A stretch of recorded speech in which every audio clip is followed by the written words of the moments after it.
Me too. All right. This is interesting. Huh? I said this is interesting. Yeah.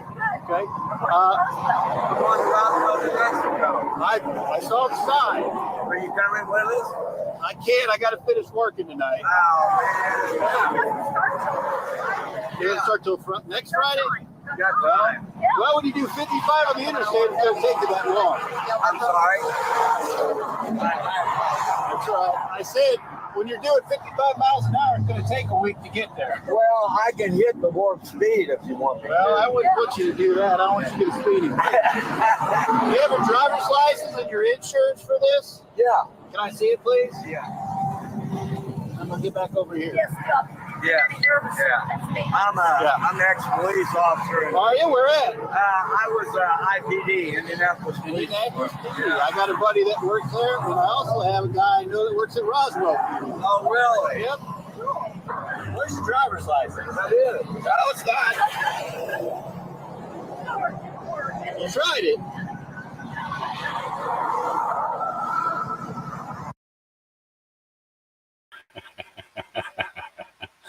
Good morning. Yeah, that was probably a little loud, huh? Sorry. Good morning. Yeah, I mean, it's not every day you get to pull over a UFO, right? You know what I'm saying? It's not every day. I want to make sure I get back to, let me stop sharing long enough for me to get my first stuff here ready. I hope everybody's doing well this morning. It is 11:04 a.m. here on the West Coast, and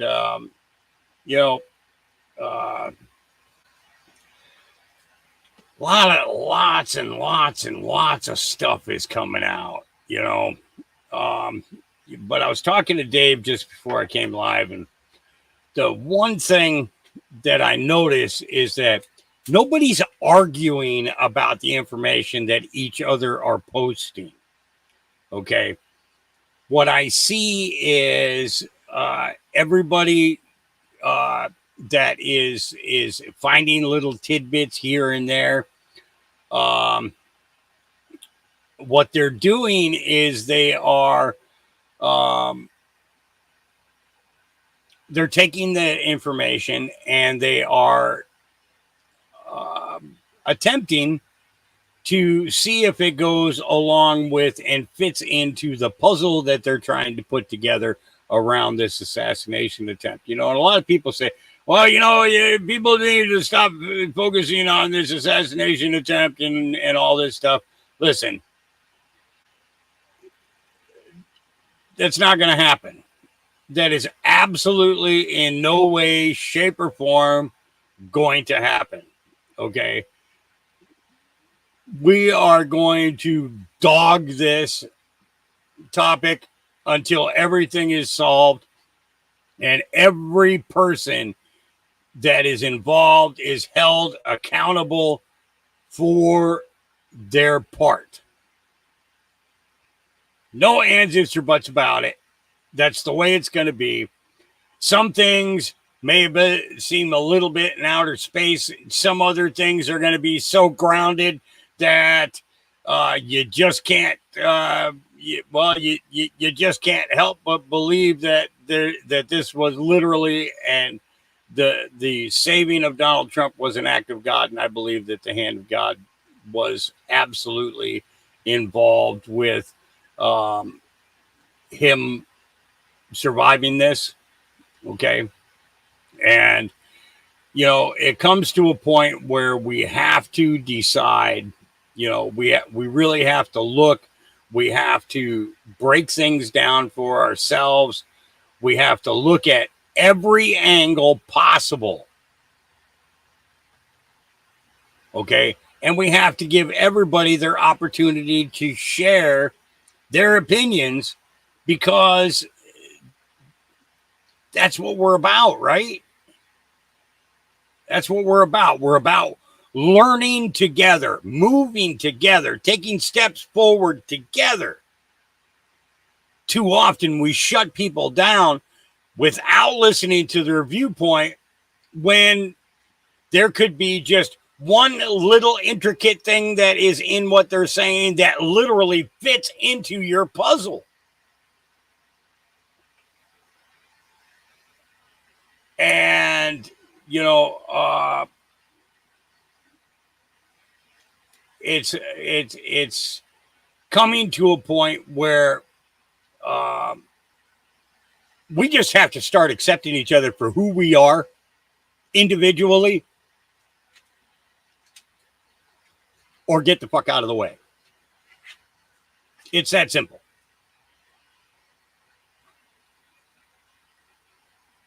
You know, and it's all too often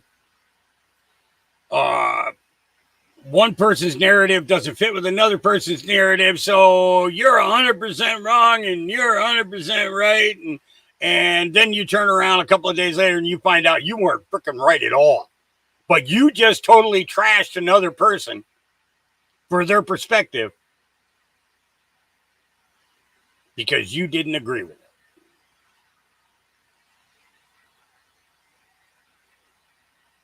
You know,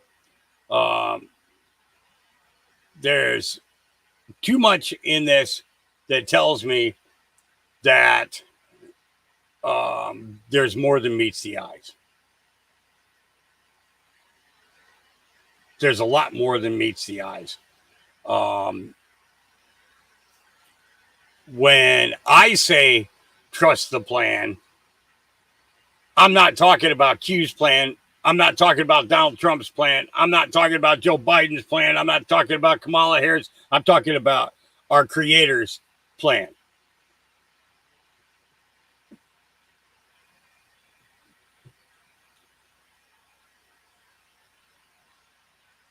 People of different faiths come together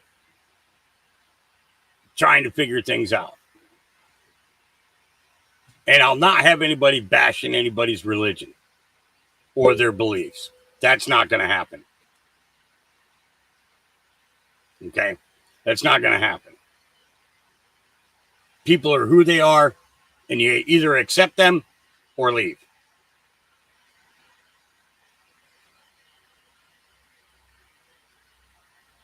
It's pretty simple, right? Pretty simple.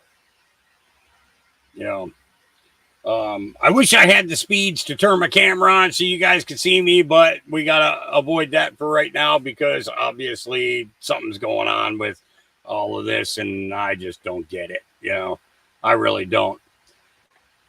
So we're going to get started. We got, like I said, we got a bunch of stuff to go through, and I'm going to be covering some things that are probably going to make you question even my sanity at times. I mean, I just showed you a freaking UFO getting pulled over on the highway. Okay. So it's, you know, yes, I did see that. And we played a couple of clips of it. I actually wrote to John this morning, and asking for permission to play his Revelations song. Let me see if I can find it here. Obviously my thing is not loaded yet. You know, well, I didn't see that one up there before. You know, exposing people who are talking about, oh, they wish that Trump had died, or they wish that the guy hadn't missed, things like that. We're going to keep exposing that too. Why? Because these people, you know, these people do need to be exposed. Now, I'm not saying that everybody should be calling their jobs and getting them fired, but we should know who they are.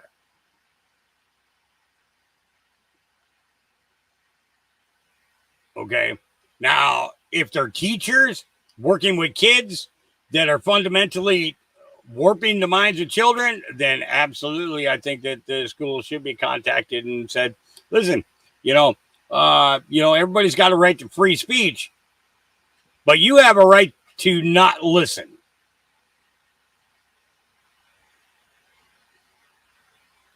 It doesn't mean we need to totally destroy their lives, We just need to call them out so that people are aware of who they are and what they're about.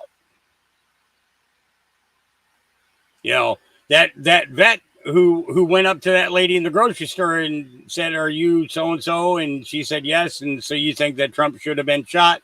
And she's like, "Oh, I'm at work. I'm at work." Well, this is the thing. Whether you're making a comment in the context of a group or you're making a comment in the context of a personal opinion, you know, those things can come back to bite you in the ass. They really can. And people need to, you need to watch what you say in order to make sure that something doesn't come back to bite you in the ass, you know. So it's just a little bit of this, a little bit of that, you know, that we gotta, you know, we just need to, you know, just kind of go from there. Let's see. I do have a bunch of stuff all laid out already about and we're going to get into that. I want to make sure I'm at the right spot though to begin. We're going to be covering a lot of stuff from the RNC yesterday. It was actually a very good day there. Some things were absolutely noticeable, and other things were, you know, well, actually, that right there is the perfect spot to begin. Okay, all right, let me get this screen up here. Here we go. Get our audio. Boom. Okay, now what I'm going to show you first is 1 hour before the shooting. This video was. New exclusive video shows shooter walking around by himself looking at the rooftops near Trump. How was that? How was he not detained? Especially after getting caught with a rangefinder. Okay. This is him right here. That's his shirt, the shorts.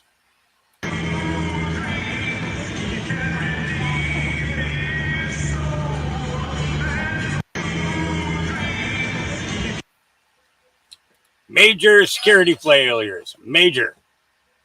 Okay. Major. All right. Script Keeper says their excuses are insane. Secret Service worst nightmare, a sloped roof.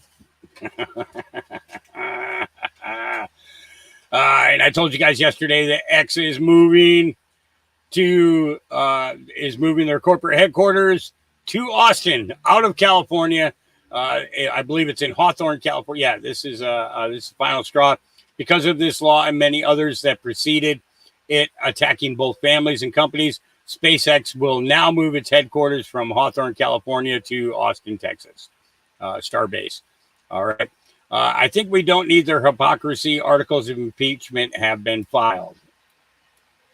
I have no idea what this is. I have some breaking news coming out of Washington, D.C. and the state of Florida. Representative Corey Mills of Florida, along with a handful of House Republicans, today has filed articles of impeachment against Joseph Robinette Biden, or President Joe Biden. The impeachment comes after Biden has purposely withheld congressional approved military aid for the country of Israel. Republicans might actually have a chance of impeaching President Biden because nearly all of them want to support Israel, even more than Ukraine. Now, the reason that this is a big deal is by impeaching Donald Trump over withholding military aid, congressional military aid from Ukraine many years ago. That set a precedence that now Biden has done that against one of our allies in the Middle East. So this is just breaking news minutes ago coming out. Representative Mills says President Biden abused the power of his office by soliciting a quid pro quo with Israel while leveraging vital military aid for policies change. This egregious action not only compromised the credibility of the United States, but also undermines the interest of our long-standing ally. So basically what he is saying is, you use the emotions of the American people and members of Congress to pass $19 billion, and you're now withholding it. You're betraying the American people, you're betraying members of Congress, and you're betraying our ally in Israel. Let me know in the comments, do you think that this will go forward? Is this a good idea? Is this a bad idea? So personally, I think what's going to happen here, okay, because Biden just, he tested positive for the big C, okay? Funny how all of these countries are coming forward and saying that this was fake, this was fake, this was fake, this was fake. The big V was damaging, but our clown in chief is down with it. The day after he said, well, if I get an illness, I would step down, and move out of the way. Yeah. Yeah. All right. Rachel Morin's brother speaks out at RNC about his sister being killed by an illegal. Says Biden never reached out to the family. Trump did. Here we go.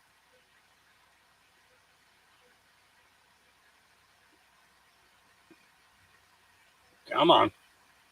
Last year, we lost my beloved sister, Rachel.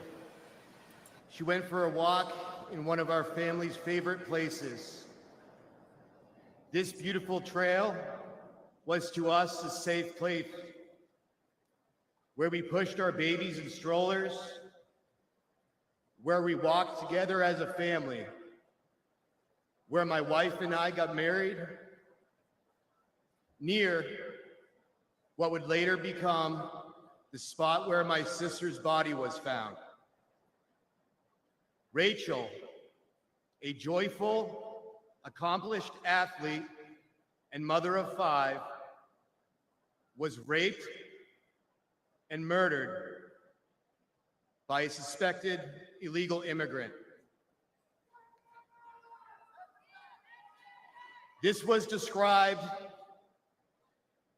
as among the most brutal and violent offenses that has ever occurred in Harford County, Maryland history. Open borders are often portrayed as compassionate and virtuous. But there is nothing compassionate about allowing violent criminals into our country and robbing children of their mother.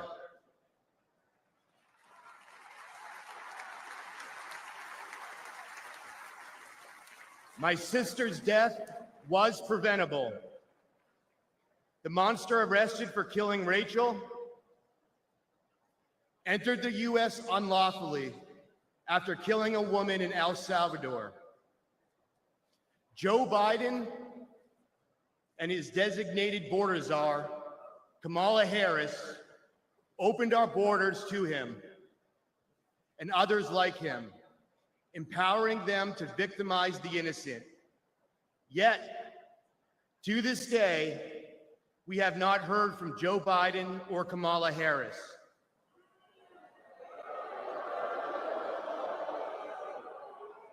They never apologized. But when Rachel was killed, President Trump called my family to offer his condolences.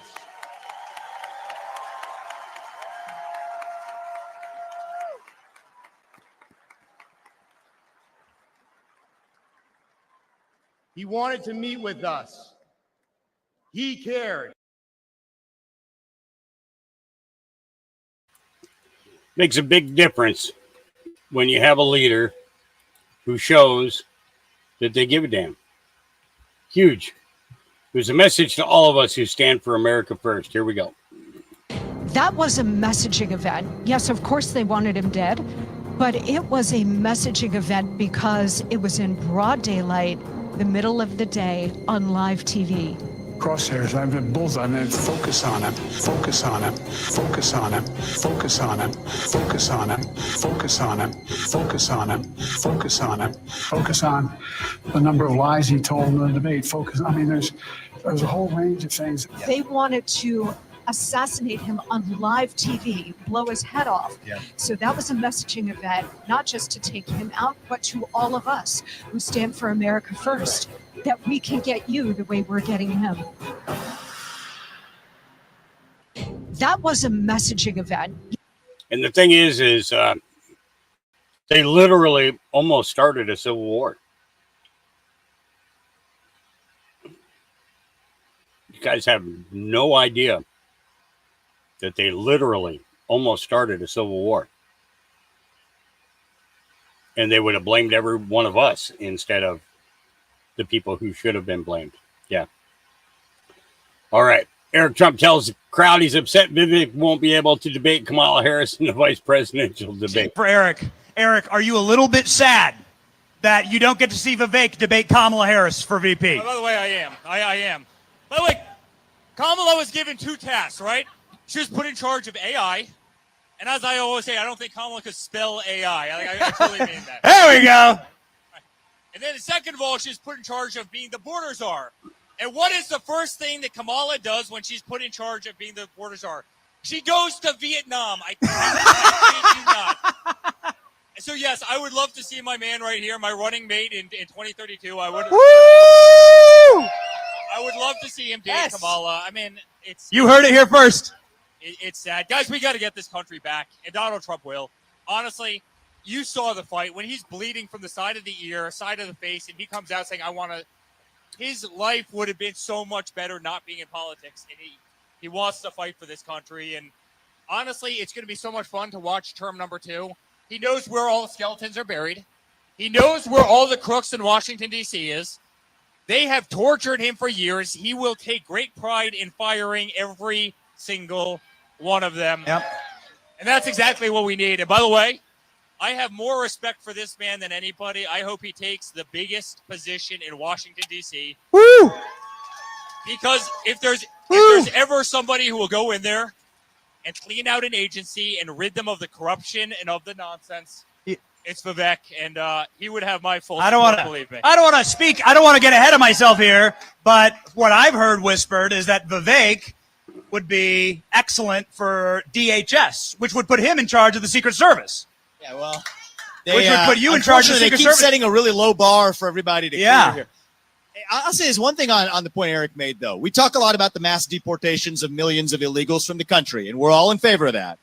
But we also need to mass deport millions of those federal bureaucrats out of Washington, D.C. Yep. That is the second mass deportation that's going to save this country. And let's have some real talk, right? Because even in the primary, one of the questions you'll get is, well, why didn't Donald Trump do that in the first term? Here's an answer to that question. The Supreme Court only paved the way in the last 2 years. So in 2017, Trump actually did not have the toolkit to actually gut that actual bureaucracy, to go in and drain the swamp. There were legal obstacles that now don't exist. So I think this is a once-in-a-century opportunity to save the country, get rid of the managerial bureaucracy, and actually create a constitutional republic that our founding fathers envisioned. And Donald Trump's going to be the man to do it. Can I mention one thing on that? I want everybody to know, and Vivek just touched on this, but the numbers are a lie. You see the employment numbers in this country, right? And they go up 200,000 a month, and people are like, oh, okay, those are great numbers. 60% of all jobs created in this country in the last 4 years have been government jobs, roughly 1.6 million, right? Those aren't people that are paying taxes. Those are people that your taxes are paying for.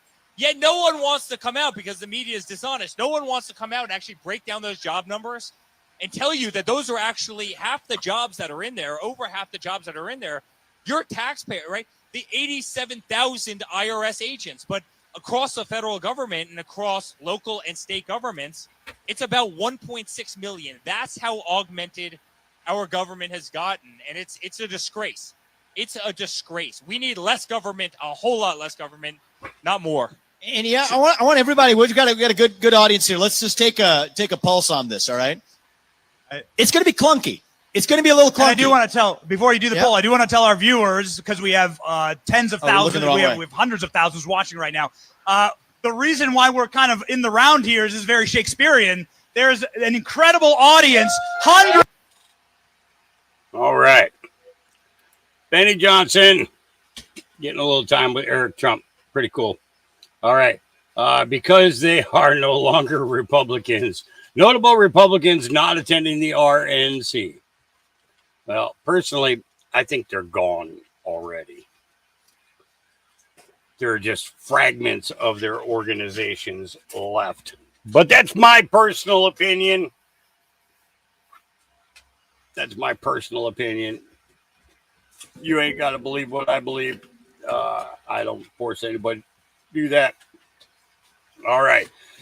Meet Sean A. Savage. He's the mayor of Burnville, Pennsylvania. After the assassination attempt, he posted on Facebook, Pennsylvania proud, try harder. He even proudly bragged that he can't be removed from office.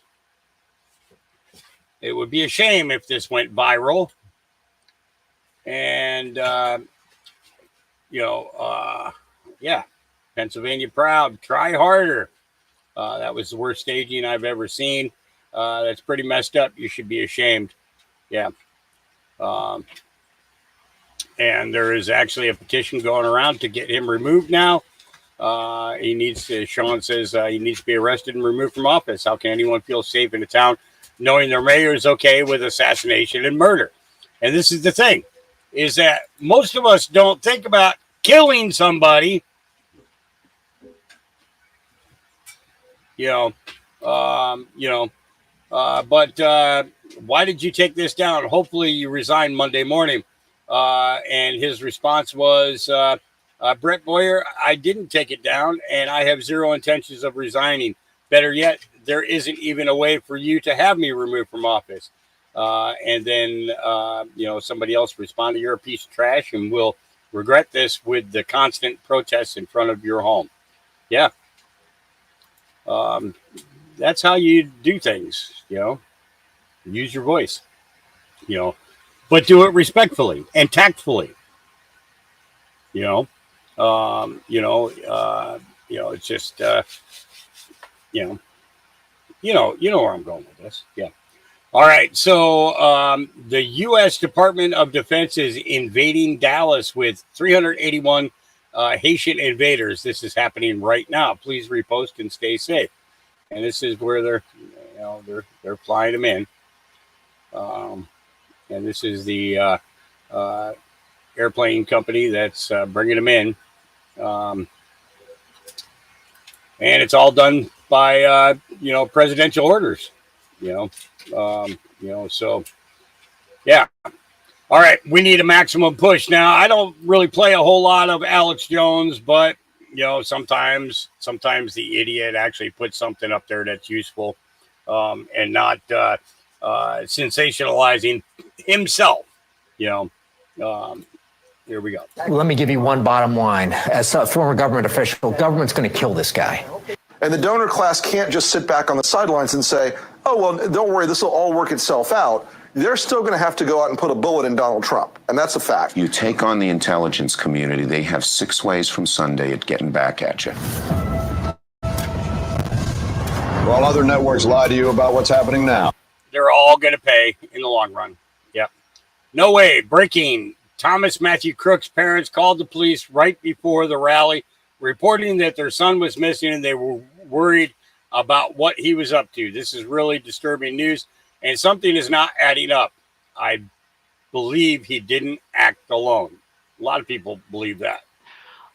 We have just learned that the Trump rally shooter, Thomas Crook's parents, were looking for him in the hours leading up to the shooting. We're now told they eventually called law enforcement to report that Crooks was missing, and they were worried. And they also were told, those parents are now being cooperative now with authorities, but they gave them the heads up that something's going on with our son. We are worried. We don't know the texture or the details of their concerns. So in other words, well, were they worried that he had a gun? Were they worried, what were they worried about? Were they worried that he was going to try to attempt to kill a sitting president and then go ahead and assassinate? Back up, and listen to what she says right here. So in other words, well, were they worried that he had a gun? Were they worried, what were they worried about? Were they worried that he was going to try to attempt to kill a sitting president? And did anybody catch that? Thank you, Joan. Somebody's paying attention. Class.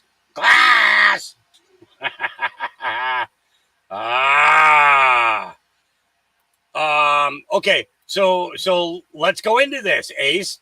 Okay, the father is a therapist, but guess what? So is mom. Can we say MK Ultra?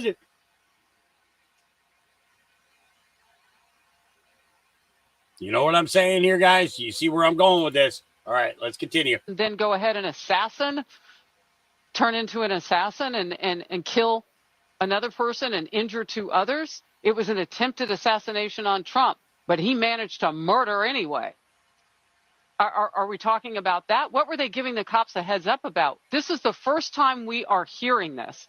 We'll stay on the story and we will bring you the details, updates as we get them. Crook's parents were looking for him hours ahead of the assassination attempt. Yep. And I'm absolutely positive that we are going to learn more. All right. So David Burke puts up breaking the name of one of the shooting victims from the Butler Trump rally has been revealed. David Jake Dutch, a 57-year-old Marine Corps veteran who served in Operation Desert Storm, was struck twice, once in the stomach, once in the liver. Friends from the local VFW are seeing to his needs. So that was another one. Now, this is where I'm going to possibly blow all your minds.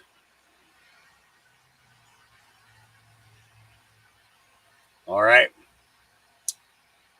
Biden shot Kennedy, not Lee Harvey Oswald. Oswald was the patsy. Biden is a traitor. Treason. Okay, let me make this big.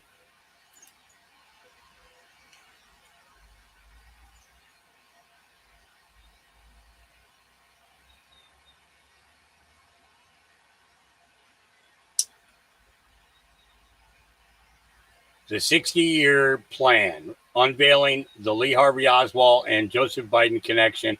Why did JF Jr. call Biden a traitor? Yeah.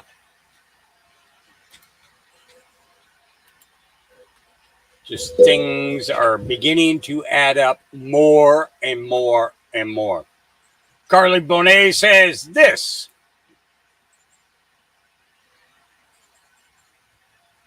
Takes a minute for these to load sometimes. As many of you know by now, I did attend the Trump rally that was in Butler, Pennsylvania, where the attempted assassination took place over Trump's life. I filmed some of the most important footage that has been seen all over the world, garnering millions of views. After I left that rally, I was assaulted by two men in a Pittsburgh restaurant, where I have sustained injuries all over my body because of me wearing a MAGA hat. I do not wish anything bad on these people for what they did to me, and I'm not here to gain sympathy either, but I'm here to tell you that I have forgiven them in Jesus' mighty name, because they know not what they do. We do not wrestle against flesh and blood, but we do wrestle against darkness, the principalities of darkness in high places. So I want to tell you this, because I told people previously about what happened and that I was going to seek justice because of this. But I am no longer going to seek anything, because I'm only going to seek the Lord first regarding whatever issue it may be. He has the ultimate say, and he will ultimately seek justice for me. I felt a spiritual connection in that moment when I was assaulted, because I understand that the bloodshed that I felt and that Trump felt was very surreal. And I know that there's hatred that is coming out in large numbers in the spirits of people. And so I'm going to tell you something that I've said previously. Donald Trump has been chosen by the Lord. Many people are not understanding of that. But it is very clear that people are showing hatred and calling for him not to be here anymore. That is wickedness. That is not the Spirit of God. That is the spirit of Satan. And lukewarmness does not exist in the kingdom of God. And so as we proceed forward, I pray for strength to come over Donald Trump. I pray for his protection. I pray in the mighty name of Jesus that those who have wickedness in their heart, in their spirit, who try to devise evil over him, that their plans are cut short, that they are cut down in Jesus' mighty name. For those who try to perpetrate anything else going forward to November, that their plan will not be devised and work, because God has the ultimate say so in Jesus' mighty name. Amen. Yeah. Oh. Probably 20 million people. And you know, that's a little bit old, that chart. That chart's a couple of months old. And if you want to really see something that's said, take a look at what happened.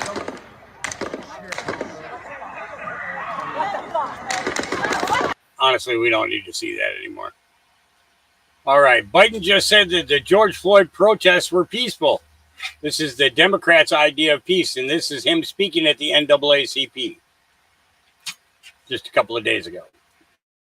And you peacefully protested George Floyd's murder. Donald Trump called for the National Guard to go out. Well, the volume's not there, so we'll ignore that one for now. There'll be a better audio of that at another time. All right. Conacola the Great says the officer who confronted Thomas Matthew Crooks on the roof radioed a blanket tactical channel that there was an individual on the roof with a weapon before the assassination attempt on President Trump. Why wasn't President Trump immediately evacuated? Was the Secret Service listening to this blanket tactical channel? 2 officers went to the lowest point of the building. 1 officer boosted the other high enough to reach the roof where he saw the shooter with a weapon. Crooks turned and pointed his weapon at the officer, who then ducked and fell off the roof. The boosting officer and the officer that fell were both on the radio, indicating that there was an individual on the roof that did, in fact, have a weapon. There was a blanket tactical channel being used. Everyone who was on that tactical channel heard it. How much time was there between that radio communication and the gun being fired at President Trump? It's bad enough that the Secret Service didn't put anyone on the most obvious roof 150 yards away. But after 2 police officers radioed in that there was a guy on the roof with a gun, why wasn't President Trump immediately evacuated? And that's a good question. That's a really good question. You know, and the fire guy who was So our officers in the area started to converge on the building. My understanding is it did in fact see an individual on the roof with a weapon. He saw the shooter. He did. Your officers are on patrol. They hear that there is a suspicious person on the rooftop. What did your officers do?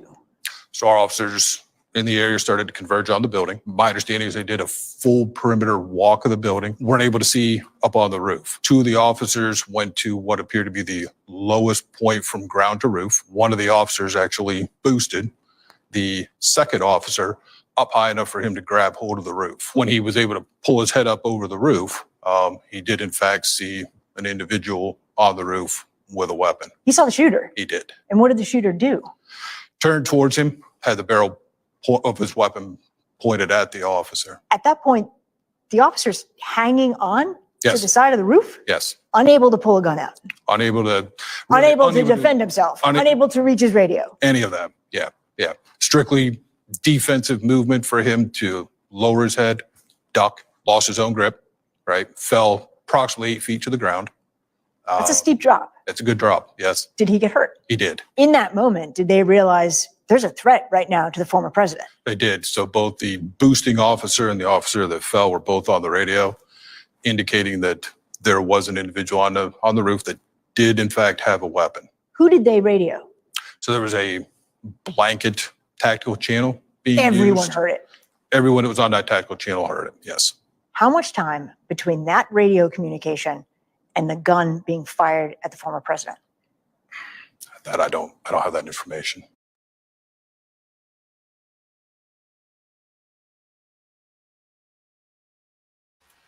Sorry, was coughing, so I had to. So, question is, okay, all 911 calls are recorded. All radio communications between officers are recorded. Why is nobody asking for the recordings of all the communications?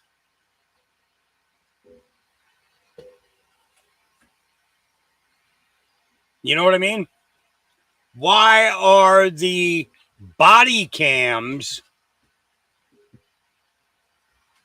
not being requested? If I'm not mistaken, isn't every officer now required to wear a body cam? Coast to coast? State to state? City to city? Am I correct in saying that?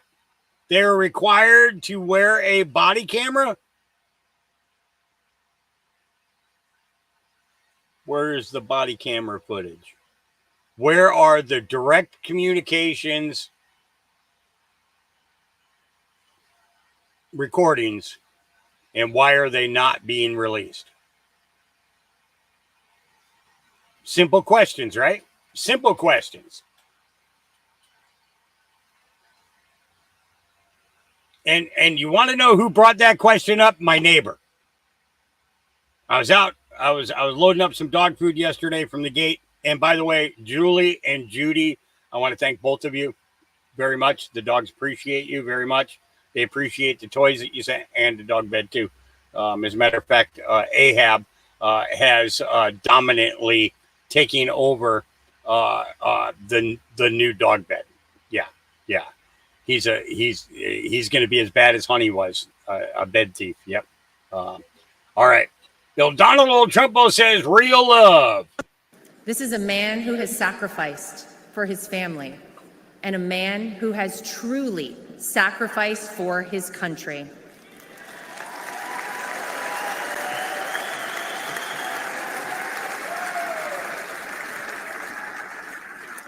Donald Trump didn't need to run for president for fame or money. Trust me, we all know he already had plenty of that. I'll tell you why he did it and why he continues on, even in the face of the unthinkable. Because he loves this country.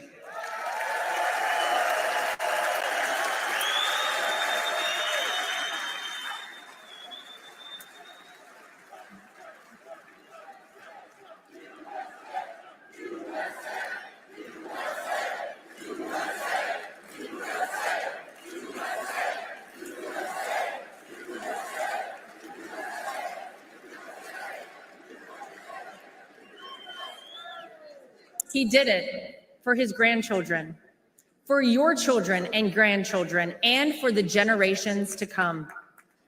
I have seen this man dragged through hell and back, in and out of courtrooms, indictments, impeachments, mugshots, and even an assassination attempt. And yet, he has never backed down.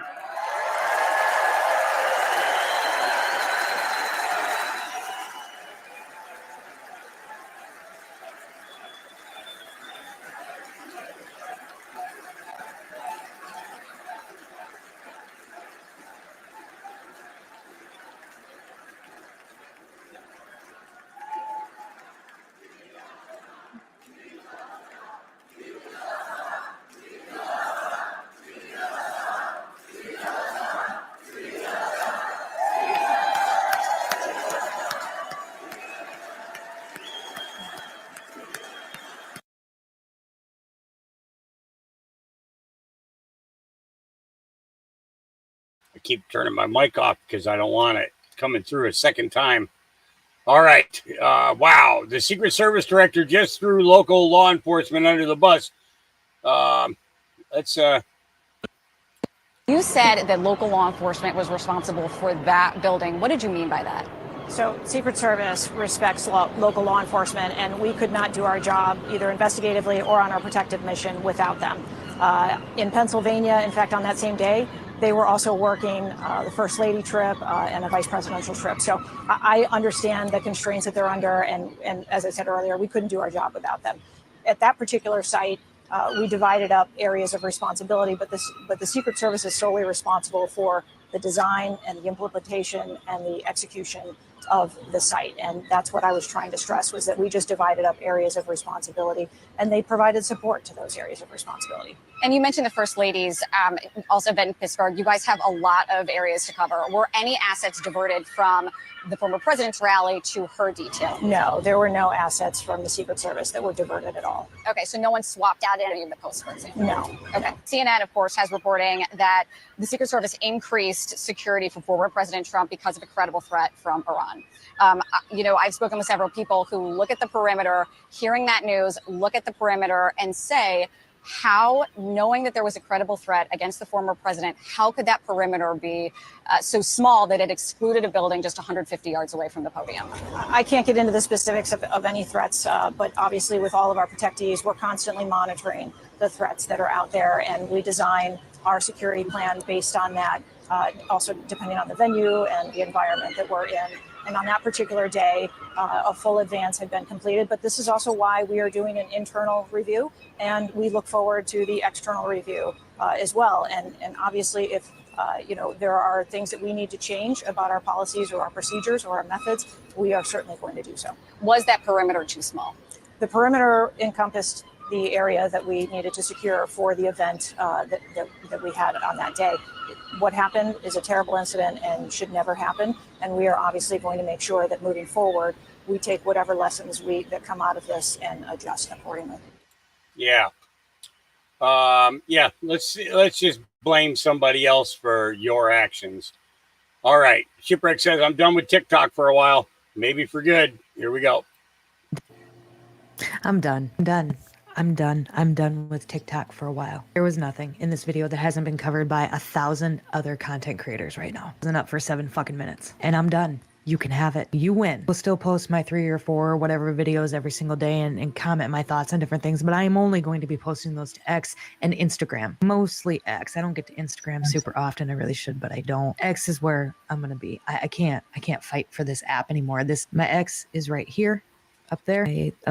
Can follow me there. But I am fucking done. I'm done fighting on this app. It has been 6 years. We've been doing this 6 years, multiple accounts, and I'm done. In those 6 years, I managed to build up my X account and monetize on other platforms. And I don't have to do this anymore. I don't have to put myself through this anymore. I don't have to lose sleep as to whether or not I'm going to lose a video or if I'm going to lose my account. Fucking done. I will continue to build on X. I'm going to continue to post all of the same stuff where it can go out freely. If you were wondering why I don't feel bad for the left now that libs of TikTok is now just giving them what they've deserved for I don't know how many years, this is why. Ship, having your video removed isn't the same as getting fired. It fucking is, man. This is my income. It's not a lot of income, but it's still my income. And you throw us in these bot groups and in these bot farms and there's no way out. I'm fucking done. I'm done with the bots, the shipwreck bots. There's 100 of them. I had one on X this morning, one fake shipwreck account. I reported it and it was gone. I'm done. I'm done for a while. I don't know when I'll be back. I don't know if I'll be back, but I can't keep doing this. Sorry, but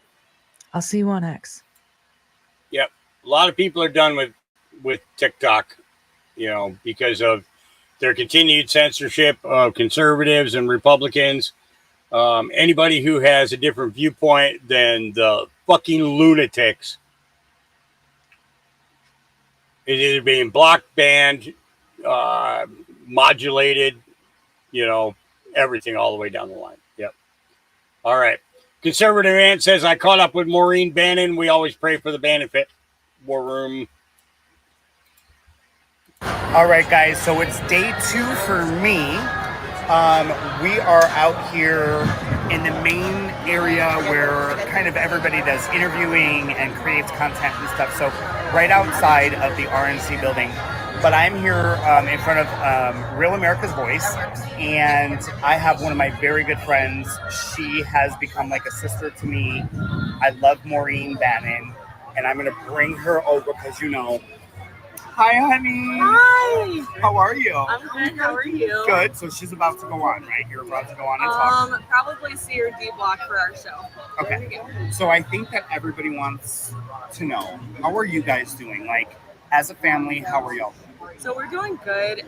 My dad's doing good. He's keeping busy. He's reading, reading a lot of articles, a lot of books, working inside. And as a family, we're doing good. This isn't, my dad wouldn't want us to sit around and sulk and miss him. He wants us to stay involved and stay active and working and making sure that we get President Trump back in office, that we get a victory on November 5th, and then we get him to the inauguration in January. So he would want us to stay involved. And he's never quiet. No. Your dad will never. There's nothing that'll keep him quiet. No, and the left wants him to be silenced by being in prison, but he will not be silenced by being in prison. Just because he's not behind the mic doesn't mean that his guest host can't get the truth out. We'll still be involved. We'll still be getting his voice out there and heard, and War Room will not be silenced. I'm not my father, but I am a miniature version of him, I think, and his voice will be heard, if not through all of our guests, but especially through me. Awesome. We love you. I love you. We always pray for your dad. We pray for your family. Love you too, and thank you so much for asking me to be on. All right. All right. That was conservative Aunt Maureen Bannon. All right. So Donald Trump released his first major campaign ad after picking J.D. Vance for VP. Here we go. Trump has left the building. We can now project the winner of the presidential race. Donald Trump wins the presidency. What started off as unlikely, impossible, is now reality. I will fight for you with every breath in my body, and I will never, ever let you down. We have a president who actually fulfilled the promises he made during the campaign, securing the border to foreign policy. He now has a record as president that's pretty damn impressive.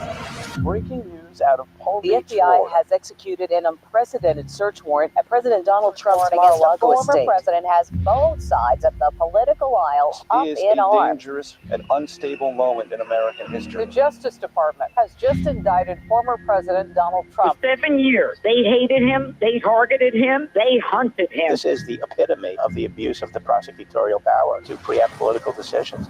I never thought anything like this could happen in America.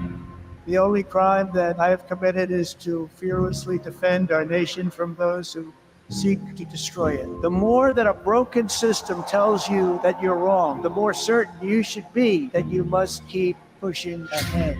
They want to take away my freedom because I will never let them take away your freedom. They want to silence me because I will never let them silence you. They're not coming after me, they're coming after you, and I just happen to be standing in their way, and I will never be moving. On November 5th, 2024, justice will be done. We will take back our country, and we will make America great again. America will always rise to every challenge and overcome every danger. Donald Trump seems to always get stronger when challenged. These types of things, I think, give him strength. When I'm reelected, I will totally obliterate the deep state. As long as we have pride in our beliefs, courage in our convictions, and faith in our God, then we will not fail.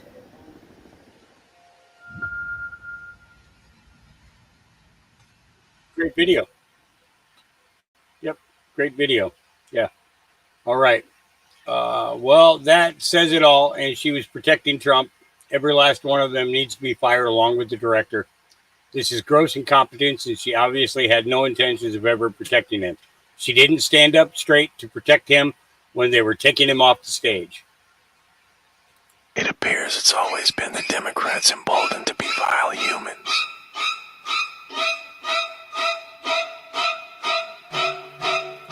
And take a minute and read this, okay? I won't take a bullet for Trump. Outrage as female Secret Service agent reveals she wouldn't risk her life to protect the U.S. president because she is a Hillary Clinton fan.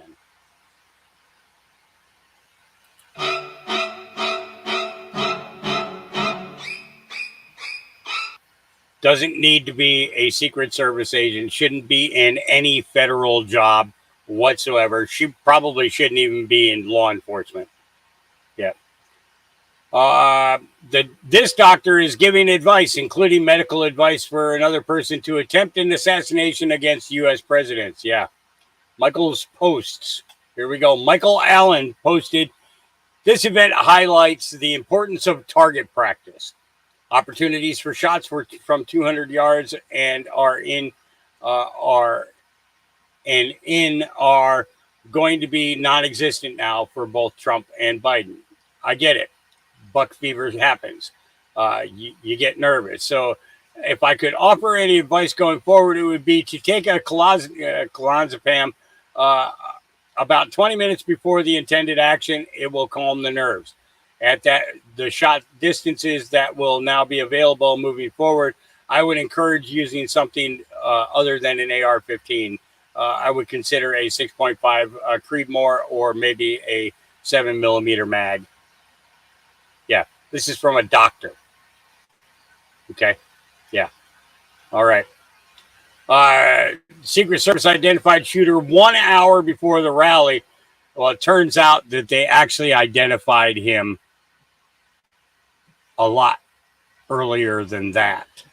And we'll be covering that. But I want to follow the timeline of how the news has been released. And this has been an important thing for me in covering this, is to go from, from the beginning, what people were saying, what people are saying, to what they're saying today. Okay. I think that that's super important, because that's where I was talking about before, that each of us finds a little piece of different. No, she wasn't the CEO at PepsiCo. She was the chief of security for PepsiCo. She was the chief of security, not the CEO. So basically, she was in charge of guarding the Cheetos. Yeah. All right. But it's important to for us to see the timeline unfold. Okay, because I know that we've gone through a shift. I feel it. I'm seeing things in videos that should be one color that are now a different color. Tells me that something has changed. I'm hearing that people are dying in the last week that actually died a couple of years ago. Richard Simmons died years ago. He had a wardrobe malfunction, died years ago. There's a couple of others that have died. Bob Barker. How many times has this fucking guy got to die? Okay. How many times does Bob Barker have to die? You see where I'm going with this? So as this new timeline is laying itself out for us, we need to be on top of all of it. So I'm going to cover as much of it as I possibly can. All right. Secret Service identified shooter 1 hour before rally, and when confirmed as a threat minutes before, they still allowed Trump to take the stage. All right. On what the Secret Service knew about the shooter minutes before Donald Trump took the stage. For more, we want to go to Aisha, because there was a briefing today. You got some information about what happened, Aisha?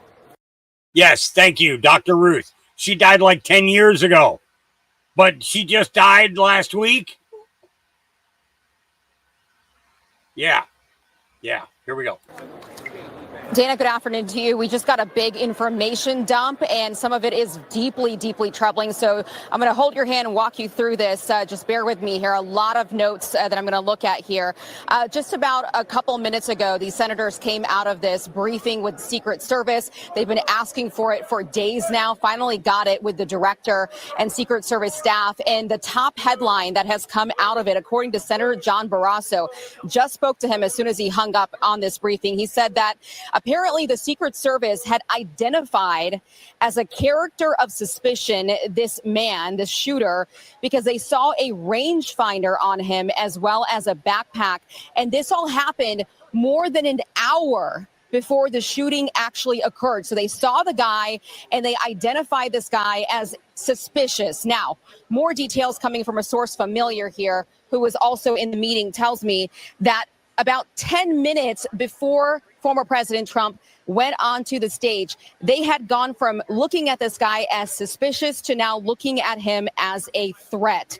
That is coming from this briefing that the senators were in. They were told the Secret Service had called it in to a center that this guy they now identified as a threat about 10 minutes before President Trump walked on stage, and they still allowed him to walk onto that stage. I'm told the Secret Service agent in charge there was on the phone with local and state police about the threat while the shooting was taking place. That's huge.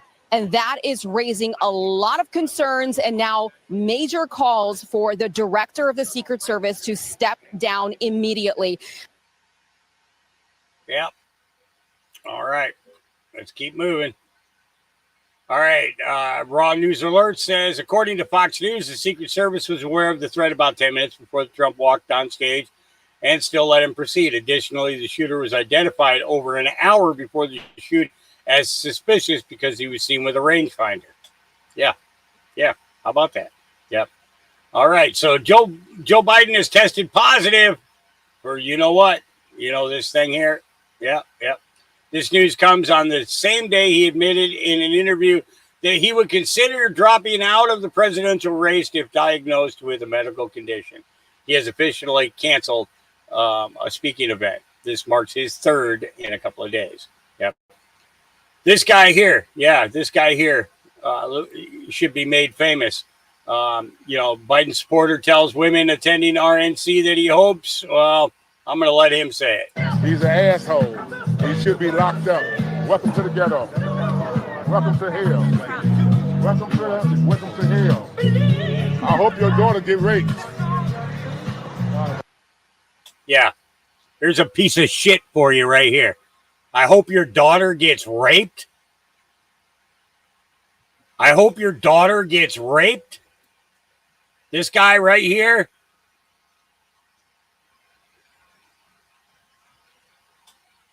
Yeah. This should be a clip right here that every news channel is covering. Every news station around the country should be plastering this guy's face and what he said. Satan is at work.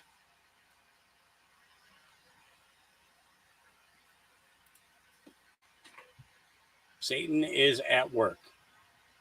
All right. Echo X says, latest Ingersoll Lockwood drop. Where is Junior, or are you all talking about another 17th? So I'm going to play the song. Here we go.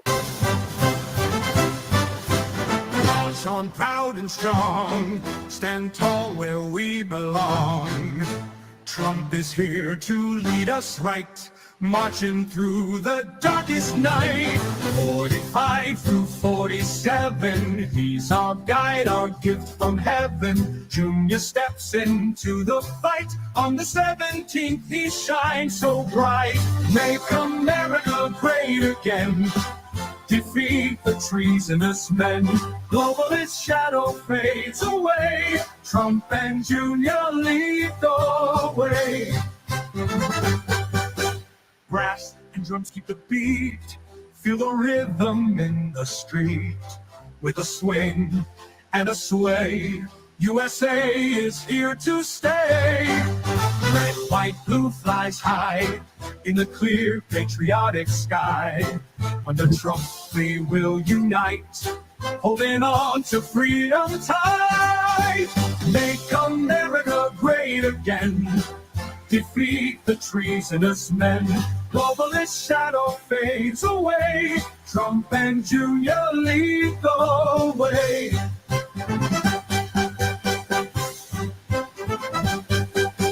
'45 through '47, he's our guide, our gift from heaven. Junior steps into the fight. On the 17th, he shines so bright. Make America great again. Defeat the treasonous men. Globalist shadow fades away. Trump and Junior lead the way. All right. Now, there's a reason that I played this, and we're going to go into that here shortly, because there's another outlook on what Junior is. And you guys will get it when I play it for you in a short bit here. It's in the timeline here, and I'm not going to go jumping around. So here we go. Shipwreck.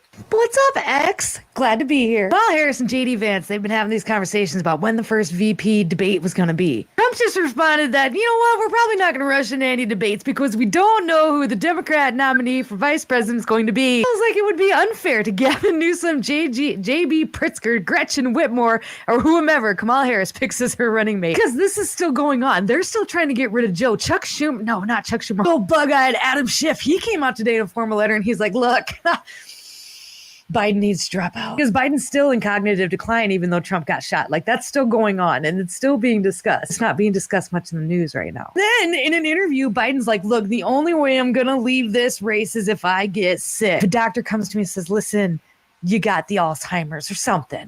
Just now, Joe Biden has COVID. So much chatter about them replacing Joe Biden that I, honest to God, think that they wouldn't be able to pull it off. Maybe they will. Maybe it'll be Gavin. I don't know. Gavin just did that law about how schools don't have to tell parents when their children decide to transition to be transgender or he, she, him, or whatever. So even if they waited until after the convention to announce that it was Gavin Newsom, he still has to win the votes of the country to be president. Or Kamala Harris, which I don't think Kamala would win either. Have to wait till the ballots are printed, then not tell anybody and just be like, look, you're going to have to trust us that we'll put your vote to the best candidate that we see fit. Just vote for the Democratic Party, which would be a vote for Joe Biden, who'd be on the ballot. What a time to be alive. What a time to be alive, you guys.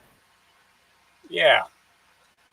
So we're going to keep moving along with this, okay? It was a setup and internal. You can't convince me it was Iran or it was staged. Here we go.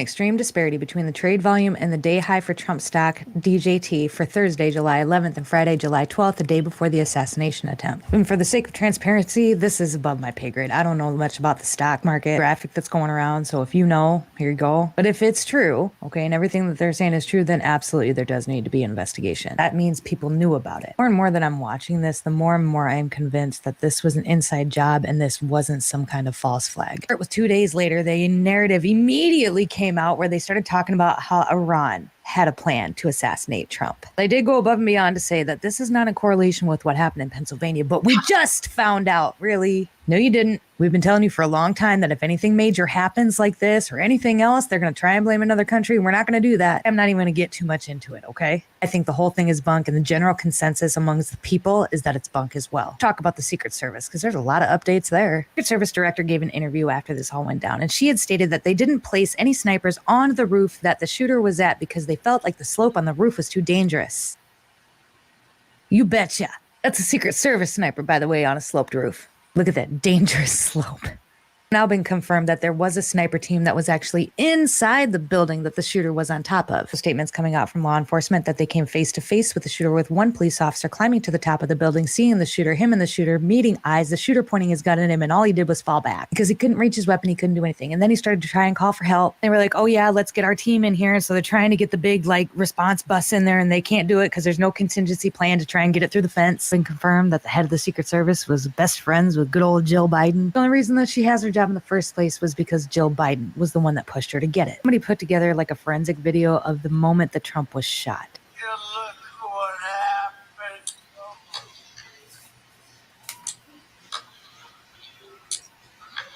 If he hadn't turned his head right at that moment, we'd still be in the old timeline. But because he did, things have changed for the better. I've seen hundreds of people talking about how they have felt the shift. Anyway, I wouldn't be surprised if in the future you see the entirety of the Secret Service get completely overhauled. The Secret Service had adapted a DEI thing a couple years ago where they were hiring more women and they weren't necessarily trained, and this is what happens, right?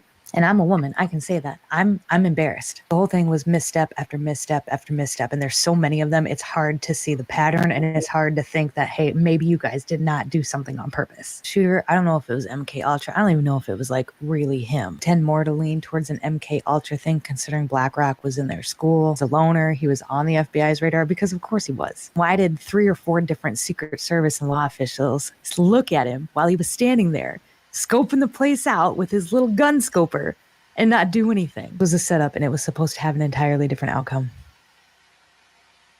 Yep. Honestly, I think he was the patsy. No different than Oswald was the patsy. Script Keeper says, now do you understand why they've been attacking and trying to kill President Trump? There we go.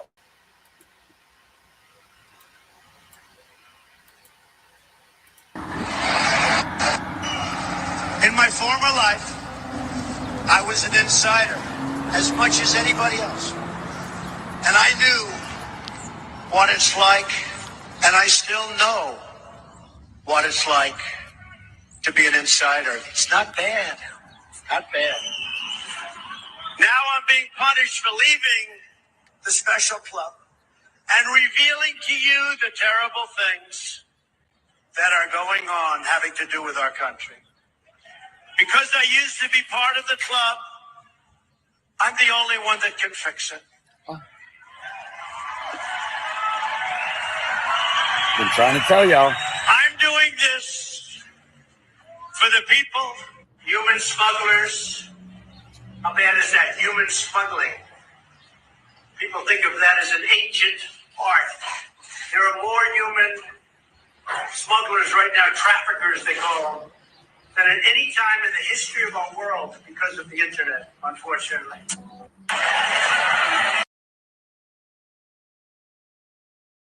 Yep.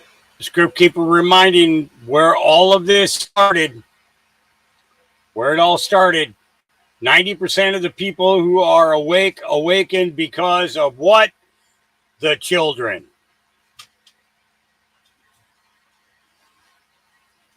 I'm glad, Miss Minder Sue. I didn't get to sleep for like 2 hours after that, but I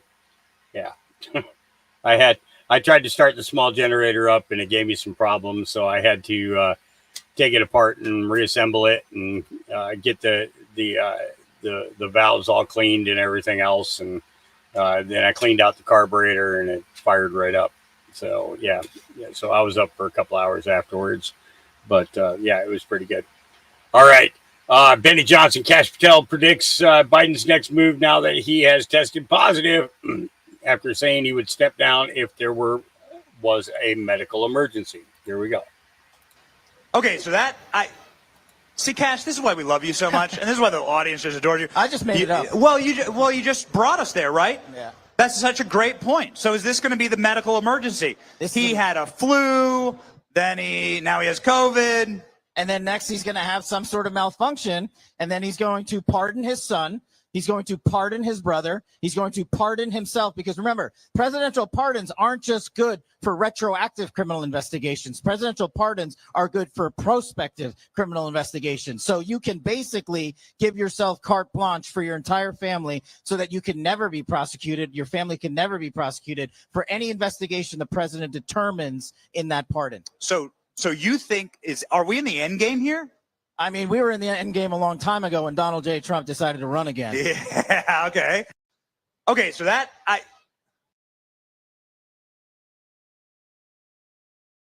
Does that make sense? It does to me. Yep. Blanket immunity. Pardons. Yep. Yeah. So, all right. Therefore I am. Meet Jen Manis. Manis is a middle school teacher in Asheville, North Carolina. She is disappointed that the PA assassin missed by 2 inches. These are the people who educate your children. And this is exactly what I'm talking about, because if this is an opinion that she's willing to share online, what do you think she's talking about in the classroom? So this is Jen Freer Manis, and I'm going to make her even bigger. This is her. Yep. Here's her name. Yep. And this is her post.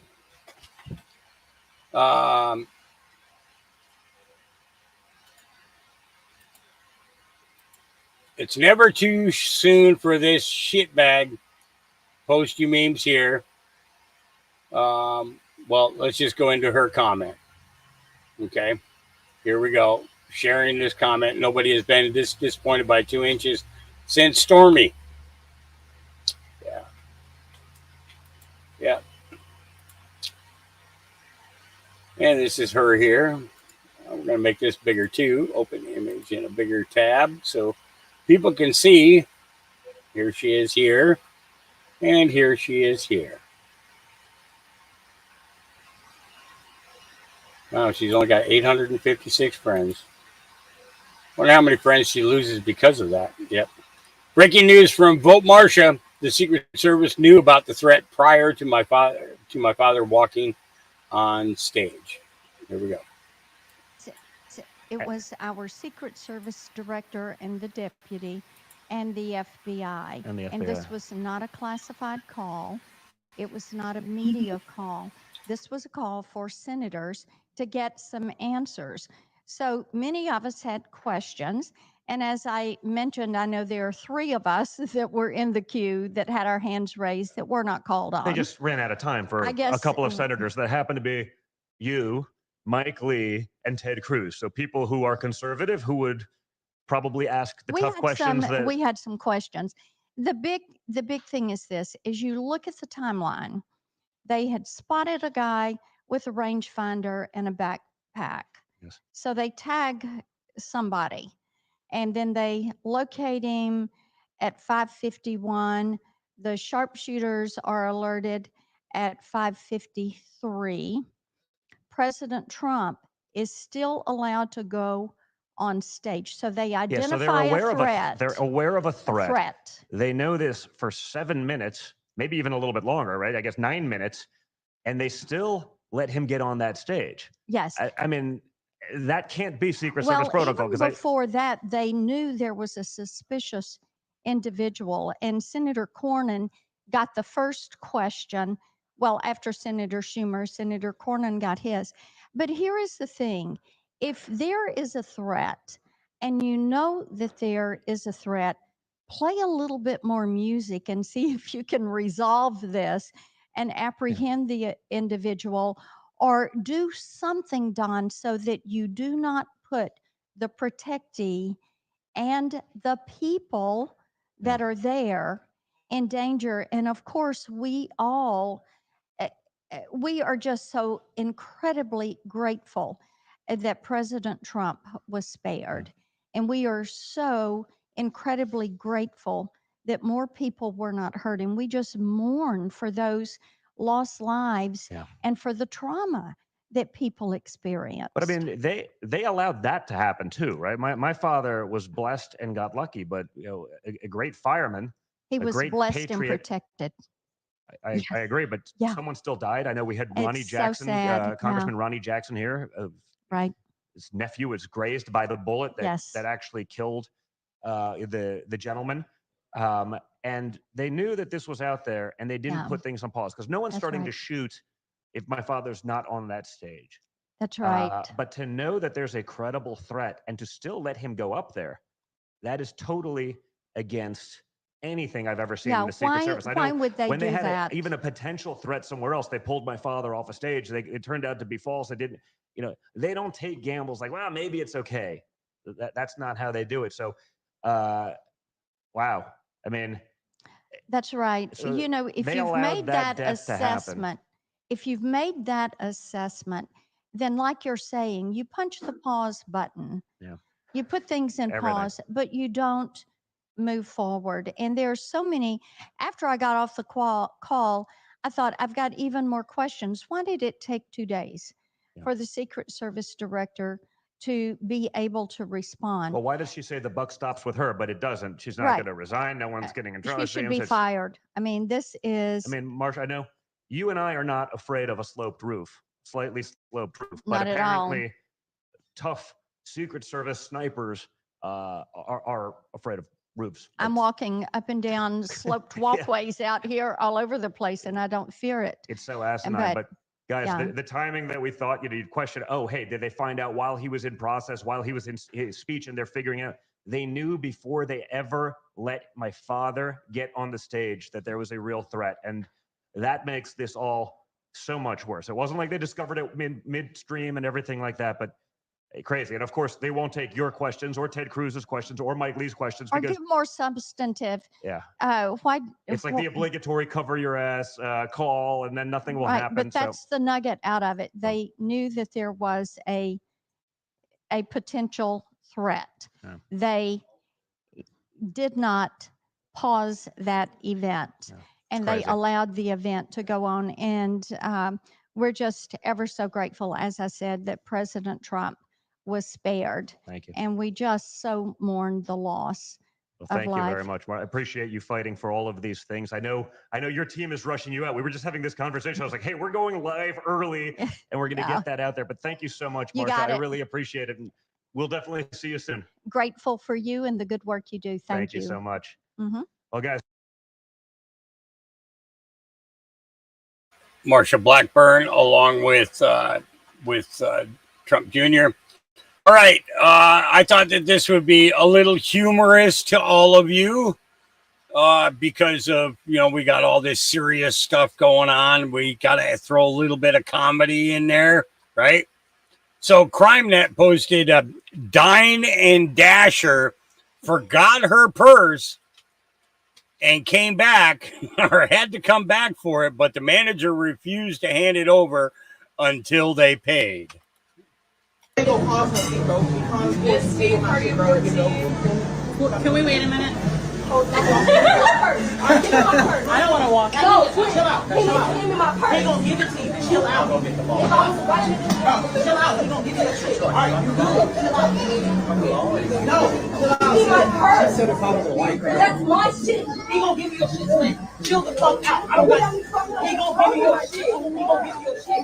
Chill out. Breathe. I don't got time for this shit, bro. I'm not from here. I don't care what anybody that say. I'm not from here, bro.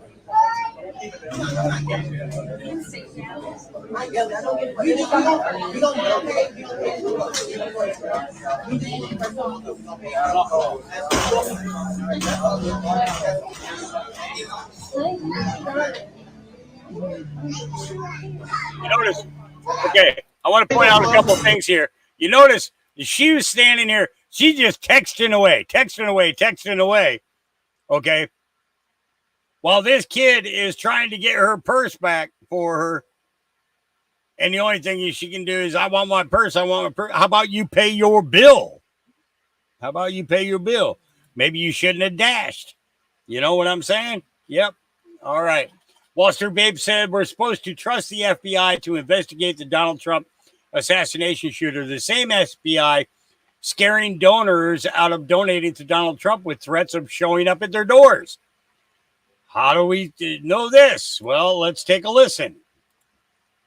I'm finance director for Donald Trump in Mississippi, so we raise money. I've talked to a number of very wealthy individuals that God has blessed that say, I can't give money to Donald Trump because the FBI would show up at my door. Wow.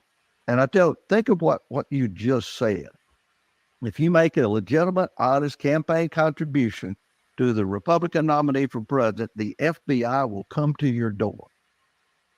And they acknowledge that's a reality. In the United States of America. I'm finance director for Yeah. So FBI is harassing donors instead of mitigating threats. Yeah. All right. England's message to Americans. President Donald Trump of the United States every American who's watching this. Your election in November is far bigger than your country. Okay? Donald Trump is needed in this world to bring back peace.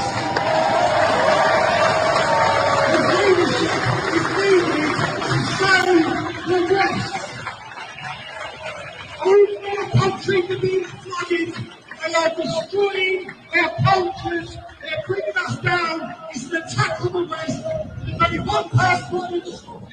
You have no opportunity in November with these legends.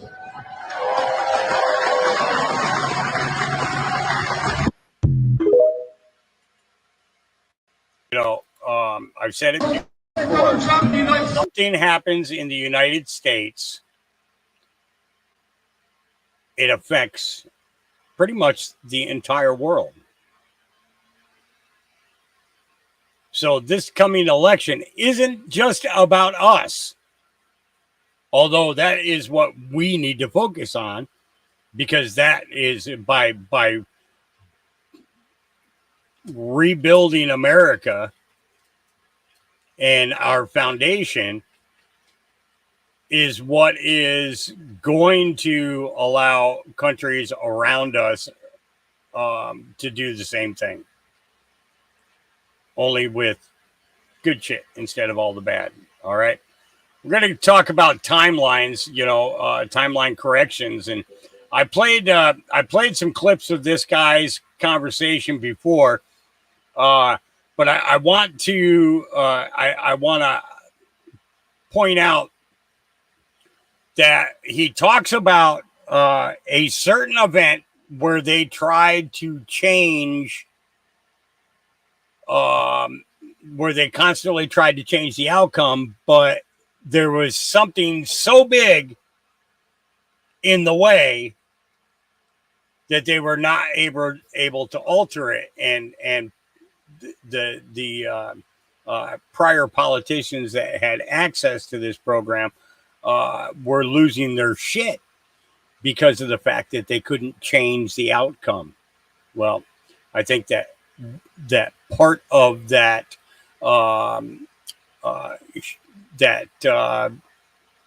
projection from this Project Looking Glass was in fact the assassination of Donald J. Trump. And I believe that a time shift happened when that happened, and I believe that he was anointed at the same time. And we talked about that at the end of yesterday's show when I talked to you guys, about the blood on the ear. That's how Moses anointed and consecrated the original priests, back in that day. Okay. And it was, there was a big sacrifice that was done, and the blood of the bull and the blood of the lamb and the blood of the ram were all placed upon the ears, the right thumbs, and the right toes of each of the priests, consecrating them and anointing them. And I believe that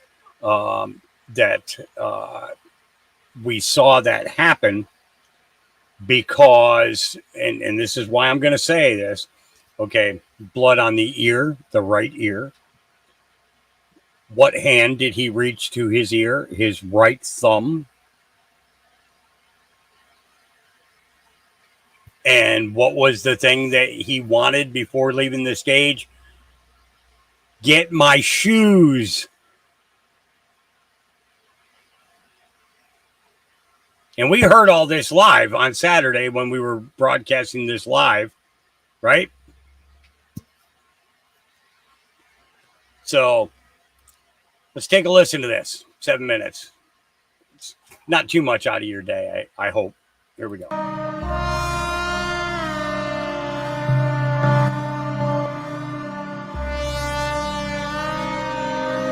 The Stargates. IWNH stands for I was never here. Is what that stands for. The Stargates and Looking Glass, and more specifically the 2012 problem with those projects. The popular opinion of what's out there right now is that the project was shut down because there was a problem when we approached 2012. I've heard it described a number of ways, but to my knowledge, the problem is that the timelines converge on that point in time.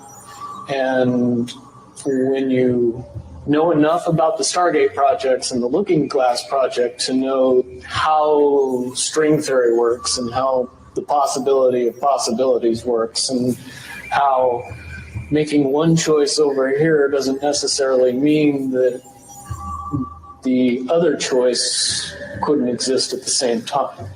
But once you get your brain wrapped around this subject, you find out that at the end of 2012, in an easy way to put it, the choices that we make become less and less consequential to the future.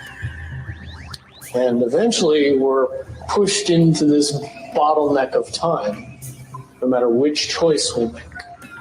And that's important to the people that had access to Looking Glass because they would use Looking Glass knowing the choices that they would make and the future would pop up. The big mistake was coming up with the possibility of future.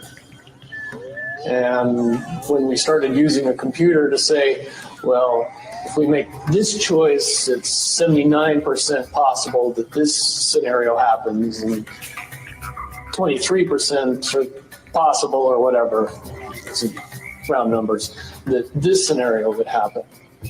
The understanding at the time was that was realistic. However, if you go down the road further and free will continues to exercise itself on this game, that 79% possibility sometimes changes very, very fast.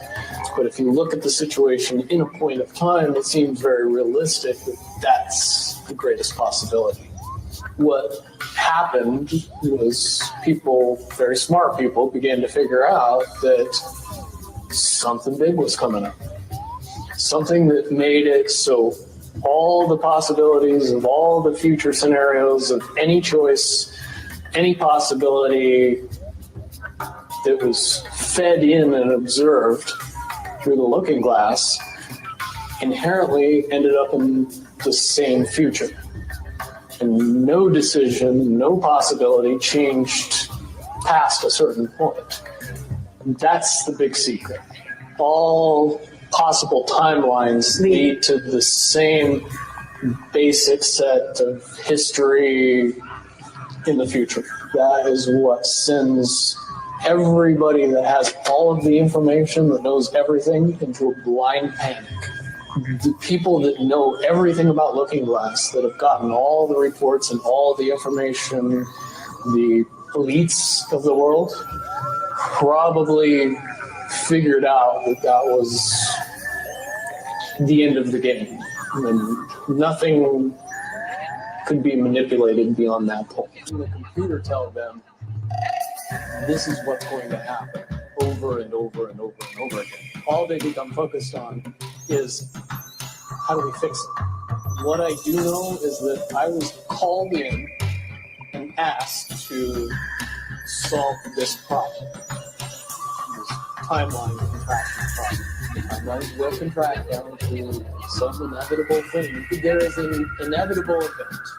It's been forecast, it's been predicted, it's been fed to us in a slop drop of what they want us to believe will happen. They don't actually have control over what happens. They only have control over the reaction. And it seems that no matter what they try to do to cause their desired reaction to turn out an opposite effect. If I had to give it a name, I would say it's the awakening process. It's an evolution of consciousness that cannot, will not, and no matter what decisions or possibilities are injected into the equation, eventually it all results down to us all learning the truth and becoming aware of this massive dam of lies that has been built that keep us from knowing massive volume of information that we should otherwise possess. Now, at first I thought it was end of the world. Now I see end of the world as end of their world. The biggest cherry on top of all this conversation would be a synopsis to say that if I could convince everybody out there that for all intents and purposes, what we believe to be true eventually becomes true. If somebody convinces us that a major disaster is going to happen in the very near future, a major disaster happens in the very near future. If we don't buy into that fear and accept that there's really nothing that we know is going to happen, and accept of whatever happens, that makes the convergence of the timelines happen as naturally as possible. Any attempts to try to go away from this one inevitable conclusion, I again see as a new beginning, an end of this reality, the beginning of something that we can't even possibly understand based on the level of our beliefs currently. But when all that information comes flooding out, there's going to be no denying what's true and what's a lie or what's illusion. Yeah. Very nice breakdown. So, President Trump appears at the RNC event, the RNC event to chants of fight, fight, fight, fight. God was with, he says. All right, let's take a listen. I'm going to try and make sure that the volume is up high enough on this because all the recordings of this are from people being back a little bit. So I apologize if the volume's not that great. What I would recommend is go ahead and turn up your speakers now. And then prepare to drop them back down as soon as he's done speaking so that I don't blow your ears out when I start talking afterwards. All right, here we go.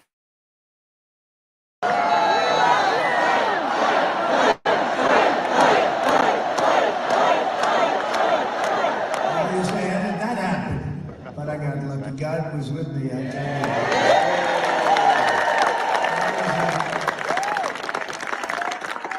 That's what they call a close call. That was an amazing, horrible thing, amazing thing. In many ways, it changes your attitude, your viewpoint on life. And I think, honestly, I think you appreciate God even more, really do, because something happened. Not that it was pleasant. It wasn't like it was a complete miss, but it was pretty terrible that can happen, and it happens too often. We have things going on, just crime in our country is so bad, and things are going on with our country. We're going to fix it. We're going to make it. Yes. We're going to bring it back. We're going to get rid of the criminals. There's so many people coming in. It's so sad when they come in from the prisons. You know, the South American countries. And by the way, this is coming from all over the world. The people are coming from. It's a problem I talk about. To me, it's the border. It's so big. In 2016, it was the border, and we fixed it. And I kept saying, well, let's talk about it for 2020. The people said, all my geniuses said, oh, we can't talk about that. You've already fixed it. I said, I want to talk about the border. I fixed it. Nobody's interested. The fact is, in 2016, we had a really bad border, but it was a tiny fraction of what it is now. What it was in 2016, we'll take it right now. It was much better. And I fixed it easily. We built hundreds of miles of wall. That wall, without the wall, you would be 10 times worse off than you are right now, if that's possible. And I'm not sure it's possible because people are flowing in by the millions and millions. I think it's going to be 20 million. By the time we get this guy out, we have to get him out. If we don't get him out, we're not going to have a country. We're really not going to have a country. He's so bad. I'm going to back away from the microphone before I start talking and move my way forward here so that I don't blow anybody's ears out, because I know some of you actually listened to me and turned up your speakers. Thank you, because I wanted you guys to hear that. Dave's not here, man. And, you know, every time I see your name, okay, and this is no disrespect, but every time I see your name, my brain goes Cheech and Chong. So now my mouth and lungs must follow along. I'll be right with you guys.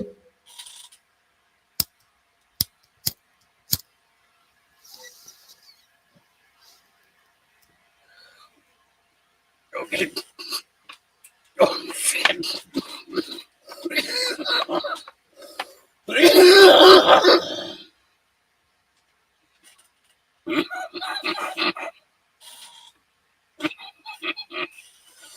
All right.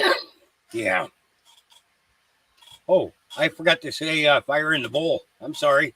I neglected my audience. I apologize. Okay? I apologize. I'm truly, truly sorry. Here, I'll do it again just so everybody can keep up with me. Here we go.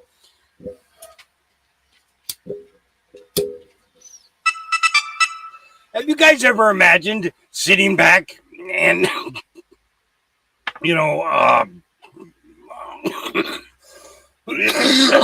thought about this? That, oh my Lord, if this was 10 years ago, we could not share a bowl on the internet.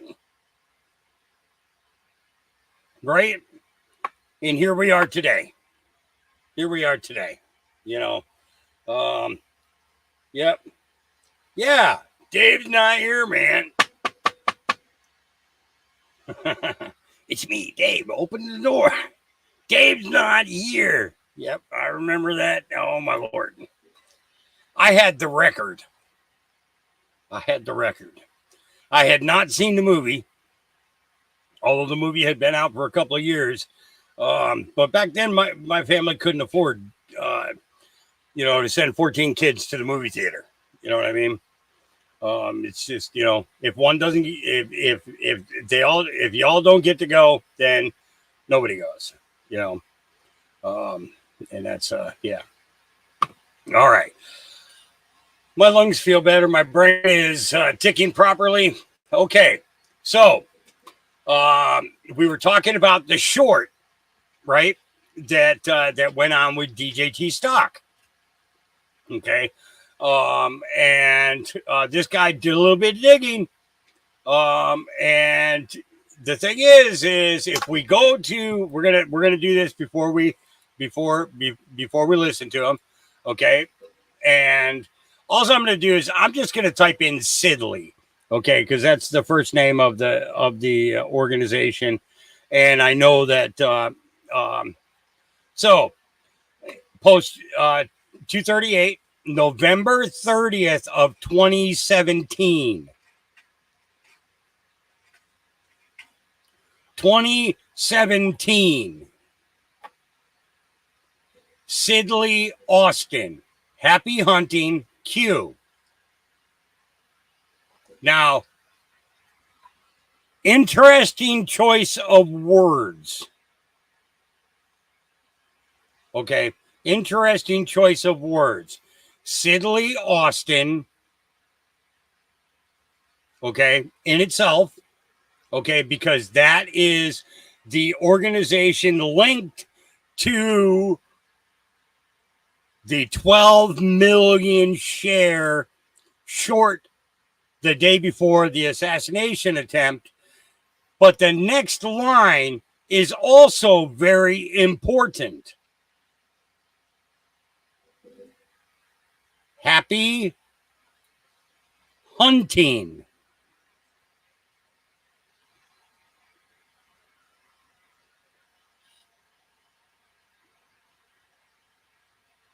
Was Q telling us back in November 30th of 2017 that Sidley Austin was going to pull something, okay, and somebody was going to be hunting our president?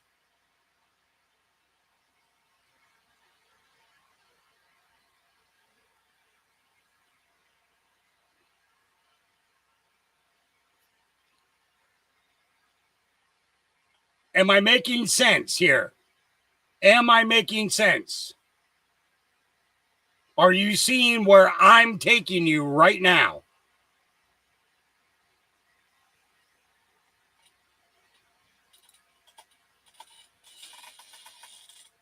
(2017)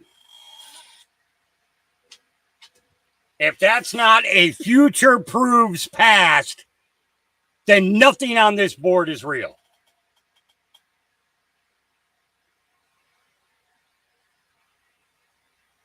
Future proves past. Sidley Austin in 2017.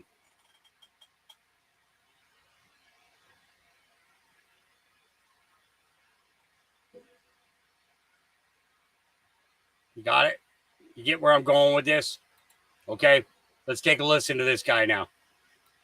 I like him. I like his mode of thinking, and I like how he processed it. Okay, here we go. Okay, I hate to keep harking on J.D. Vance, but I got... And that's another thing. Oh, my Lord. That's another thing.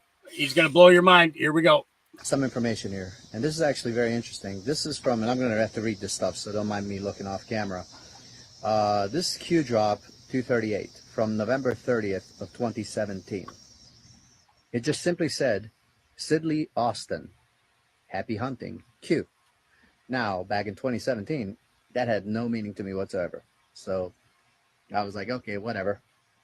Let me read you a little bit about Sidley Austin. If you've never heard of him, I haven't. So now, Sidley is a global law firm collaborating across disciplines and borders to help clients in more than 70 countries achieve business objectives. Sounds pleasant enough. Sidley is an elite global law firm with US $3.1 billion in revenue, powered by lawyers who practice at the highest level of their profession. Okay. Now, how does J.D. Vance tie into all this? Well, J.D. Vance, very quick little bio, one paragraph here basically. J.D. Vance was born in Middletown, Ohio in August 1984. After graduating from high school in 2003, he enlisted in the Marines and later deployed to Iraq. He then attended Ohio State University, where he received a bachelor's degree in political science and philosophy in 2009. Vance went on to attend Yale Law School, where I'm sure that's where he became Skull and Bone, obviously, and graduated in 2013 before working for the law firm Sidley Austin, LLP. Isn't that interesting? Now pay close attention to this, because guess who else worked for Sidley Austin? This guy got a job in this law firm. This sounds so beautiful and everything. But now this part here is from Forbes magazine. Forbes magazine. Sidley Austin Company Overview and News. Sidley is popularly known as the law firm where Barack and Michelle Obama met in 1989. In recent years, Sidley has become a regular at the U.S. Supreme Court. Well, isn't that interesting? Anybody have the feeling that Sidley Austin, whatever this law firm, is going to end up being taken down? Very, very interesting how this all ties together. And that's as long as his clip was. So we've got the assassination attempt, the companies that were involved in the 12 million share short, J.D. Vance's connection to Sidley Austin. Okay, so we got two things, happy hunting, both things on the same day.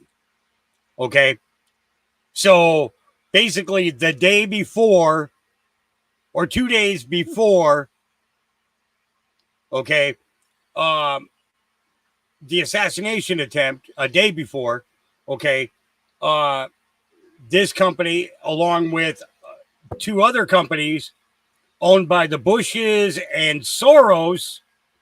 Oh yeah, we're gonna, trust me, this is gonna be real good connecting.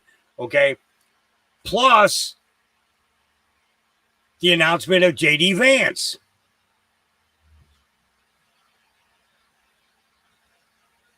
Okay, and Elaine, don't spoil it. Don't spoil it. Dang it. I hate it when you guys get ahead of me. Don't get ahead of me. We're going to go there. Okay? Please. Please. All right. Okay, so, so connection number one. Okay. We won't even talk about any association to the market with them. We'll just concentrate on JD Vance's relationship with a law firm that Michelle Obama met Barack Obama. Okay. We'll go with that connection for now. JD Vance, Michelle Obama, and Barack Obama all working with the same one, plus their connection to the Supreme Court. Okay. Now remember, another Q drop, two shall step down, or I'm sorry, the Kim Clement prophecy, two shall step down in embarrassment. Okay. Not necessarily saying that they're stepping down because they committed a crime. Kim said that they would step down in for the embarrassment.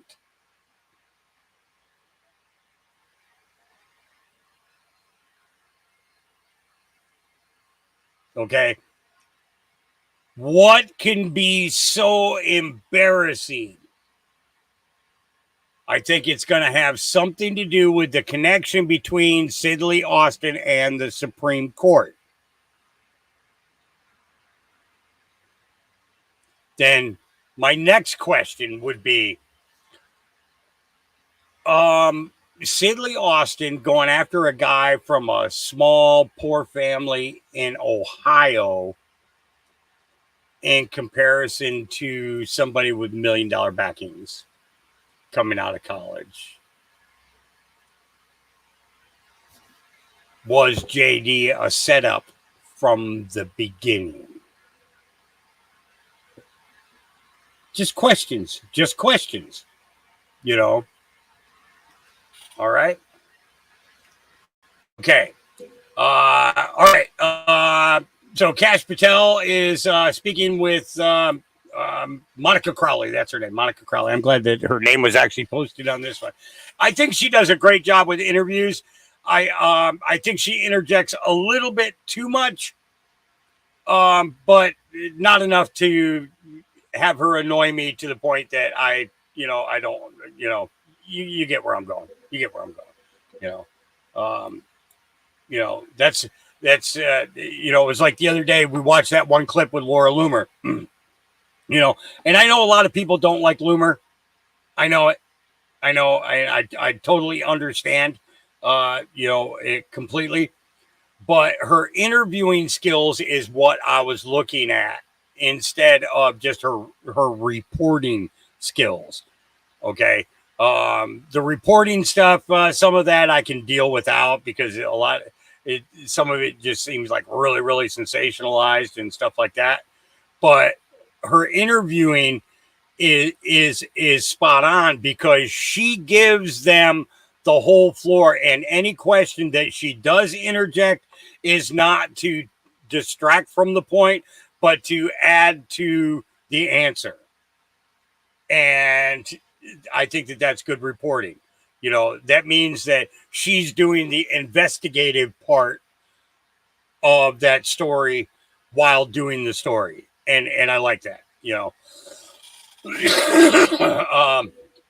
right. Let's see. So let's get into this. Grace Chong says they wanted me to accept Deep Space spies on my team. So this is an interview with Kash Patel and Monica Crowley. Here we go. And I've never publicly shared this story before. And it was, at the time, it didn't really register with me what happened. But subsequently, given everything we now know about the deep state, it was clear what their objective was. So in December of 2016, right after President Trump was elected the first time, I got a call from General Flynn, and he wanted me to take the position of Director of Strategic Communications for the National Security Council. I didn't even know this, ladies and gentlemen. This is pretty breaking, Okay. so this is pretty cool. Which was, of course, my dream job. So, of course, I said yes. The president wanted me to do it. General Flynn wanted me to do it. And, of course, I jumped at the opportunity to serve the agenda and to serve my country. And I felt very blessed. So I accepted the position. And a couple of weeks later, early January of 2017, I got a phone call. Now, keep in mind that the position that I was assuming had about 8 billets assigned to it. And billets are different positions under your position that you can fill for different things. So I needed somebody who knew the inside intel game, somebody who knew the outside intel game. And I was in the process of interviewing a lot of people for my StratComs team for the National Security Council. So in early January, I get a phone call, not from the Trump side of the transition, not the Trump transition team, the government side of the transition. So a woman I had never met before. Okay. So I get this phone call and she says, Monica, I understand that you are in the process of hiring 5 to 8 people immediately. And I said, yes. And she said, well, I have good news and I have bad news. And I said, okay. This is the person running Obama's transition out. Running the government side of the transition. Correct. Wow. Correct. Okay. And I said, okay, what is it? And she said, well, the bad news is that Ben Rhodes, who was Obama's StratComs director, so would have been my predecessor. Architect of Russiagate. No big Okay. deal. She said, Ben Rhodes and his team have already pre-spent the first quarter of the NSC budget. They spent your money? They spent President Trump's money, the American people's money, and certainly the money for my team and more broadly the NSC. So she said, that's the bad news. So what's the good news? We will not have money. We will have money for General Flynn, General Kellogg, and you. But we will not have money for your team until after the first quarter. So around April 1st, we'll begin to get money for people that you can hire. And I said, I'm sorry, what? I said, are you telling me that I'm going to have to do this job by myself for the first 3 months? And she said, well, no, here is where the good news comes in. She said to me, Cash, and I quote, the good news is that Ben Rhodes has 3 people already on staff that have been detailed from places like the State Department and the CIA. So they're trying to jam you. Already on staff, and their salaries are already taken care of. So for at least the first 3 months, you are entitled to keep them. Entitled. Okay. As if they were doing you a favor. I swear to God. Oh and my so God. I instantly realized what was happening. And I said to her point blank, I appreciate the offer. You thank them for their service and you tell them they are relieved as of January 20th, 2020, Only 2017. Monica Crowley fashion. I love And I Ladies said, and you know what, ma'am, I will do this job myself until April 1st, until I can get my team. So it was very clear that they wanted me to accept deep state spies on my team, at least for a period of time. And they were open about it. I'd never heard this. Is Well, she didn't say it in that. She was like, oh, we're going to hook you up and help you out by having these 3 guys stay on with you to help you during the transit. And I was like, oh, hell no. I will do the job by myself for 3 months before I'd take. Interesting. Yeah, I see what you meant by that now, B-Dog. Yeah. But that's actually cool because Cash was the head of the DOD during Trump's administration, right? So, like, say, for instance, Trump says, Cash, I'm putting you back there because that's where you did the most good, right? So say, for instance, he's going back there and now he's aware of these reporters coming forth and notifying him, not with ill intent, but just telling the narrative of, yeah, they wanted me to take these spies onto my thing. And now Cash Patel has got another avenue to look at when he gets to whatever office he's going to end up going to. I don't know if that makes sense to you guys or not, but that's just what it seemed to me. You know, you know. All right, Script Keeper. You know, I love this guy. Not like that, but you know, I love this guy. He's the guy's. He puts together some great content, and you know, for the common individual, okay, say somebody who's like really doesn't know what's going on, but then they find him. In most cases, because the way that he's talking about things, they'll be able to understand. I really like his method of it. I like how he mixes music and stuff into some of his stuff too, but I can't play that stuff because that's all copywritten and I don't want to get in no trouble for it. And then have that interview be the one thing I got to clip out of my video for the day, you know, kind of thing. You know, it's just kind of ridiculous that censorship goes on like that, because to me, I think the guy he put together some great music. You know, I've never been to his Spotify or anything like that. I know that that's where they do their stuff, but I just don't want to be battling copyright after copyright after copyright stuff. So, so he says part 1, it's a movie. Part 2 will be more about reality. Okay, so I think what I perceive from that is part 2 is going to be that disclosure. You know, people have to see things to believe it. You know, sometimes you have to show the people. You said that too, right? Sometimes you have to show the people, and it's that soft disclosure is going on, and it seems to be going on. To me, what has been going on 3 years, almost 4 years. I mean, we were getting stuff before that, but that was primarily the Q posts and the digging that we had to do as Anons researchers, right? But now all the things that we talked about were possibilities and things like that. Well, all these possibilities are falling into place, one after the next, after the next, after the next. We just did a Future Proofs Past with one post, okay? And from 2017. And it all clocked out to Saturday, Sunday, Monday.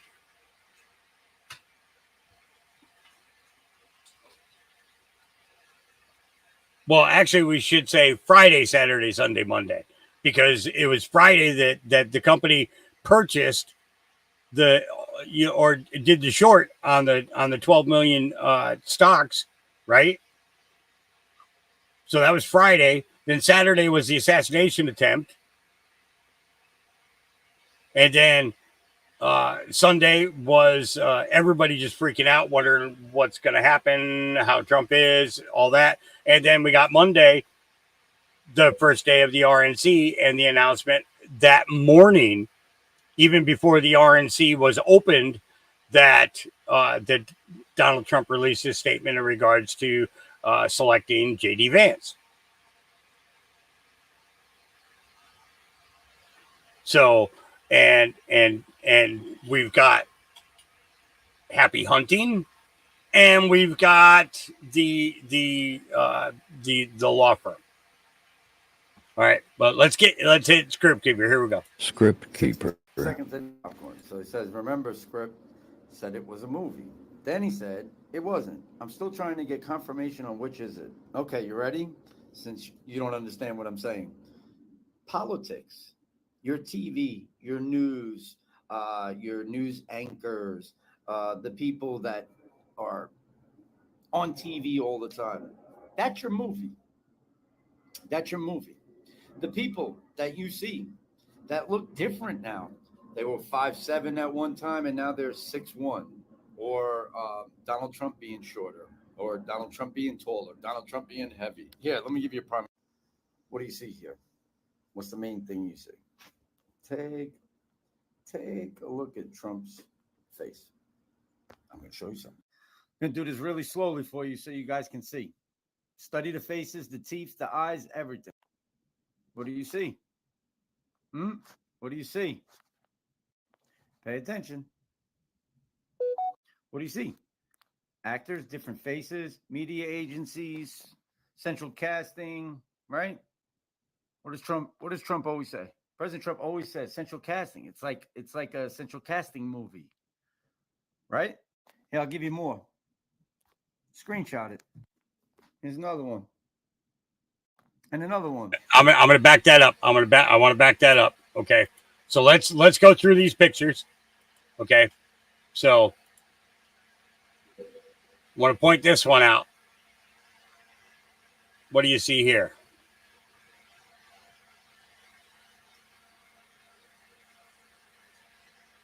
You see it? Right here.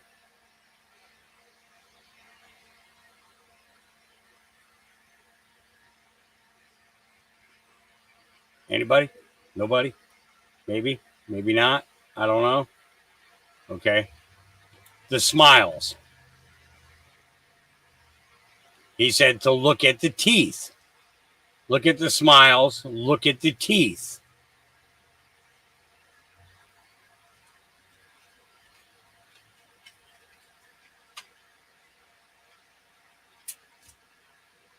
Okay.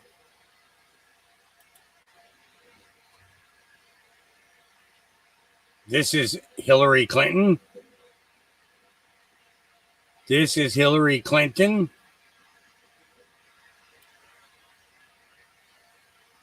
This is I don't remember what her name is. Germany, I think. The lady from Germany.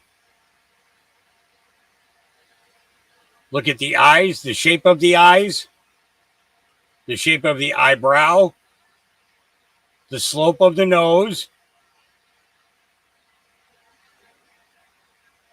Again, look here. Look at the shape of the eyes. Look at the slope of the nose.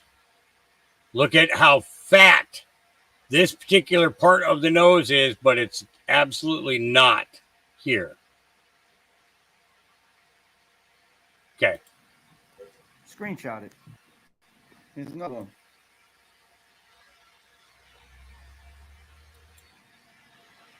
And another one.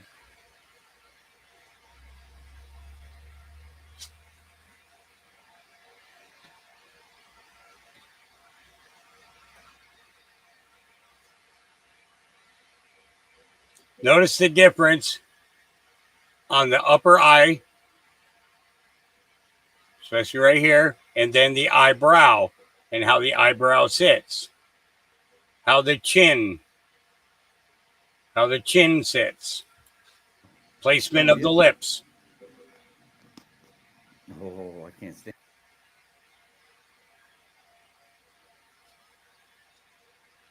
The eyes, the space between the eyes, the curving of the cheek. There is no curve. There's a solid curve. Okay. Stand this one, Dr. Burks. Study it. Who's that fucking guy? Hey,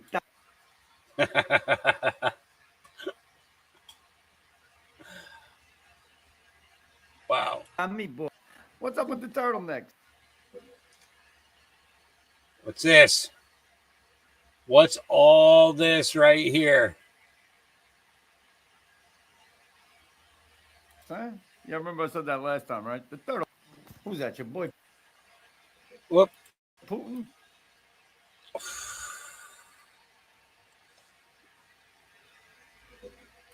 Yeah, but he gained weight. He had plastic surgery done. Look.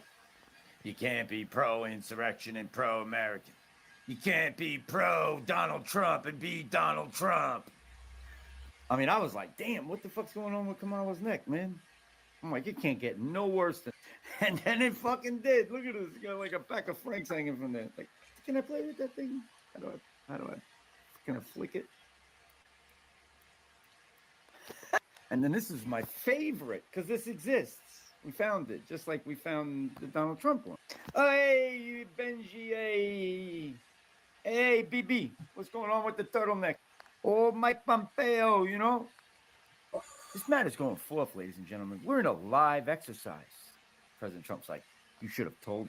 Hey, what happened there, Mikey boy? What do you got going on there? It's a little wrinkly. Let me see if I can wrinkle my shit like that if I push like a shirt.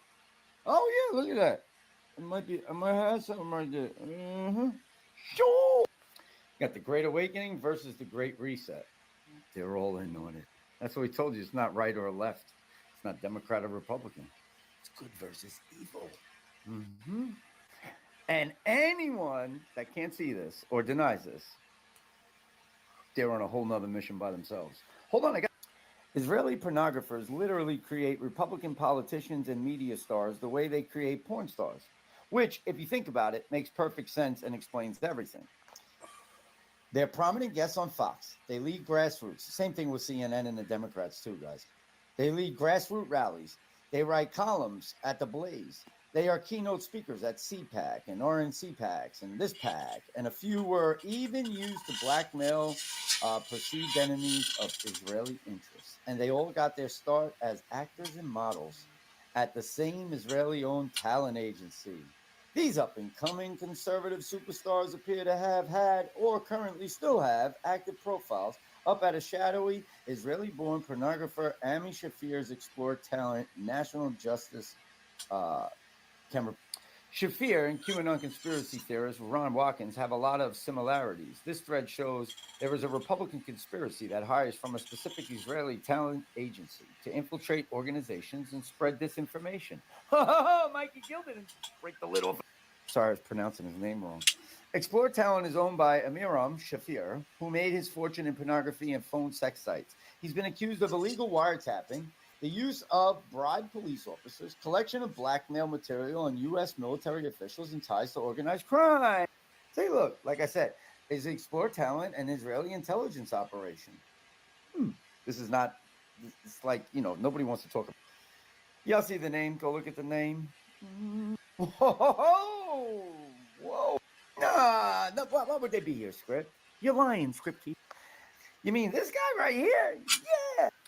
Now, pay attention to this, what it says up here in the corner. It says augmented reality. Augmented reality. Now, I know somebody that's at the RNC conference and everything, but, you know, it's all camera work. Movie style. Hollywood. Lights, camera, action, stage. I even made it a little bit bigger so you guys can see it. See it right here? Augmented reality. RNC augmented reality. 60 seconds on your popcorn. There's your. Well, Script, that was a little bit more than 60 seconds, but it was pretty good. Yeah. Yep. All right. Moving on. Meet Dave. Dave is triggered that the assassin missed. Dave is a typical liberal living in his mama's house. Literally living in his mama's house. Dave, we're going to make you famous. They missed. Somebody hit him in the ear. They fucking missed. Could have been over. It could have been over.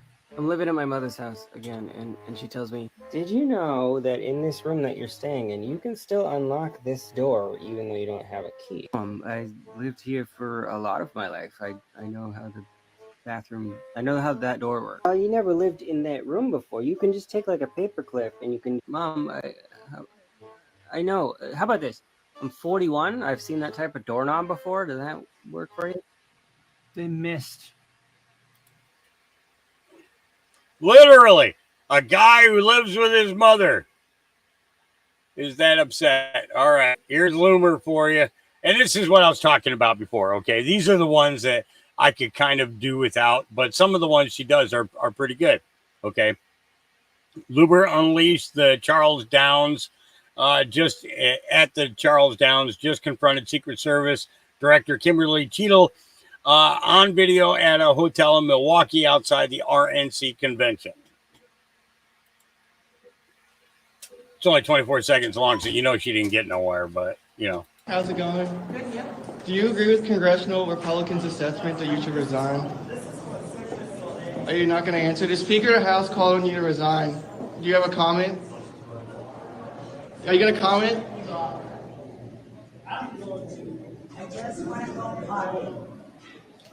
And she's going to get protected.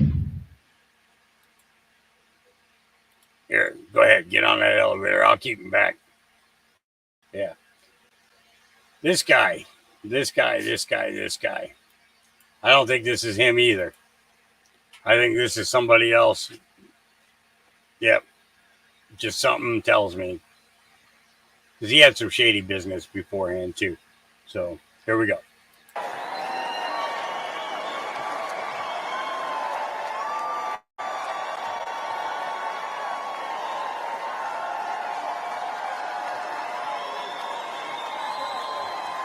Donald Trump is unstoppable. Elect him president again, and America will be unstoppable too. Meanwhile, Joe Biden's been out of it. Democrats have been hiding the real Biden for years. We saw people in the witness protection program more often than we saw unscripted Biden. Under Biden-Harris, America has fallen sicker, lonelier, and poorer.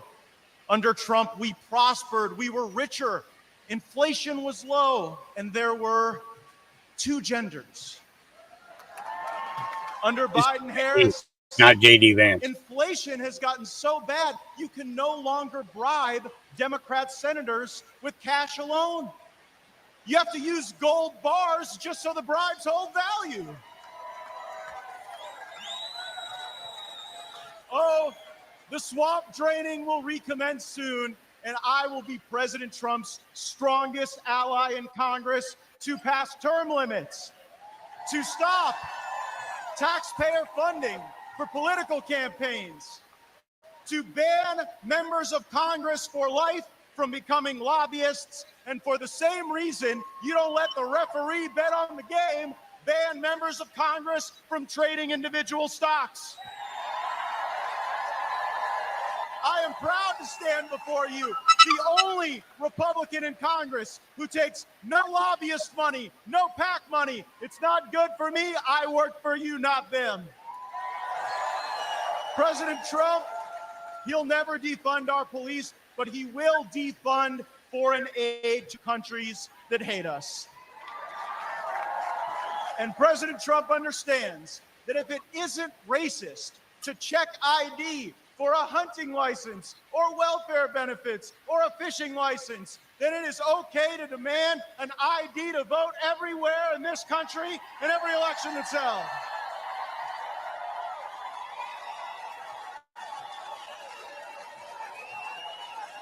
A Democrat congressman recently said that any criticism of Joe Biden is ableist. I don't think it's too much to ask that the American president be able to do the job.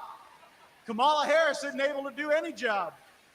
She was appointed border czar. Appointing Kamala Harris to oversee the border is like appointing Bernie Madoff to oversee your retirement plan. President Trump has shown the world what he is made of, and now we will show the world what America is made of by having his back. And how about the choice President Trump made for a running mate? JD looks like a young Abraham Lincoln, but he's from Ohio, like General Grant. And like General Grant, JD Vance knows how to fight. So they can run Biden from the nursing home, Harris, George Clooney, Robert De Niro, whoever they want to run. We are on a mission to rescue and save this country, and we ride or die with Donald John Trump to the end. Thank you all so much. Thank you for having my back. Let's go get him. Yeah. But I don't think that's him. I think he was swapped out a while ago. All right.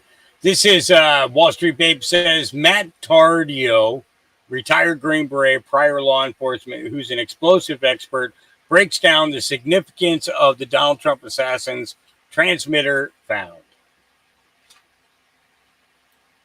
Things just got more weird for the President Trump assassination attempt. Right down here below is a transmitter, and we're about to talk about why that is a huge flippin' deal. For those that don't know, my name is Matt Torrio. I'm a retired Green Beret and prior law enforcement officer, and I happen to be an explosives expert on top of all that. So what does that transmitter have to do with the explosives found inside the vehicle, and what does it tell us about the suspect? So obviously he presses a series of buttons on the transmitter, which then goes towards the receiver. It then sends out an electrical impulse, which then runs through the charge and detonates it. Now that electrical impulse that's sent out by the receiver, or in this case, we're going to call it the switch, is not enough to set off the main charge. That, my friends, is why electric blasting caps exist. Now, if that's the case, and he actually had his explosive devices rigged up to an electric blasting cap, he could have acquired them one of two ways. The first way is he could have made them. Precursors are readily available at numerous places here inside of the United States, and truthfully, I've even had them sent to my front door off of Amazon. Now, he could have taken those precursors and mixed his own explosives out of it and made his own electric blasting cap. Only problem is, in order to do that, it requires a very precise formula, and it's highly volatile when you're making and drying it. Then he would have to pack the cap without blowing himself up, and so on and so forth. Manufactured caps are very closely tracked, so I highly doubt he got his hands on one of those. Now, the suspect is 20 years old, and last I checked, he does not exactly have an extensive background in chemistry.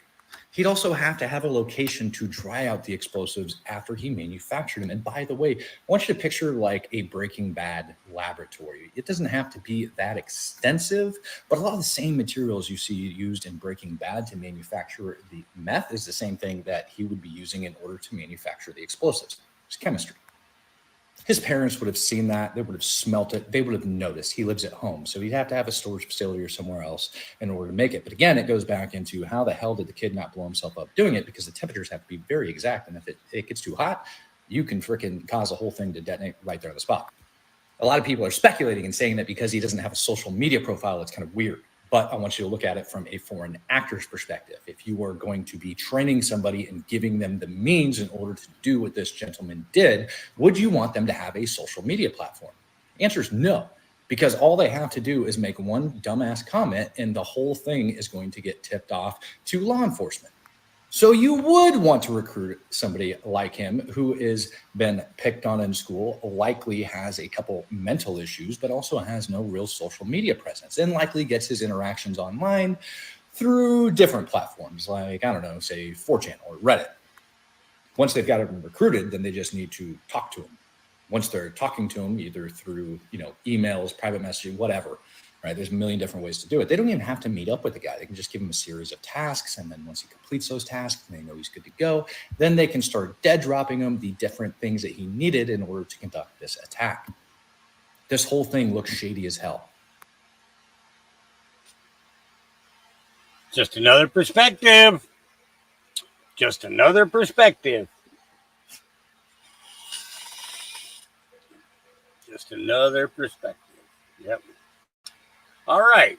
To take your mind off of things for a minute and give you a clear flushing of the brain, let's go with a thing here. Steve Harlow is going to hate me for this one. Plumbers don't want you to find out about this. Just put an egg, and that's it. Plumbers don't want you to know this secret. Today, I'm going to show you how to unclog your sink using just one egg. Let's start by putting an egg in a container. This egg is crucial for unclogging the sink because it has chemical properties that can soften grease. Next, we'll fill one glass with white vinegar and another with baking soda. Now let's get to the method. As you can see, this sink is completely clogged. Water won't go down at all. To unclog it, we'll start by placing the egg directly into the sink drain. We'll let the egg work its magic for a few minutes. After a few minutes, we'll add all the baking soda. This mixture will unclog your sink in no time. Now, let's add the vinegar. Watch the reaction this mixture creates. This will melt away all the gunk in your sink's pipes and flush it down to the sewer, allowing water to flow freely. In just a few minutes, you'll see the results.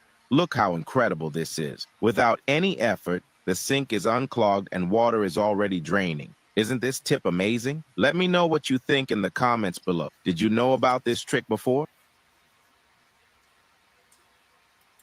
This is for educational purposes only. But how many of y'all had to call a plumber? Again, it wasn't something that you could fix yourself. Now, I don't recommend trying to do this in your toilet unless you eat a whole lot of greasy food. All right. All right. Meet Papa Don on TikTok. Don is upset that the PA shooter missed his target. Don suffers from severe TDS. He believes that Trump and his supporters are domestic terrorists, going as far as to claim Trump is a bigger threat than Hitler was. His page is filled with sound bites. Let's listen to a few. Has been the dude, you had one job, one fucking job, and you fucked it up. God damn it. Donald Trump has no one to blame but himself for getting shot. Donald Trump and his MAGA followers are a domestic terrorist organization hell-bent on destroying American democracy. Donald Trump, and Donald Trump alone, has been the catalyst for our modern political divide. Donald Trump is a domestic terrorist. He's responsible for more American deaths than that bearded fellow who planned 9/11. He's a bigger risk to our sovereignty than that German dude with a little mustache. The most patriotic thing that spray tan colostomy bag could do is take a good long dirt nap. Well, it's Thursday morning, and the bad news is Donald Trump is still alive. Yep. Hey, Don, you missed. All right. Let's see. Moving on. Don't worry. We're gonna plaster it across social media forever. Editor tells media to bury the iconic Trump photograph. Here we go. A significant impact on U.S. elections and on American politics overall. This week, the photo of former President Trump standing tall moments after an assassination attempt, fist raised in the air, blood streaming down his face, is arguably one of those images. It was chosen to appear on the cover of Time because of its, quote, historical significance. But a new report reveals that some in the media want to bury the iconic photo that shows Trump standing strong. Axios reporting, quote, a photo editor and photographer from a major news outlet said the amount that publications have been using the photo is kind of free PR for Trump in a way. And it's dangerous, they said, for media organizations to keep sharing that photo despite how good it is. Another photographer who is freelanced for major publications worried that the photo would become, quote, a propaganda machine, with the image itself making Trump a martyr. Kayleigh, I want to talk to you about the good that can be done with photographs and why it is so shocking that those in the media would even purport to stamp down the iconic imagery and the positive effect that it can have. An incredible artist named J.O. Jerusalem here in New York City has raised so much money right now that he's donating to the family of Corey Comparatori and to the Trump campaign. Street Speed 717, same. They donated thousands to the family of the person who was destroyed by that shooter there. It has nothing to do with politics, Kayleigh, but so much to do with how this image inspires Americans and the good that can come with it. No doubt. Corey Comparatori, a patriot, a hero. He died shielding his daughter from bullets. He's a firefighter. He was a church-going man, a great member of his community, a dad forever gone. And you're exactly right that these photos highlight those families and the devastation wrought on that day. But these photos, I just want to point out, they're from people in the White House press corps. Getty Images, Evan Vucci of the Associated Press, Doug Mills of the New York Times, who's been taking photographs since the early 1980s in the White House. These are history. These aren't propaganda photos. These aren't PR photos. Are you kidding me? Mark Thiessen, that's exactly right. This is a historical moment that was captured. So take from it what you will, Americans. The role of the media is to keep it out there, the fact out there. It's not to tamp it down.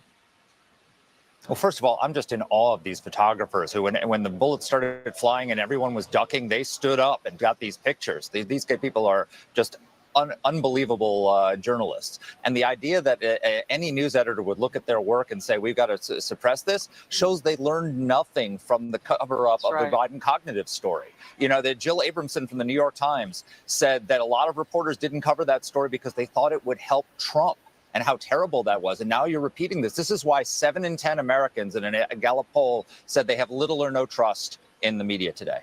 And Lisa, this serves to only compound the tragedy of an attempted assassination. Yeah, well, I mean, it tells us that too many in the media are more interested in propagandizing us instead of telling us the truth. But when I see this photo, I see American strength, American resiliency. I see a commander-in-chief that will lead us on a better path. It will right this ship that we're currently on.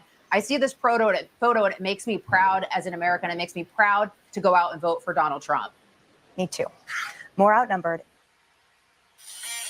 Yeah, interesting that these news organizations want to take that photo away from us.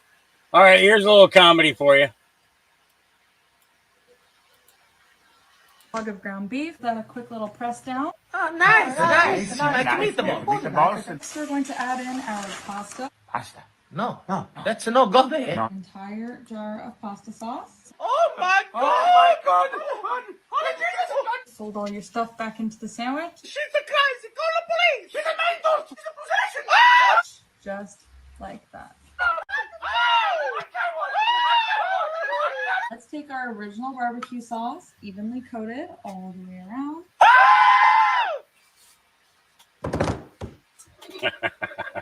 Log of ground beef, then a quick little press down. Oh, nice. Oh, yeah. You got to have a little comedy mixed in sometime. All right. Former Trump advisor Peter Navarro, released from prison, arrives at the RNC 2024, calling for unity and urging disappointed Democrats to support Republicans. This is one clip that I have of him, but I actually have his speech as well. Here we go.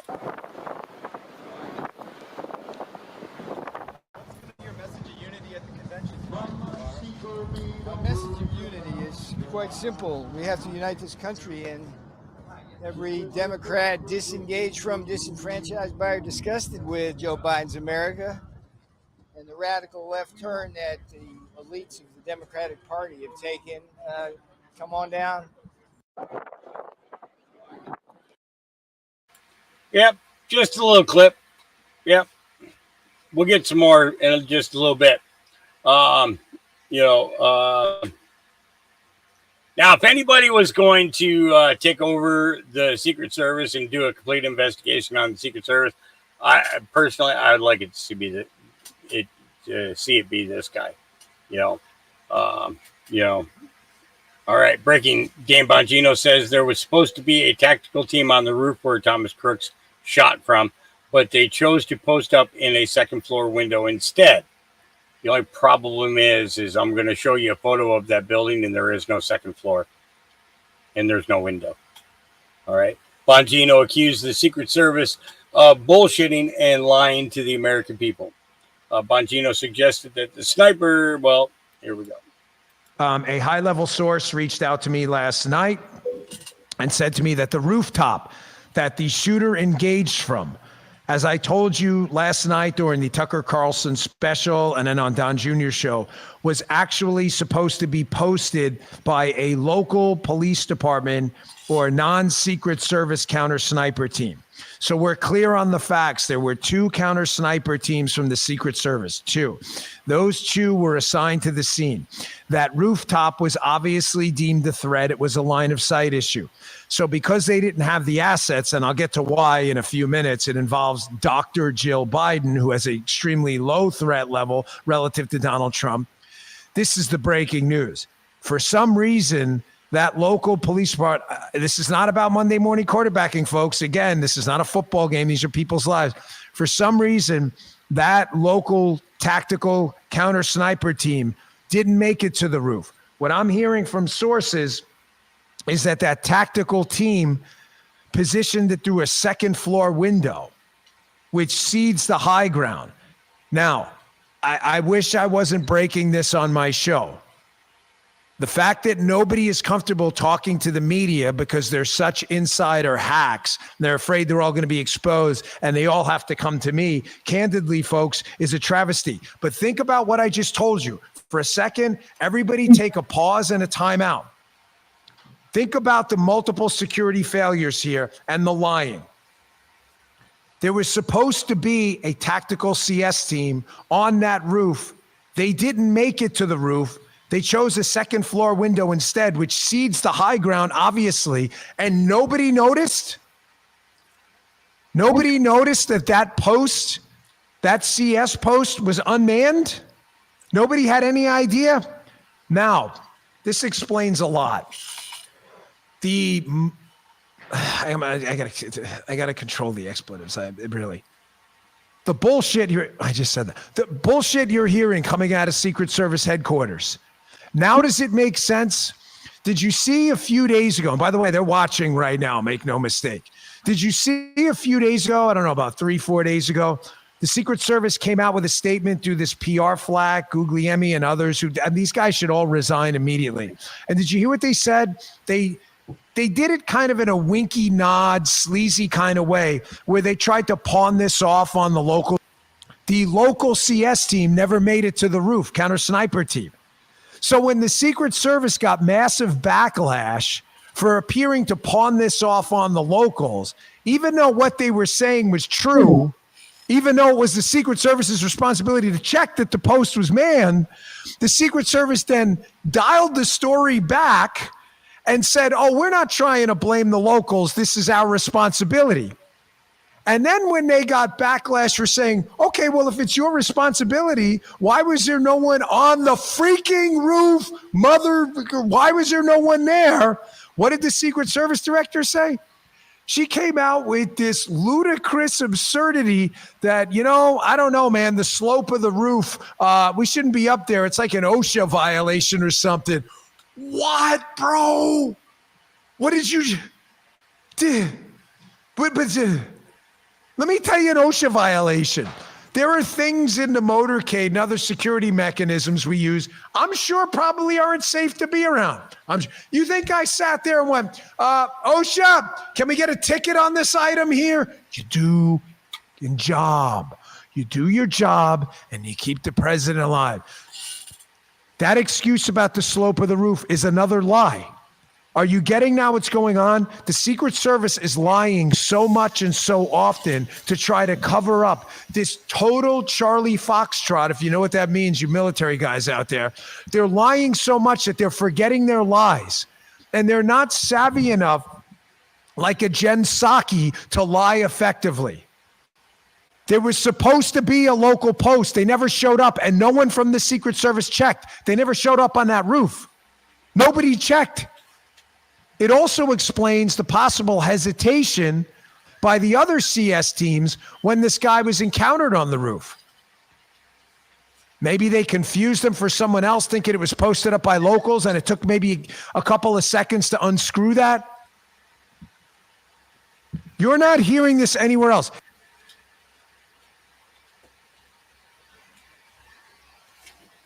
Yeah. So, OSHA, yeah. Another one of the 3 to 4 letter agencies that have been making up their own rules all along, and creating difficulty in people to be able to conduct business when their safety records are high, irregardless of the equipment that they use. We've seen too much of that. We've seen too many businesses have to give up their licensing and things because of that. And just another agency that needs to go. All right. Mickey Larson Olson says, Yes, that's what I believe to be true. J.D. Vance is dead. The guy wearing the guy wearing a mask, and he's way taller than the real J.D. Vance. Interesting, Google changed his height today after we all calling it out because he's 5'7", standing next to President Trump like they almost the same size. Let's see here. Oh, okay. So let's talk about some of J.D. Vance. Yeah. So placeholder for now. Placeholder. Q told us about placeholders. You know what I mean? And he's being exposed. That's what this is about. So he's taking money from AIPAC. Okay. Pro-Israel lobby. Okay. This is JD when he was running for office.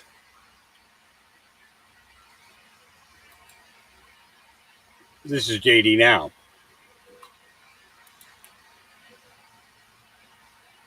So just because a person loses weight doesn't take away their basic facial structure.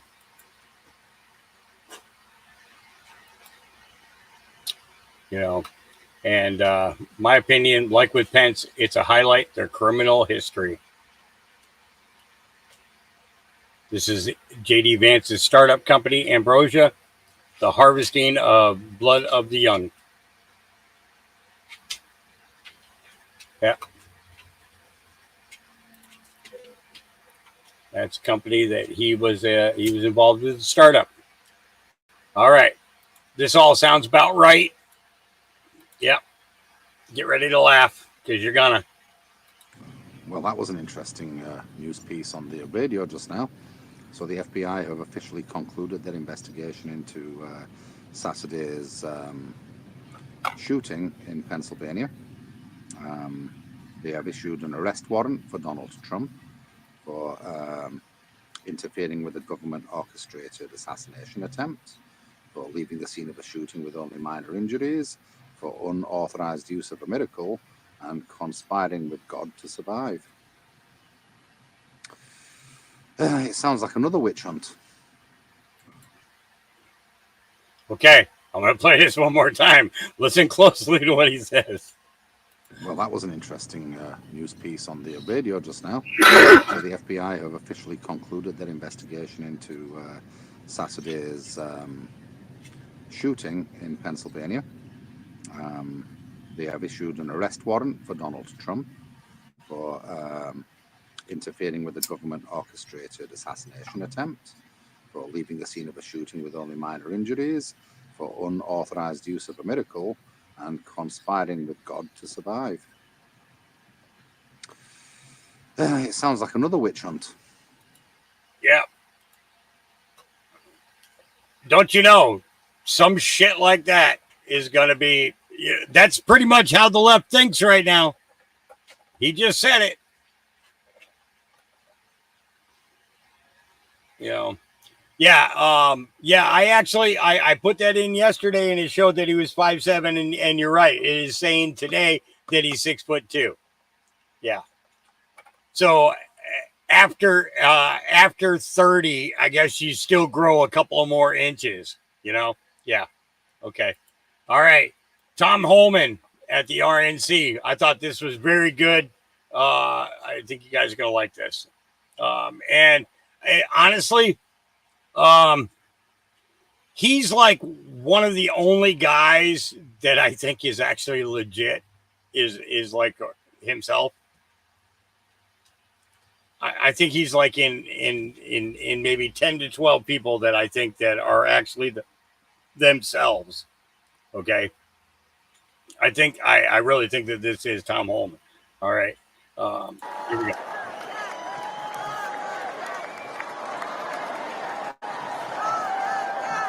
Thank you. How you doing? My home state, New York. Where's New York at? Give me a shout. Damn right. Look, for those that don't know me, my name is Tom Holman. I began my career as a Border Patrol agent in 1984. After 34 years, I became the first director of Immigration and Customs Enforcement, ICE, that actually came up through the ranks. I've worked for 6 presidents, starting with Ronald Reagan. Every president I've worked for said they're going to secure the border. President Trump actually did it.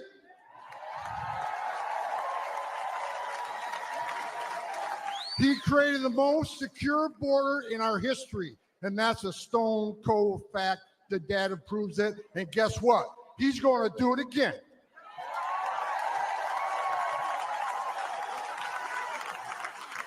Under President Trump, we cut illegal immigration by 90%, the lowest level in 45 years. Deportations rose to the highest level ever, including historic numbers of illegal alien gang members and criminals. Most importantly, 4 years under President Trump, we had 13 people we arrested on a terrorist watch list. Joe Biden, 381. And let's remember, we got over 2 million known gotaways. How many of them came from a country that sponsored terrorism? God help us. Biden is the first president in American history to come into office and unsecure a border. Who the hell does that? On their first day in office, Joe Biden and Kamala Harris suspended deportations. They stopped the border wall. They canceled Remain in Mexico. They reinstated catch and release. They proposed amnesty for millions, along with free health care. And now we have a record illegal immigration, a record number of women and children being sex trafficked, a record number of Americans dying from fentanyl, a record number of known and suspected terrorists sneaking across our border. And here's what you need to know. This isn't mismanagement. This isn't incompetence. This is by design, and it's a choice. It's national suicide.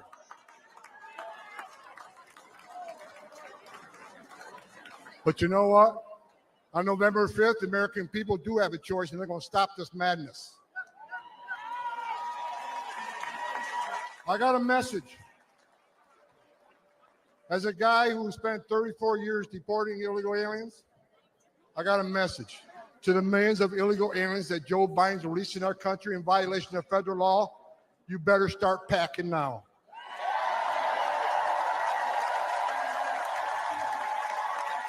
You're damn right. Because you're going home. I got another message to the criminal cartels in Mexico. You smuggled enough fentanyl across this country to kill 148,000 young Americans. You have killed more Americans than every terrorist organization in the world combined. And that's when President Trump gets back in office. He's going to designate you a terrorist organization, and he's going to wipe you off the face of the earth. You're done. You're done.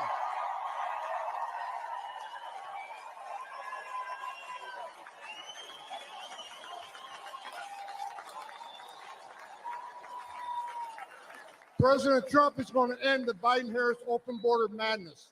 We will stop the drugs and the crime from pouring into your neighborhoods.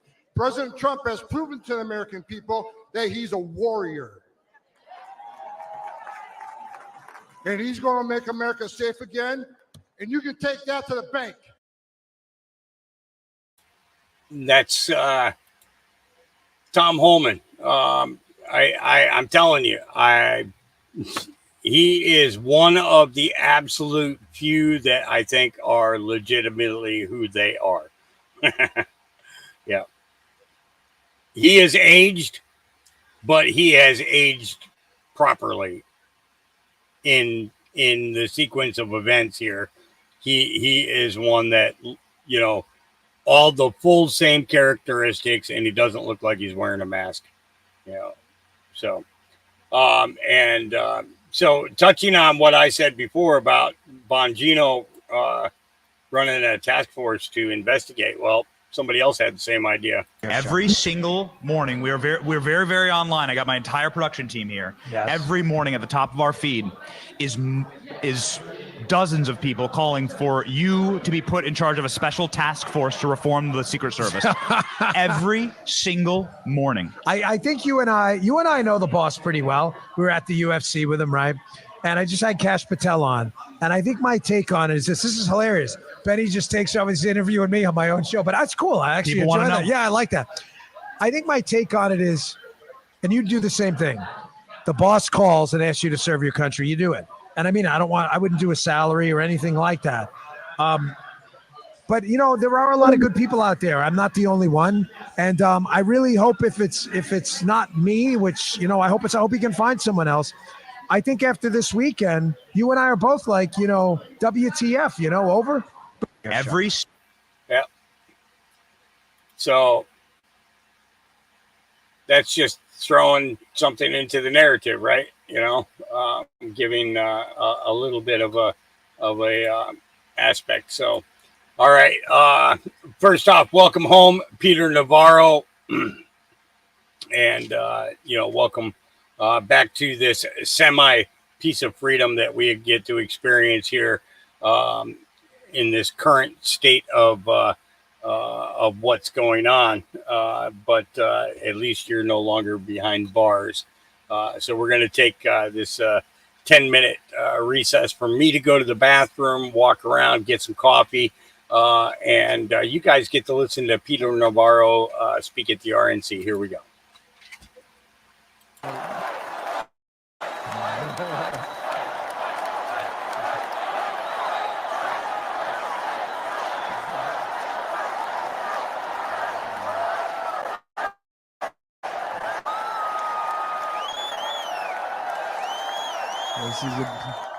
This is a beautiful thing, and I think I think you folks just want to know if you can see my MAGA tattoo I got there. Yes, indeed. This morning I did walk out of a federal prison in Miami. Joe Biden and his Department of Injustice put me there. Tonight, I'm here with you in this beautiful city of Milwaukee. I've got a very simple message for you. If they can come for me, if they can come for Donald Trump, be careful, they will come for you. If we don't control our government, their government will control us. If we don't control all three branches of our government, legislative, executive, and judicial, their government will put some of us, like me and Steve Bannon, in prison and control the rest of us. Here's how it went. Here's how I got in prison. The legislative branch came for me first. Your favorite Democrat, Nancy Pelosi, created your favorite committee, the sham January 6th committee, which demanded that I violate executive privilege. What did I do? I refused. The J6 committee demanded that I betray Donald John Trump to save my own skin. I refused.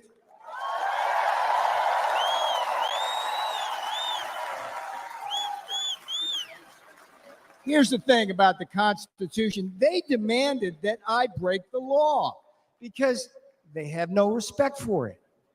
I refused. And a Democrat majority in the House then voted to hold me in contempt.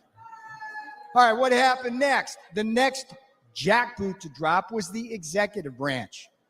Another one of your favorite Democrats, Democrat Attorney General Merrick Garland. There's a winner.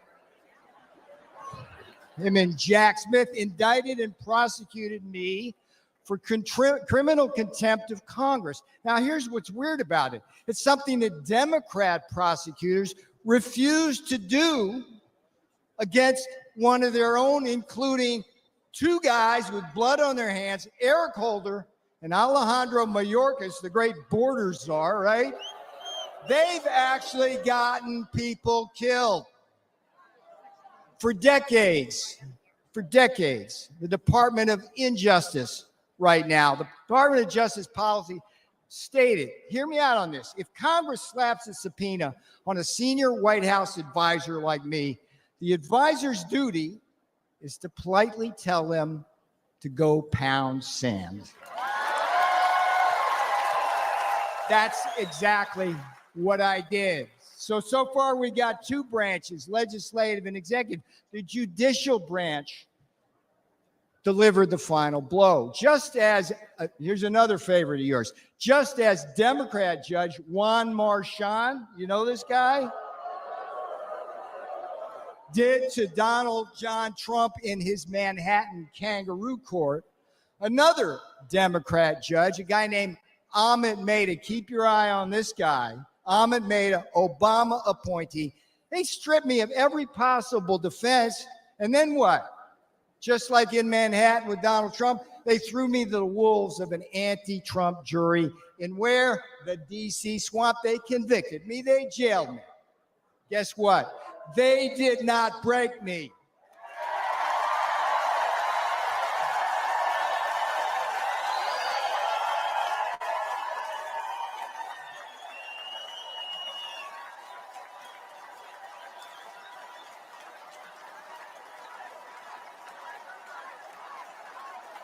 And they will never break Donald Trump. They will never break Donald Trump. All right, now here's the most important thing I'm going to tell you. You may be thinking this couldn't happen to you. Make no mistake, they're already coming for you. Joe and Kamala, they threw out the woke blue carpet across the Rio Grande, opened our borders to what? Murderers and rapists. When Donald Trump said it, thank you for saying that. When Donald Trump said murderers, rapists in 2016, they go, oh, racist, whatever. We read the papers. It's murderers and rapists. Murderers and rapists, drug cartels, human traffickers, terrorists, Chinese spies, and a whole army of illiterate, illegal aliens stealing the jobs of black, brown, and blue-collar Americans. They put them right on your front doorstep. Now, here's another thing Joe Biden did. You got to love this. The green new scam. We're in the heart here in Milwaukee, around all this. This is where the auto industry, that new scam is destroying our industry, leaving us at the mercy of the battery factories in Shanghai and slave labor in the Congo. Biden inflation. You're going to hear a lot of this because it's so friggin' true. Biden inflation is coming after what's left of your savings and eating your wages. And the Democrats, here's the thing. I'm sitting in prison thinking about this. It just eats at me as the Democrats come for your kids. They're indoctrinating them with poisonous attitudes on race and gender. And here's the thing, when politics fails, the investigations and prosecutions begin. They did it to me. They're going to do it to Trump. But hear me out. They've also done it to Catholics, pro-life activists, and parents who are just standing up for the kids at school board meetings. This is a tale of two Americas, and you know it wasn't this way when Donald Trump was president. I remember the days I was there. In Trump's America, you were safe and our borders were secure. In Trump's America, you were more prosperous and you didn't have to choose between what? Food on the table, medicine in the cabinet, and a roof over your head. And in Trump's America, you didn't have to worry about being locked up for disagreeing with the government.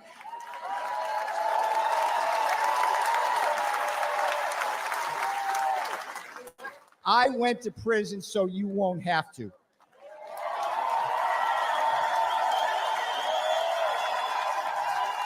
I am your wake-up call.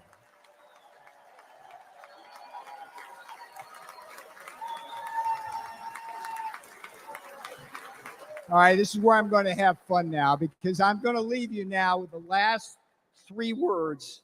The last three words my beautiful fiance said when I left that morning for prison. They weren't, "I love you." That was a given. She simply said, "We got this. We got this."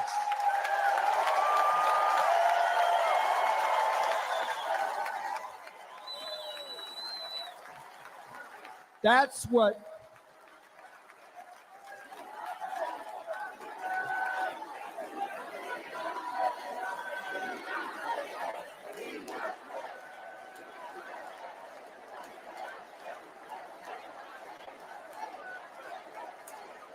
bring my girl out now. That's what these lawfare jackals don't understand. When they put people like me in prison and fire figurative and now literal bullets at Donald Trump, they also assault our families.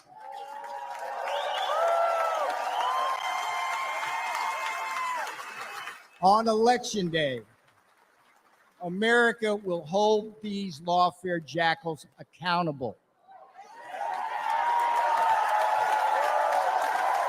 Now, here's the sweetest thing that's going to come off my lips. Vote Trump Vance.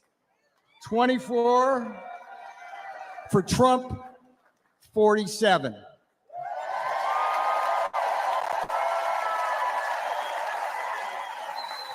I'm Peter Navarro. I went to prison so you won't have to. This is my beautiful girl. She did the time with me. That's what these friggin' Democrats don't understand.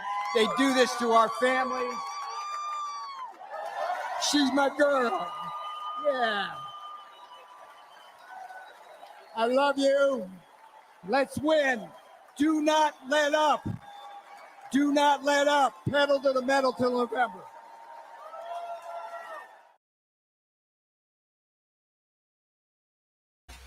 It was a pretty good speech. Yep. All right. So let's see here. Let's hit Jesse Waters real quick. You think we're going to get a straight answer here? With all these mysterious failures, Biden says he still has confidence in Cheadle, but doesn't know Cheadle's a woman. Is it acceptable that you have still not heard, at least publicly, from the Secret Service director? Oh, I've heard from him. But have you heard from her publicly? Publicly, I've sat down in a situation room downstairs. The Secret Service, the FBI, the national security agencies, the Homeland Security, all the major elements. Sources close to the Biden family says Cheadle was well liked by Dr. Jill after serving on her security detail, and that's how she got the job. This is your typical Biden family affair. Obama's Secret Service director resigned when a man with a knife jumped the White House fence. So is Cheadle just staying around to cover this up? We only get answers when she's out. And just breaking now, Dan Bongino reporting that Secret Service agents have been warned that if they want to keep their jobs, they'll keep their mouths shut. But instead of investigating, the FBI's warning that Trump supporters are a threat.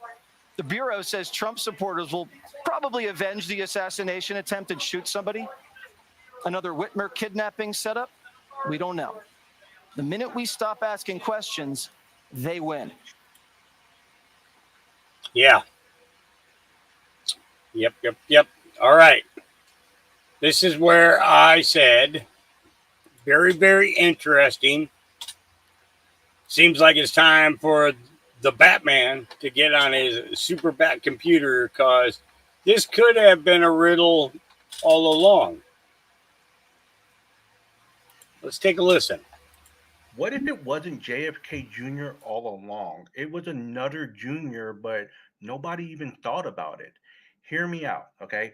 So there was a lot of speculation going on that JFK Jr. would reemerge and possibly be coming into the spotlight on the 17th, and he would be chosen as President Trump vice president. Just announced by Trump that J.D. Vance would be his running mate and vice president during this presidency, which a lot of people's hearts are broken because they thought that, JFK Jr. was going to reemerge. And I'm assuming because of some posts, but also from Ingersoll Lockwood, they released a song that came out and it talked about, going from 45 to 47 on the 17th day, Junior would, step into the spotlight. 17 is lucky, secret doors to spy, clearance at the highest, reaching for the sky. Big surprise is coming on the 17th day. Let's make this nation great again. Together we will sway. 45 to 47, stars and stripes will shine. Junior stepping in the light, our future's looking fine. But again, what if it was the wrong Junior? Trump to 47, hold the line. God bless our leader, mighty fine. United stand, we'll never fall. For greatness answers freedom's call. Inside the song, it talks about going from 45 to 47, which is a good representation of Donald Trump, being president 45 and then him going to be 47, right? But what if 45 is a different representation? And what I mean by representation, I mean chemical element, right? Because the chemical element on the periodic table for 45 is rhodium.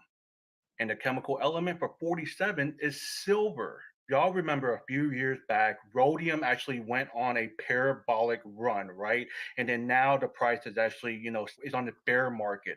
But what if this kind of like is a symbolic, cryptic message to let everybody know that we're going to be going from 45 as far as injecting liquidity and running that market up to going over to 47 to running the silver market up. Because although rhodium is platinum, right, silver is still a junior element of platinum. And it's cryptically telling people that silver junior is going to step into the spotlight.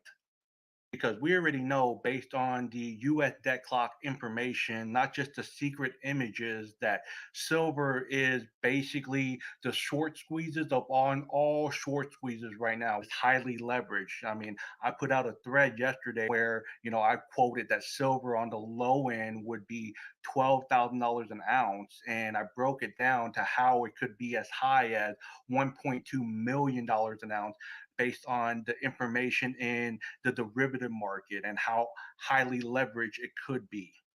Even on a technical analysis standpoint, silver is due for a parabolic run. All-time high was $50, and we haven't even seen that yet. But once we break all-time high, we go into what's known as price discovery mode, and we don't know what the price of silver is at that point. So again, what if 45 represents rhodium and we're going to make that leap over to silver, which is 47, and it's going to put junior silver in the spotlight? That's what my thinking is. That's just my theory, right? Again, I really do hope that, JFK Jr. does reemerge, right? It would put a big smile on my face, but at the same time, if it doesn't align with this timeline, then it doesn't align with this timeline. It is what it is. But yeah, let me know what y'all thoughts are in the comments. Take care. Know what you hold. Let's go.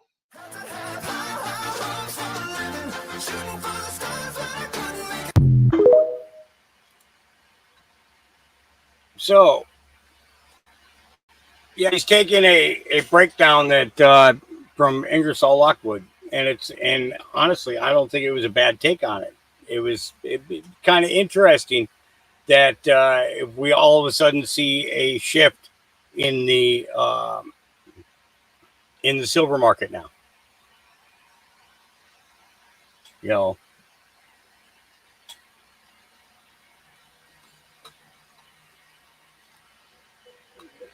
So, all right.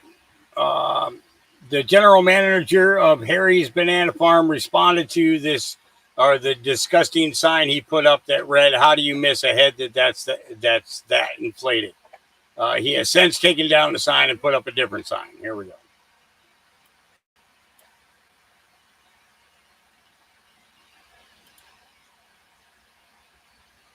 What's your name? My name is Lou D. Stout. Hi, Lou. Nice to meet you. And you are one of the owners, managers? You work General there? manager. Okay, awesome. So You guys are kind of known for your interesting signs. Yes, Okay. And you've been around 69 years, this business? it's our 70th year, yes. My gosh. Okay. Well, I just moved here a month or two ago from Vegas, so I'm fairly new. So I don't know about your iconic place. But so did you decide to do that sign, or how do you guys decide what signs to put up? Mostly I put them up humorous, always. Yes. Yeah. Never anything just mean-spirited. There's always some humor, sarcasm, So irony. then what happened with that one? Well, apparently I crossed the line because it certainly struck a nerve. It did. And then you took it down yesterday. It was Yeah. up for how long? Well, because I started thinking about the threats, and I have, You were getting threats. young staff that have young kids and stuff, and I can't have crazy people coming in here. Phone call, were people coming in Well, making threats or I phone would calls? just the threats Yeah. is what Yeah. Because for me, I don't want anybody to get hurt for crazy shit that I do. No, right. It's not fair to them because it's a great staff here. Yeah. So you took the sign down and you Mhm. put up some other stuff, which is no big deal. Mhm. Do you regret that sign or not really? Just I think it's. I was actually put up on the sign today that I guess free speech is only free when you agree with the writer. How's that fair? If you can walk around with a hat that says "Let's go Brandon," why can't I put up there? Is that "Let's go Brandon"? That's classier than that that one was sign. pretty harsh. Yeah, well, that was pretty hard. I think people make a connection with that firefighter that got killed, and that never even occurred to me, to be honest with you. So if I cross the line in that regard, I'd apologize for that, for sure. Absolutely. I never need for that sign to be harmful. It's just meant to give you a little chuckle on your way to work, Yeah. and I think very few were chuckling about that one. yeah, obviously. Yeah. Okay. Well, thank you for talking to me. I appreciate You're that. very welcome. Okay, Put so it out there again. If I people that are offended, really, I apologize. Okay. All right. Okay.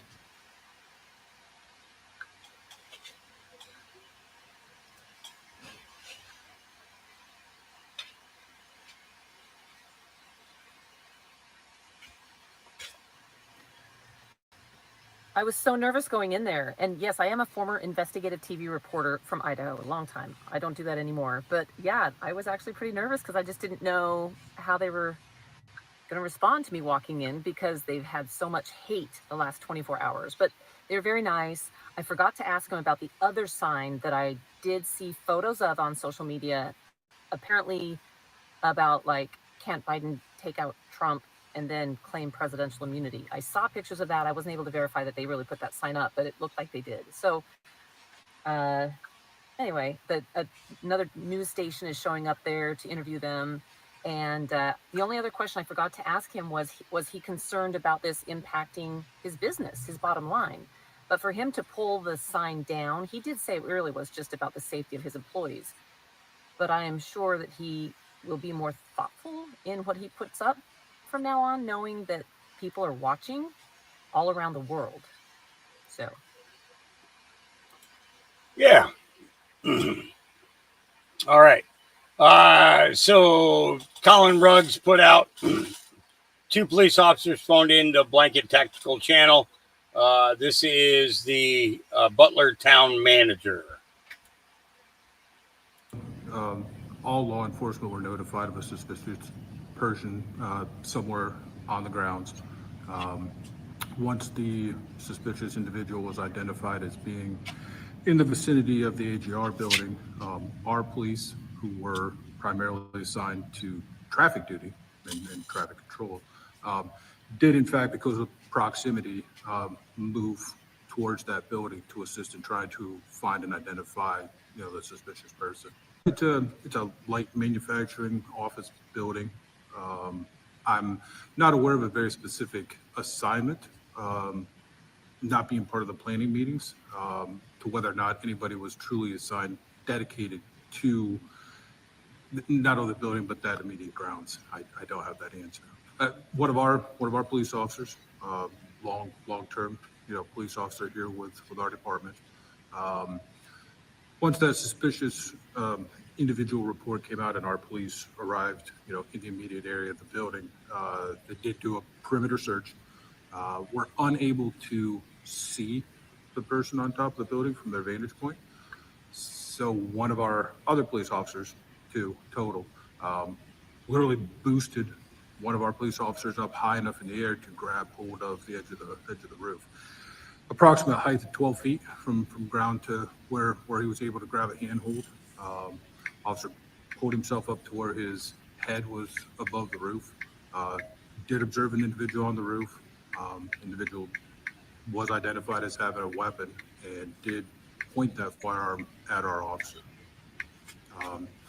That time, our officer took up a defensive position from hanging from a ledge, ducked his head, did in fact lose his grip, fell approximately 8 feet, did sustain an injury to his ankle. While prone on the ground, both the lifting officer and the prone officer both called in, identifying the individual on the roof as being armed. We did not man the actual entrance gates. I've heard the same story, but I don't have any other information than what's being broadcast right now. I can tell you, if there is none of that spilled over into this building, and none of it's been directed to our officers, there has, to the best of my knowledge, not been any direct communication with members of Secret Service to our officials. There are ongoing interviews with all law enforcement that were at the event, regardless of what their roles were. So we're all just waiting on that information to be all put together into one public report. I think there's some misconception about overall response.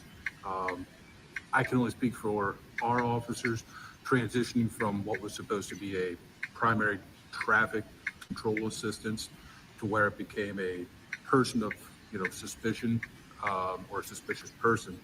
I think our law enforcement did exactly what training taught them to do, and they did their job. How subsequent events played out, that's another thing for what I hope to be a really complete report on the incident to educate everybody. A gap in time with unknowns, that leads to all the angry emails and calls that township elected officials, myself, and especially the police are receiving. Again, hopefully the report is as timely as possible and given in a way that the public can clearly follow the timelines and how different components happened, and everybody not just learns from it, but just not living in fear, but just living, get away from it. I think I'd welcome any kind of a review that gets benefit, from the outcome. Unfortunate tragedy. Certainly hope that whatever is out there to be learned from it gets learned, and we apply that to everything going forward. So I have not been asked any questions. Again, I was more of an administrative support and offered to help with logistics, but I wasn't in any of the actual planning meetings. I wasn't in any of the formulation of an operations report that was given to our officers, which we generated internally. So I have not been asked any questions. As far as the overall interviews that I'm aware of that are taking place, that the FBI are spearheading, I think they're all fact-finding from everybody that was involved. My understanding is they're going to take place this week. What the duration is, I don't know. Yeah, so I think the overall operation plan that the Butler Township Police developed for their role in the traffic control, well laid out, well planned, intercommunicated with other agencies, that were tasked with the event as a whole. I thought that their response to going from traffic control and/or potentially patrol into a potential active shooter, kind of a response, spoke well to their training, spoke well to them doing their job. They responded as timely as they were notified, and took probably an unorthodox method of trying to identify anybody on the roof because there wasn't access to it. It is unfortunate that one officer did get hurt, but I'd like to think that their timely identification hopefully helped minimize as best as possible the overall situation. I can honestly say here right now, I have not seen any type of email and or call-in correspondence that was direct threatening. However, the harshness of criticism from both sides of the spectrum been pretty brutal and relentless. It's been going on for roughly 2 days now. Again, I think when the entirety of the investigation is done and we have the full, complete story of how this whole event unfolded, hopefully those that are as quick to send a hate email can send back an apology just as quickly. Yeah. All right. So that was from the town manager there in the city that this went on. All right. Justin, your reaction. Former RNC chair Michael Steele demands answers. Really? You guys haven't been giving us answers like about Joe Biden, his cognitive abilities, his Alzheimer's, dementia, or whatever you want to call it, so on and so forth. But yeah, let's go ahead. We'll give you an opportunity to speak your piece. Go ahead. Night in the Band-Aid. That's fine. Where I am at this point is it's been 3 days going on 4 since this horrific event occurred. A person lost their life, 2 have been severely injured, and yet we've not received a medical report from the hospital, nor have we received a medical report from the campaign or from the Trump organization about the extent of the damage to his ear. If he was shot by a high caliber bullet, there should probably be very little ear there. And so we'd like to know that. Is there cosmetic surgery involved? What is the prognosis for recovery? Were there stitches? What is the extent and nature of the damage to his ear? Was it caused by a bullet, as opposed to, as some reports from those on the scene, other reporters, saying that it was actually shards of glass from the teleprompter itself, not the bullet. So there are a lot of questions around that ear, and yet there's been no response to that. Instead, just showing the image of the man coming into Right. the hall Let me- with the wounded ear. Let me jump so in that's on the that. politics. Let me jump in on that, and then we'll continue. We're looking at that photo.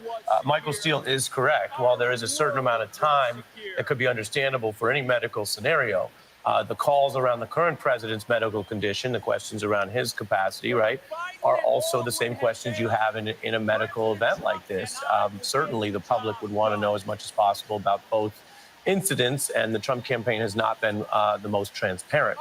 So I think getting medical records and briefing on that at some point would be appropriate. That's what journalists often ask for. I wouldn't trust you guys with shit. I wouldn't trust you to know whether I opened and closed a bottle of aspirin.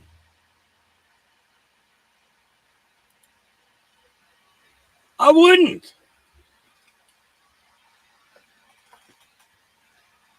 Fuck you. Think you deserve something.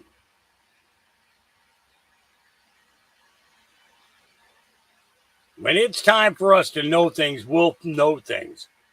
When it's not, it's not.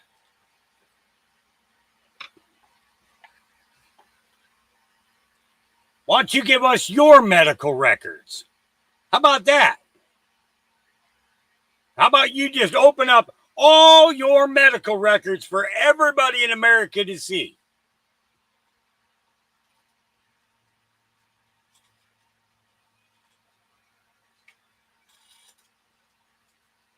We'll start with the part where more than likely, your doctor is talking about you having a very small penis. Okay? Oops, did I say that out loud? I'm sorry. I overstepped my boundaries, didn't I? I'm sorry. I didn't mean it. I didn't mean it. I didn't mean it. How about HIPAA laws? You're requiring a person give you something that you have absolutely no right to. He's a candidate. until he becomes president, none of it needs to be your knowledge.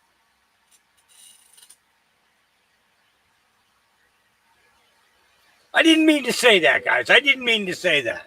I didn't. Okay, I did, but I didn't mean to say it out loud. Okay? I didn't mean to say it out loud. It happened. I'm sorry. I'm sorry. I'm sorry. It's probably true, but I'm sorry. Okay? All right. Matt, XR Patriot. He said, was there a timeline shift due to the attempted assassination of Trump? Is that why we feel the Mandela effect with some of the recent celebrity deaths? And here we go. This is what I was saying before. Let me rewind it. So did you experience this timeline jump that we had this weekend? I thought I was crazy. I thought that it felt funny. There was something off. But when they announced Dr. Ruth and Richard Simmons just died this weekend, I knew something was up. Put it out there. A lot of people feel this way. So I believe, and this is just my belief, I believe that what happened, the attempt assassination of T, I think that we chose a more positive path. I think that there were two ways. I think that on the other side, it didn't happen the way that we're living right now. I think instinctively we chose a different path. And I do believe that it is positive. I do believe that there's a lot of us have witnessed it. A lot of us just know in our heart of hearts that this is it. But this is perfect because we know our birth date. We know when we came here. Those two deaths that were reported, and we all know that they passed a long time ago, wasn't there on accident. It's there to let us know, oh no, we all jumped. We all jumped. But my question is, what else is different? What else is different? Like, if anybody sees anything that is different, that feels off, I think that we should tell each other, because I think there's power in that. I think that in some way, I believe that is the purpose of reassurance. And maybe we are extremely good at something here. Maybe that our talents were honed back there to be here. I don't know. I'm very excited about it, but I overwhelmingly feel positive about the jump. I overwhelmingly feel positive. I do think that we did it for a purpose. I do think that there's a lot of us. I think that we got out of a negative timeline, and I think that this one will be way better. Nothing wrong with that kind of thinking. Nothing wrong with that whatsoever, to have a positive outlook. Yep. How is it legal? Okay, this is, and I'm going to read what it says. Tell me why I made an entire Amazon cart for $300 only for it to cost $540 on Prime Day. Oh, hell no. I'm about to tweak in this bitch, bruh. I'm about to start tweaking. I've seen this absolutely everywhere today. People who have actually checked the prices or had things in their carts that then went up on Prime Day. Amazon is counting on you to not track prices. They're counting on you to feel this FOMO or loss aversion tactic that you will go shop today because they say it's a deal. Nothing is a deal on here. I'm seeing people who were like looking at Kindles that were like $50 for one model, like $130 for one model, and they're now $150 today and $70 today. It's not a deal. If anything, to try to cancel some of this out, don't shop today and tomorrow. Don't shop on Prime Days. Oh, hell no. Yeah. Think about that. Don't shop on Prime Days. Yeah. What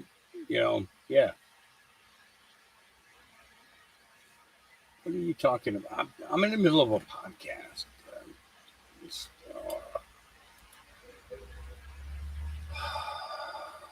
All right. It would be a shame for this scumbag not to become famous. What a POS. All right, let's take a listen. Why should this guy be made famous? What was your thoughts about the assassination attempt? They missed. They missed. They missed. Do you? Yeah, he should have died. He's not good for this country, and he never will be.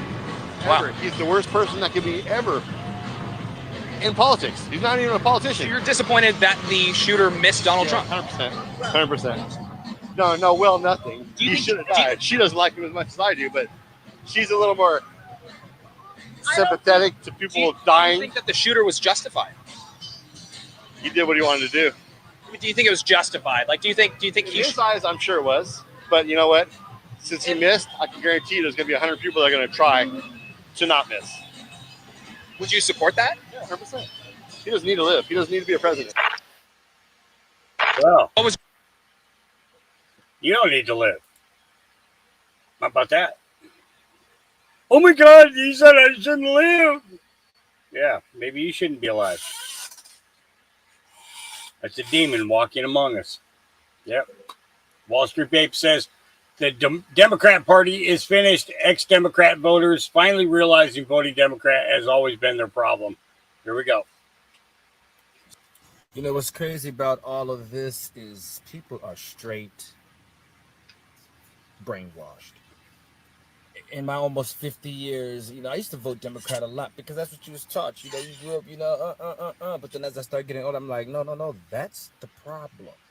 And to see so many of my peers and so many people in this country have been brainwashed by Democratic propaganda media that we have known has been propaganda media since 2001, since 9/11, since the Patriot Act. We have had propaganda media because it was written into law that we could propaganda American citizens. And yet, you know this, but you still look at the news as if it's true. Perfect example. As Trump is dodging fucking bullets, the CNN host is saying, well, the Trump campaign in the past has always said they had a legitimate threat, but it's always been, non-substantiated. Bitch, he's dodging bullets. Literally dodging bullets, and you're live on there saying what he's saying is bullshit. That is what I'm talking about. Propaganda. And I got homeboys like, well, hey. No. It's not nothing. If you are a God-fearing person, period, there is no chicken. No. Y'all sound ignorant and paid for and ops. It's sad. Stop, man. This shit is real out here, and we are in a situation where just look at your community. Democratic mayors, Democratic senators, Democratic commissioners, Democratic city council. What the hell does your city look like? What is your crime rate? What is your lockup rate? How safe for you to walk down your streets? I'm from Minnesota. Ever since George Floyd, that shit's been going downhill. Democratic leadership. People I know. It's bullshit. It's all an agenda, and y'all are walking right into the goddamn web, stupidly blind, or you're an op, and you're one of them, and you don't care. Yep. Yeah.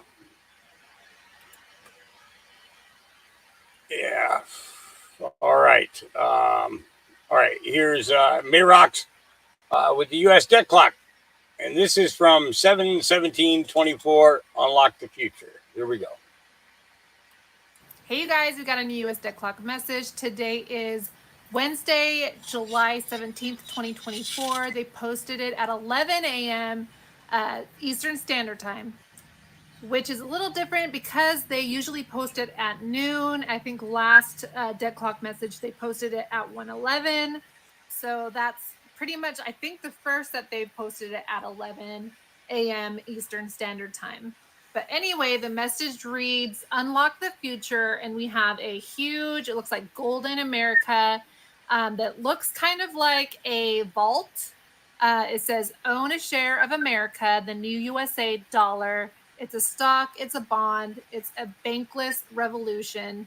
And in the background, we've got, the sky, right? It goes from blue to gold, it looks like. And then we've got mountains, and then we have, it looks like a field Now in the middle, we've got the X, right? And the X kind of looks like, I don't know if it's a chip or maybe a knob. Like I guess this is more like the knob, right? And then we've got the 13 stars.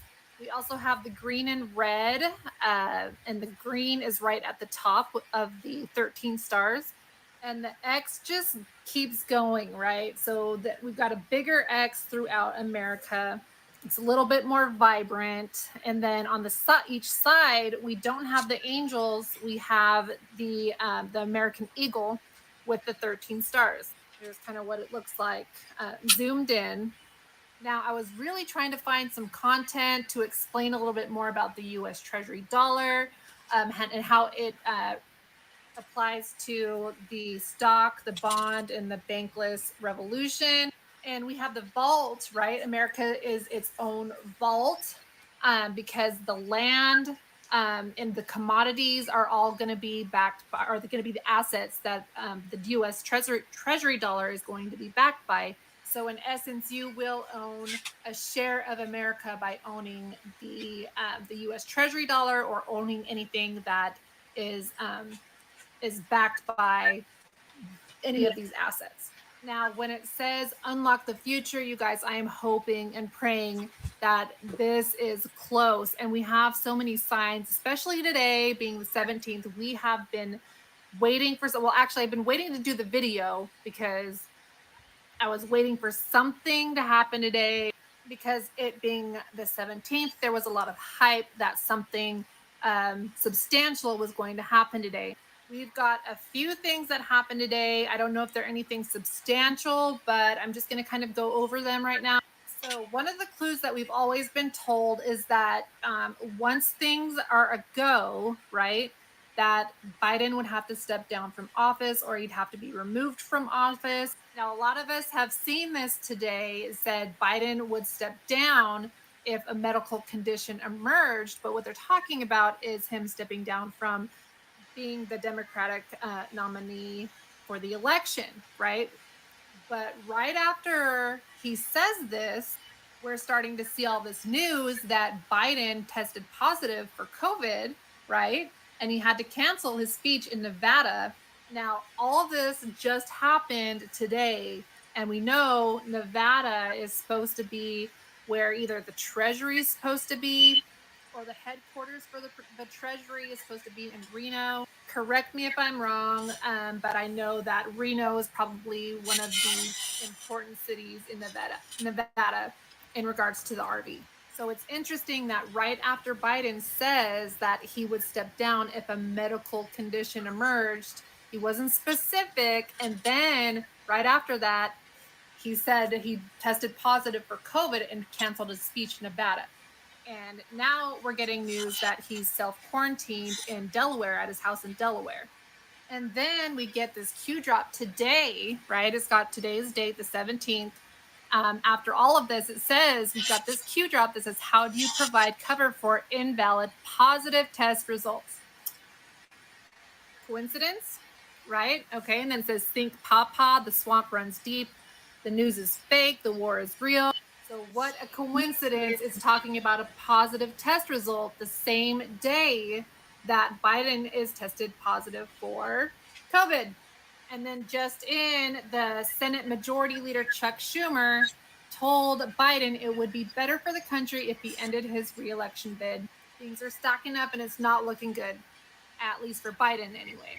Now there's other comms that I want to go over because Dan Scavino just posted a music video to the final countdown today on the 17th, right?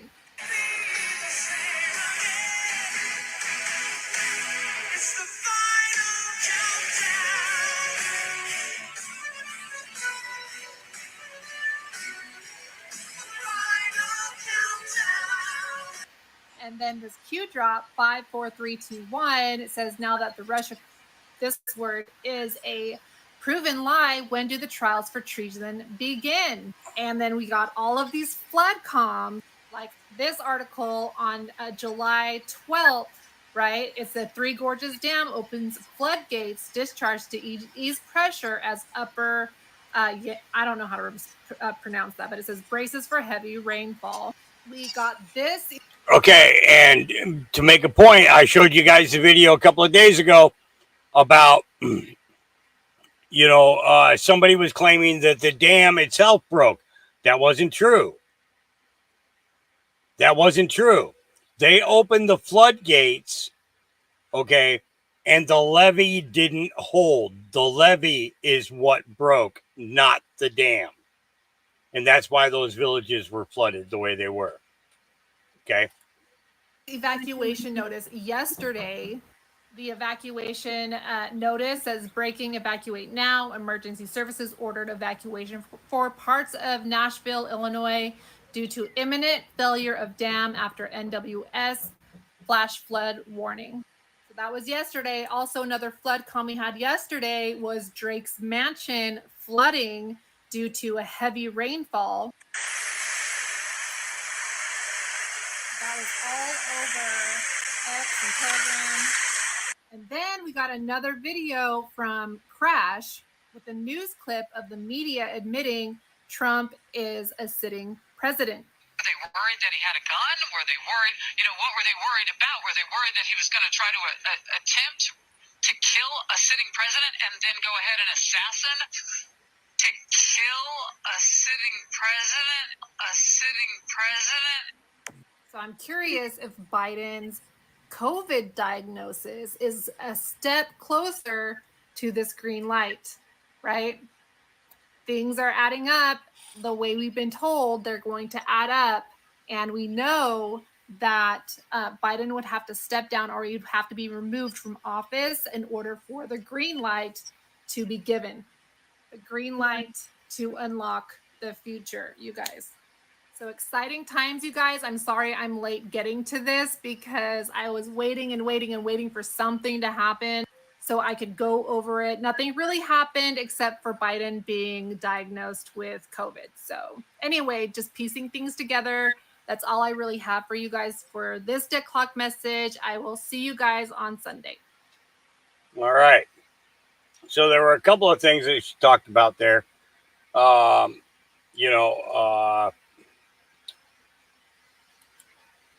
So we look at the 17th and it's like just thinking about what Scavino posted with the final countdown.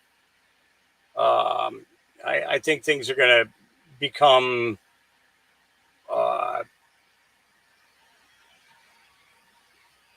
lot more quicker. I think things are going to be revealed quicker now. And I think that this anointing that happened on Saturday is actually a big part of that. So, here's a little off the wall stuff. Grown woman goes out of her way to shut down a 7-year-old kid's lemonade stand. And go away and let us sell until the cops come. No, don't sell. It's illegal. Okay, the cops can do that for us. Can I give you some cinnamon rolls? Ma'am, I don't want the cinnamon rolls. I just don't want the traffic. You guys didn't even consider the people who live here. We've had a lemonade stand. We had to have a permit. We have our own property. So yes, I do. I have 5 kids. But I also want to go set up another front of other people's houses without asking if it was okay. Why You would just we set ask up. you? It's public property. It's polite. Yeah, well, I'm not not selling polite to somebody's us at food. all. Well, And I'm you trying to be call the polite. cops. Do it. We will. So all she wanted to do this week was have a lemonade Okay, that's okay. You're I so understand great. that, but you don't set up. You're so sweet and neighborly. I appreciate it. For this poor little girl. If So you have- I'm not. if I'm you not have saying- children, You're making this a totally traumatic event. I do. How sad. Maybe you guys should ask. Maybe you should have a heart in your body. If you want to change your mind too, I told her, ma'am, Listen. but I follow I look into the regulations and everything. Oh, I do it's a have freaking heart. lemonade stand. Give me a break. Call. I'm done talking to you. Okay. Call. And then go away and let us sell until the cops come. No, don't sell. It's illegal. Okay, the cops can do that for us. Great. Thank you, citizens arrest. Hey, look it. No, it's not super fun. Thank you. Oh, that's what it was. Yeah. Karen. That's going to be a name that's going to live in infamy. And I'm sorry if your name is Karen, but you know what I mean. It's a name that's going to live in infamy. All right. For the first time in media history, Van Jones tells the truth. A bullet couldn't stop Trump. A virus just stopped Biden. You've got the nominees of this party getting their butts kissed. Biden's getting his butt kicked by his own party. The Democrats are coming apart. The Republicans are coming together. Oh, I'm sorry. Did that hurt your feelings? I'm sorry. My give a fuck is busted. I had to make a comment to this guy. You know, it says, yeah, it seems he's afraid he'll never date another black man or Latino man again. Maybe something like that. I don't know. But this light liberal goes off. Yeah. This is a quick video for you token black people and you clowns that call yourselves Latinos for Trump. You see what your boy did? See what your orange Jesus did to you? You guys are just useful idiots for the Republican Party, and you're humping for Trump. You see what he did to you, right? He picked the whitest white dude possible. He didn't even pick Marco Rubio, the sycophant Cuban. You know, Cubans are pretty much the only Latino dumb enough to vote for Trump. Because you know why? Because you get the wet foot, dry foot policy that Reagan instituted. That's why you folks jump on that hump Trump wagon, that hump Trump train. But you see what he did, right? He screwed you people over. He spit in your face. Trump is a racist. He don't give a shit about you. You ain't nothing but the white man's dog, to quote Denzel Washington. Wake up. Wake up. You're going to vote for the racist party. It's not the party of Lincoln anymore.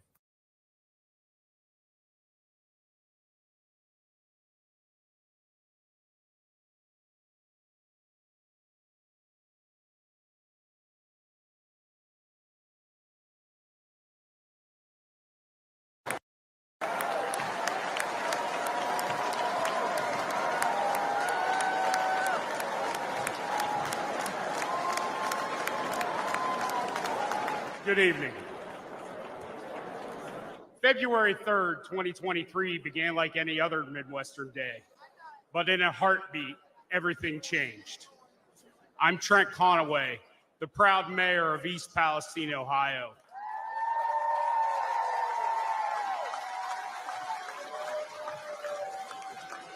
When the train derailed, spewing flames and toxic chemicals to our town, faced a disaster unlike we'd ever seen.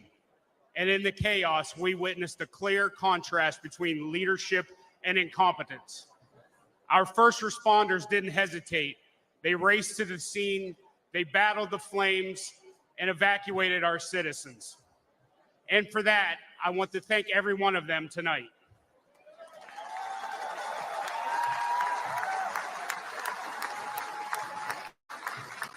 Unfortunately, the Biden administration's federal response was much different. It consisted almost entirely of meetings and press events. They talked and talked, but they delivered little help. Then there was a clear difference between former President Trump and President Biden. For the longest time, the White House was silent, and we never heard a word from Vice President Harris. I guess we weren't their type of folks. No Hollywood elites or Wall Street billionaires live in East Palestine, just hardworking Americans.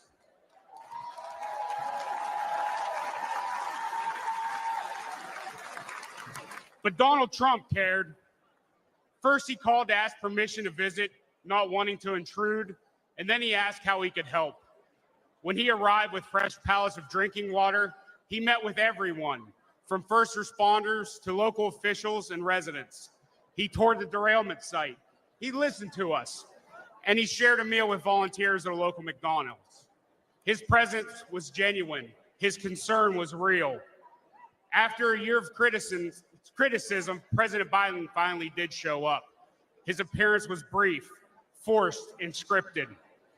He met with a select few and then left. We needed so much and he delivered so little. I know a thing or two about train wrecks now, and let me tell you, that's what the Biden administration has been.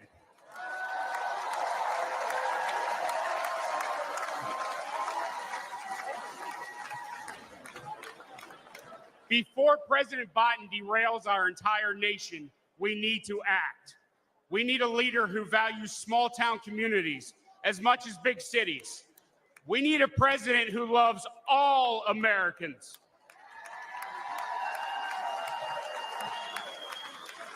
We need Donald J. Trump. Thank you. Yep. And once again, that was the mayor of East Palestine talking about the train derailment last year. You know, yep. All right. This is where we start on the other side of this. Texas investment firm Austin Private Wealth LLC shorted 12,000 shares of Trump's True Social stock the day before the assassination attempt.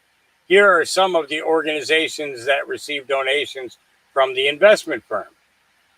Well, you got the ADL, the ACLU, Hadassah, Shalom Austin, Camp Young Judea, Austin Jewish Academy, Congregation of Beth Israel, and the Jewish Community Center. You know, and then you got Cynthia, the American Truther here. She says, did the Bushes know something was going to happen to Donald Trump? This massive trade represents 6% of the total shares and over 16% of the float. Given Trump's 60% ownership, their 1 billion AUMs makes this a significant bet. You know, basically, you know, yeah, the Bushes are directly connected to this. Where's Nancy? Here's another one. Texas investment firm called Austin Private Wealth LLC shorted 12 million. Let's see what we got here. Can I get that bigger? No, I got to do this. Okay, because I want to be able to read that. So a Texas investment firm called Austin Private Wealth bought the shares of True Social the day before the assassination. Clearly, someone in this company must have anticipated some extremely bad news for the company. This is the largest bet they've ever made against a stock. This warrants a full-blown congressional investigation. Trump Media and Technology Group.com. And it shows here the 12 million shares. Yeah. They knew something. And let's see. Yeah. But Trump didn't die. So, yeah.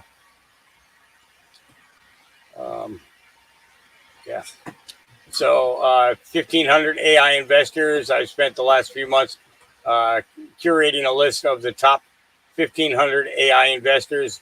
Included in the database, you will find the name of investor portfolio companies, investment stage, and more. And they point out some, let's see, get that list up here and see if I can make it big.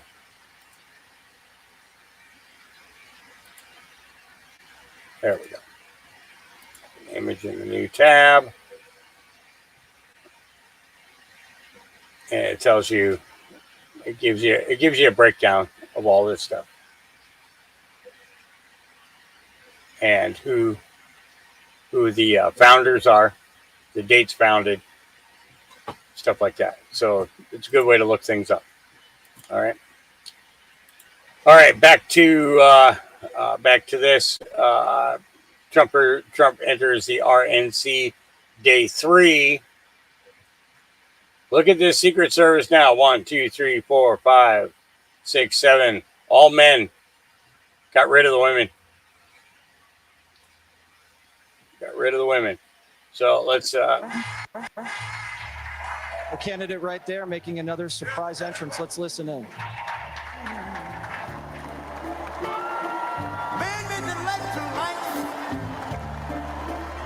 Take us out of the dark, and man make a boat of the water. My Bible said Noah made the ark. This is a man's world. I don't care if they give me a copyright. I can always put this part out later on.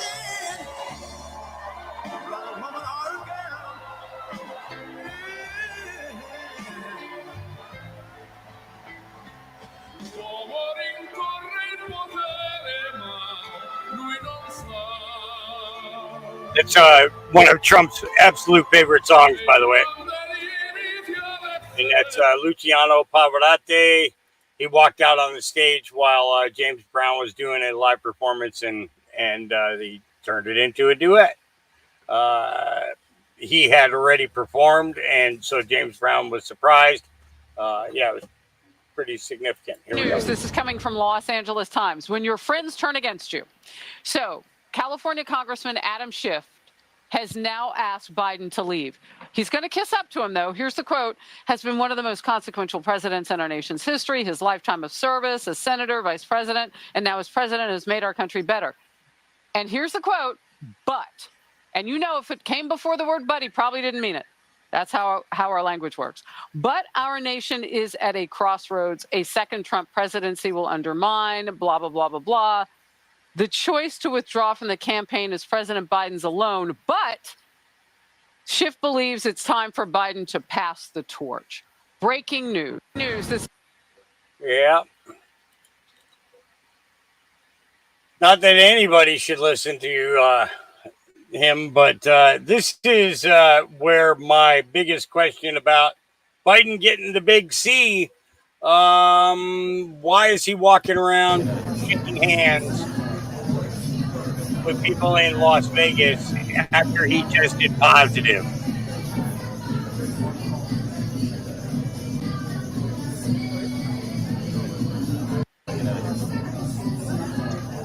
Yeah.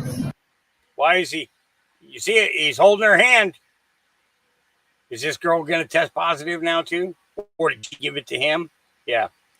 All right. So my reply was this. May God bless this couple and see her dream of this song getting to @real Donald Trump, so he knows that there are people who believe the hand of God was, is, and always will be. Share this if you share anything of my thoughts. This is a song for President Trump. After the Trump shooting, this is the only thing we could think about. So we wrote a song about it. You can call him a lucky guy. They've been trying to take him down, and they just tried to take his life. And they come so close to taking the most loved and hated man in the world. They're all saying their shot was missed, but I think it's more like this. There ain't no arrow, there ain't no gun, there ain't no weapon made by man that could ever shoot straight enough. And the devil keeps on trying, but there ain't no denying that the man upstairs has a plan. And I believe he's got his hand on that man.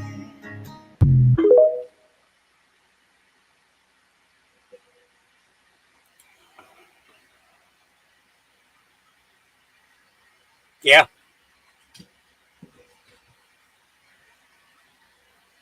Yep.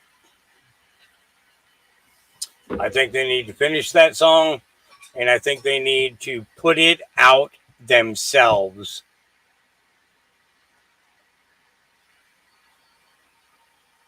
Yep. Screw every record label, everything, all the way down the line. bypass them all, take it straight to the people. Straight to the people. And then put it up on one of those download sites that like Spotify or whatever, where you can pay 99 cents for the song or something like that. I think that would be awesome. Absolutely. Absolutely. Incredible.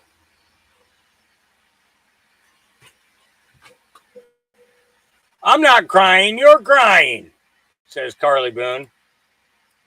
I'm not sure if I watched this whole thing or not. I don't remember which one this was about, but here we go.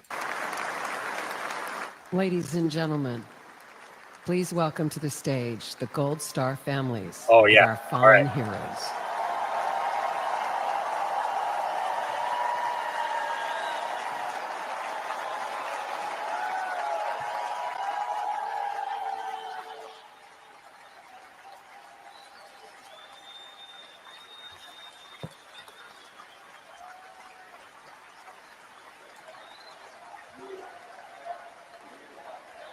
Yeah, I played it the other day.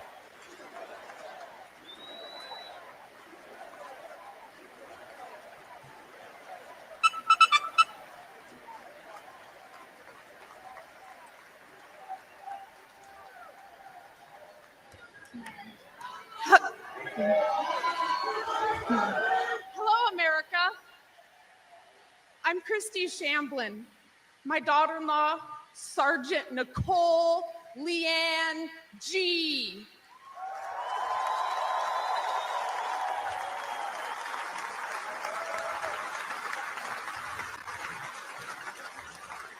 Was a United States Marine, and she was killed at Abbey Gate in Afghanistan, alongside 12 of her brothers and sister in arms. While Joe Biden has refused to recognize their sacrifice, Donald Trump spent 6 hours in Bedminster with us.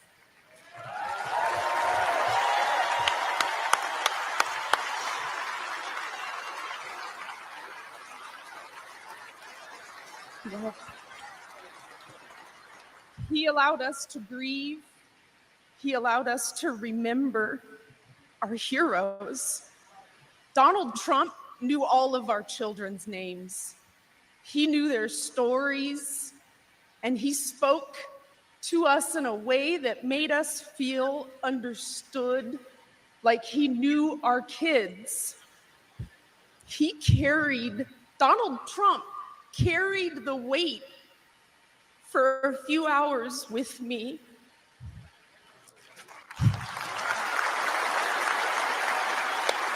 Yeah.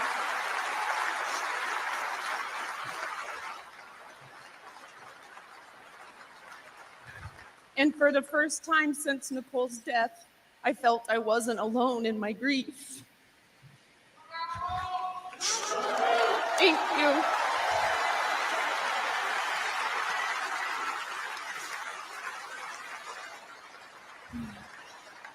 I had expected to meet an arrogant politician. Instead, I met a man who had empathy for us. He was compassionate, and he spent time with us because he knew it would make us feel better. Thank you, President Trump.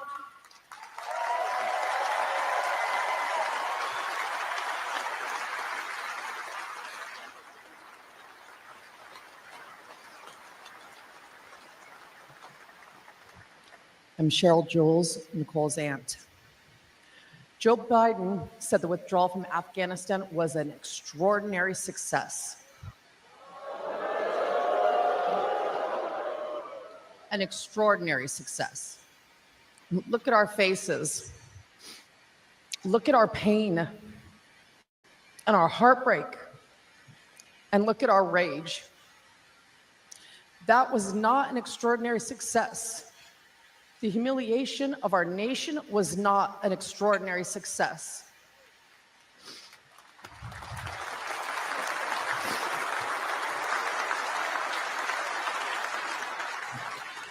Joe Biden may have forgotten that our children died, but we have not forgotten.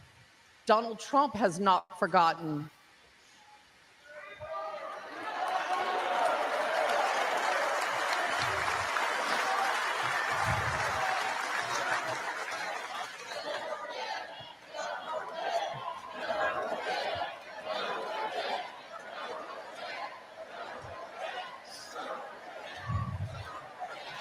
They're chanting never again. Joe Biden owes the men and women that served in Afghanistan a debt of gratitude and an apology.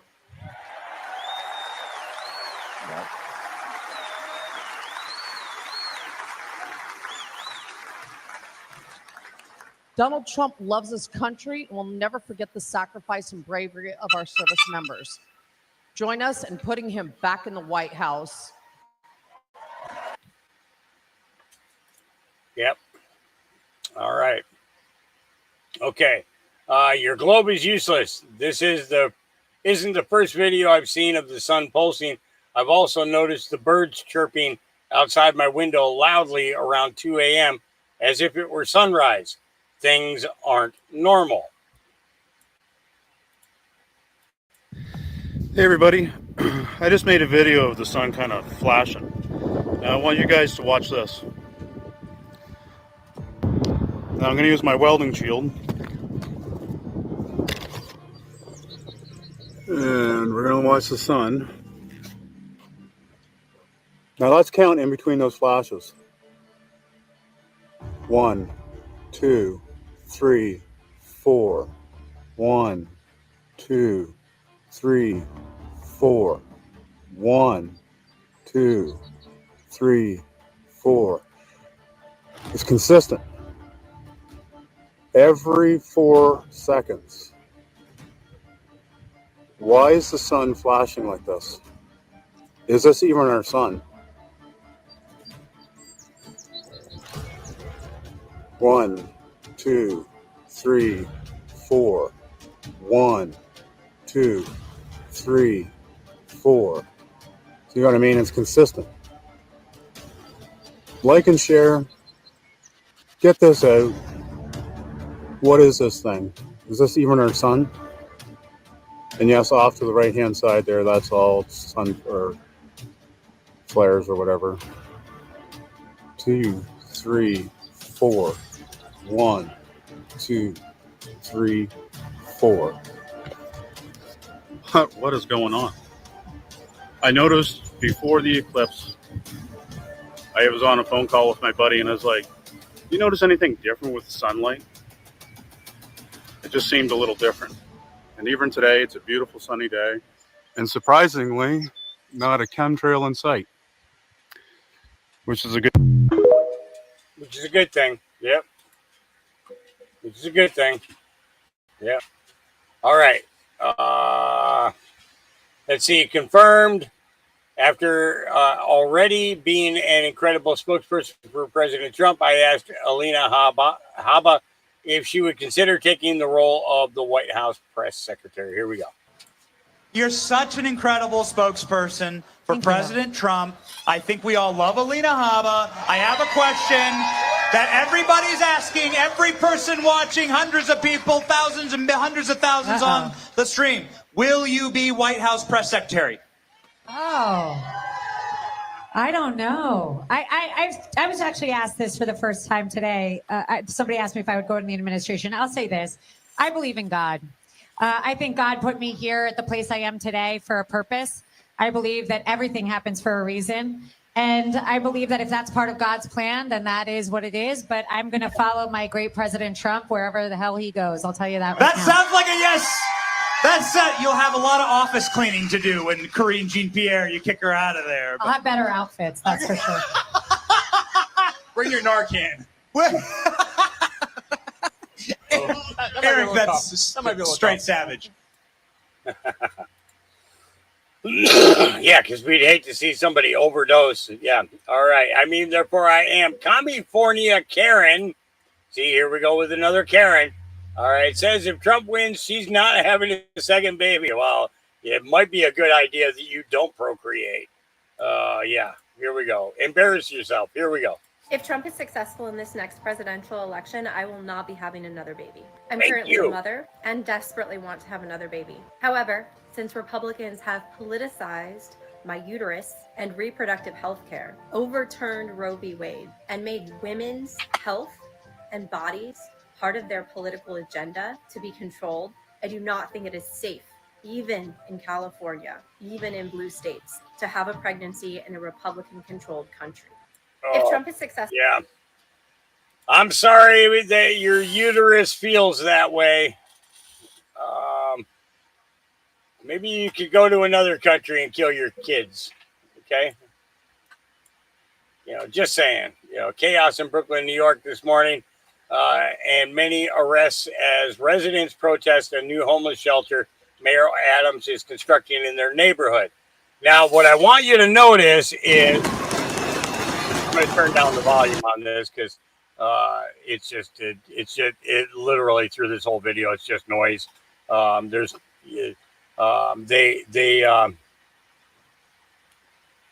So Chinese,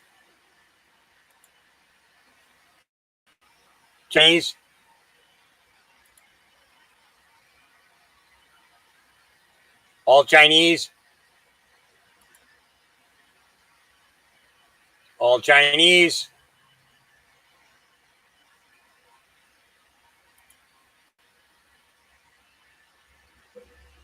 Chinese.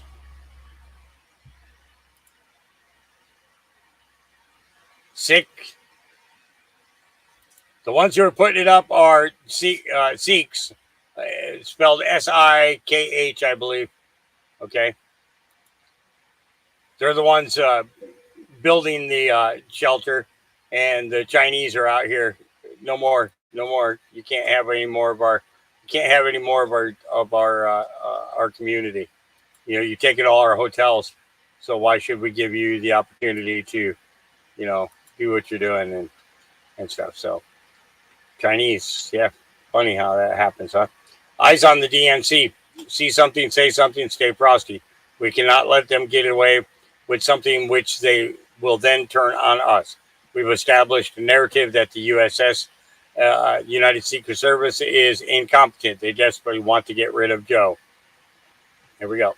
The one that's going to be interesting is the Democrat convention. Where's that going to be? That's in Chicago. But for those of you that weren't alive in 1968, the Democratic convention in Chicago in 1968, where Lyndon Johnson bowed out of the race. I remember sitting in my parents' living room. I was in like 8th grade or 7th grade. And Lyndon Johnson addressed the nation. He goes, if nominated, I will not seek nor will I accept the nomination for president. It's prime time. He said, wow, he just said he's stepping down. It was going to be Bobby Kennedy, and they shot Bobby Kennedy in the head. And then it was Hubert Humphrey. Nobody wanted Hubert Humphrey. And everybody went to Chicago, and they rioted on national TV. So we were watching the convention. They go, oh, go outside with a disturbance. And they're billy clubbing people. And the people are chanting, the whole world's watching, the whole world's watching. They're just beating the shit out of the demonstrators. It was wild. That was Chicago Democratic Convention. History doesn't repeat itself, but it rhymes. The one that's going to be interesting is the Democrat Convention. Where's interesting, huh? Yeah. I think that they're going to try and create a narrative and create their own event, false flag, there at the DNC in order to try and shift things. All right, talking about timeline jumping, here we go. Y'all believe me when I tell y'all that Richard Simmons, he died a long time ago, okay? I know a lot of y'all think he just died. In my timeline, he died years ago. He died some freak accident way, something to do with his wardrobe. I don't remember the details, but I know he died, okay? Just like I know Bob Barker died a couple times. Dr. Ruth done died a couple times. In my timeline, I remember their deaths, okay? And I'm not by myself. I was talking to my niece about it. She remember it too. And I know there's some people out there that remember this shit that's living in the same timeline as me. Richard Simmons been dead. Now, and I did a deep dive on him because I know what I know, right? And when I'm doing it, I don't know why they was talking about him wearing a headband, but people were saying he never wore a headband. Are you fucking kidding me? That man had a headband on all the time. Every time we seen him, he had a headband on.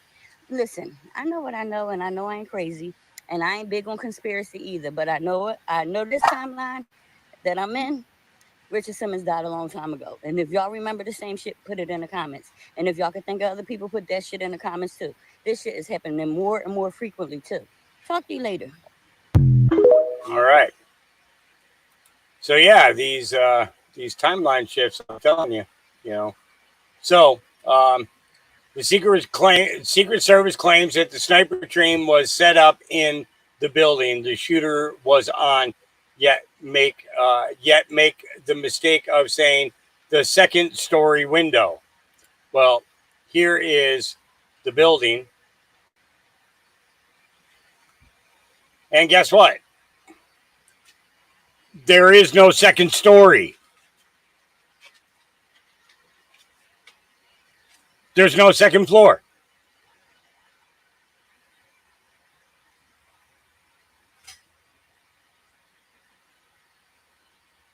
There is no second floor.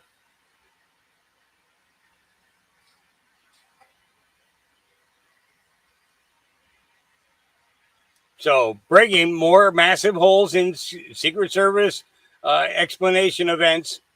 Please share. The Secret Service claims that the sniper team was set up in the building the shooter was on, yet make the mistake of saying the second story window. The problem here is the building the apparent shooter was on does not have a second story. The building behind it does, which has a clear line of sight to the roof of the one-story building. So if a sniper team was on the second story, they had a clear line of sight to the shooter the whole time on the roof. So if they were on this building on the second story, they could have seen him. If the sniper team was in the single-story building, they would have seen anybody running and pointing as they were right in front of the windows.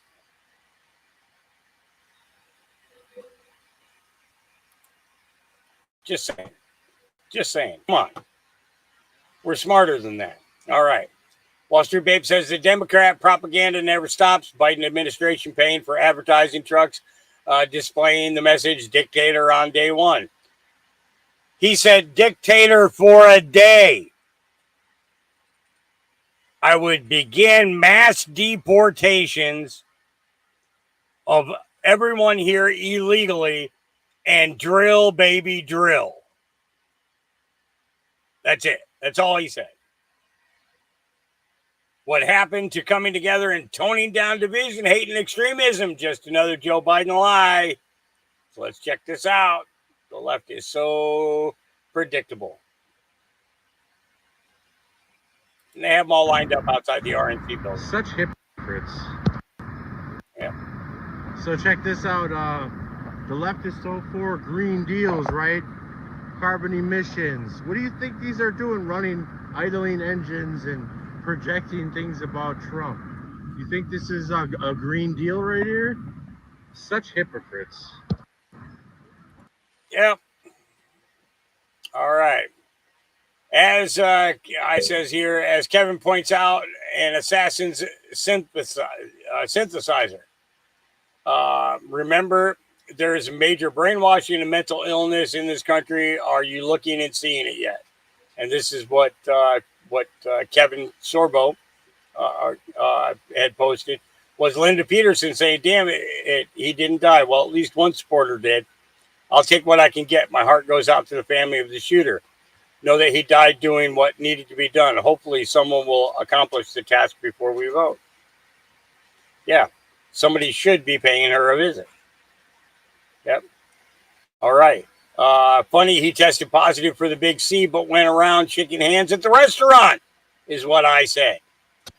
More receptive, and talking to a senior Democratic advisor tonight who is telling me this. He said he believes the president is being, quote, more receptive to these calls of concern. He goes on to say this: the private conversations with the Hill are continuing, this advisor tells me.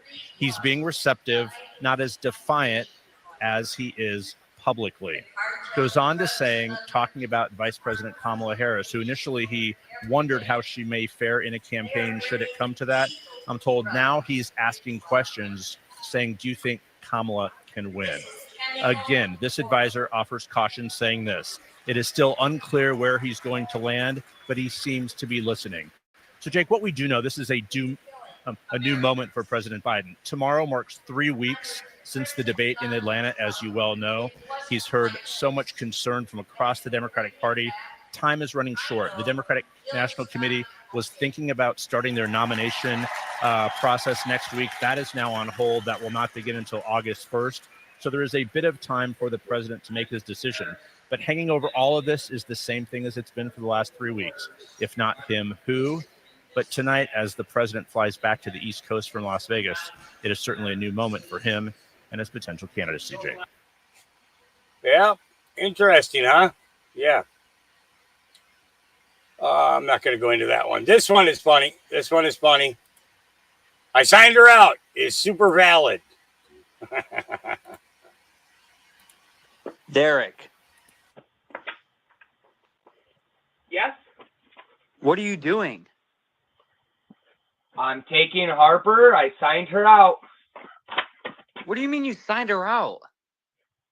Well, I wrote a note and said the time I took her and like the reason and when I'll have her back.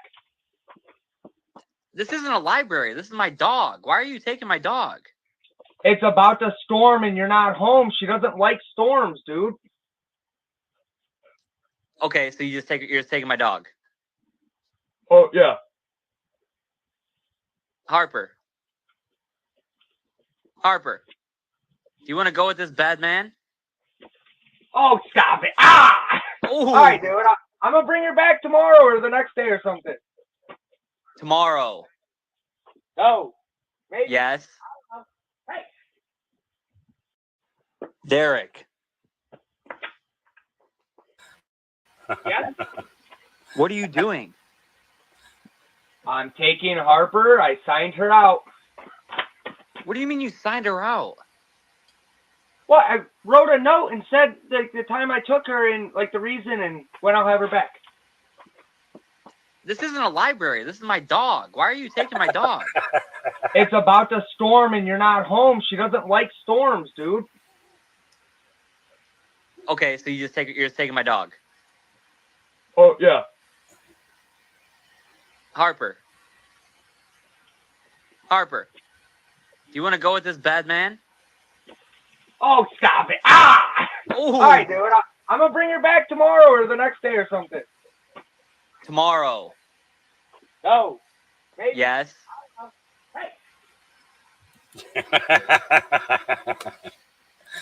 Oh, that's what I should do. I should have a dog checkout service. Come and take a dog for a day. Take a bunch for a day.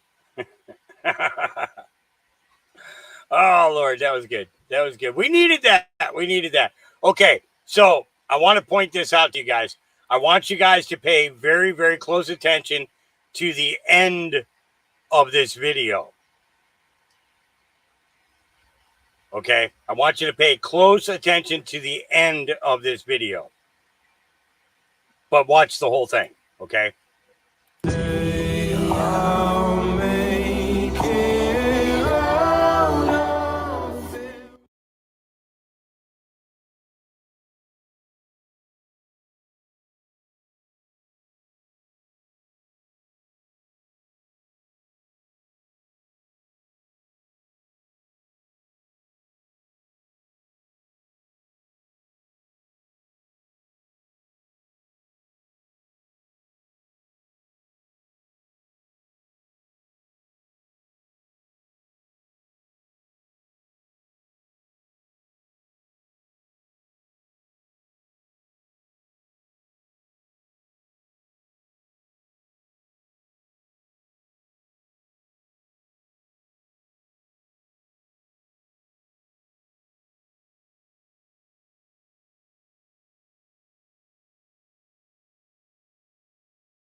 When a mob tried to take down the American flag on our campus. You guys didn't get to hear a word I said, did you? It was a test. It was a test. He was testing her.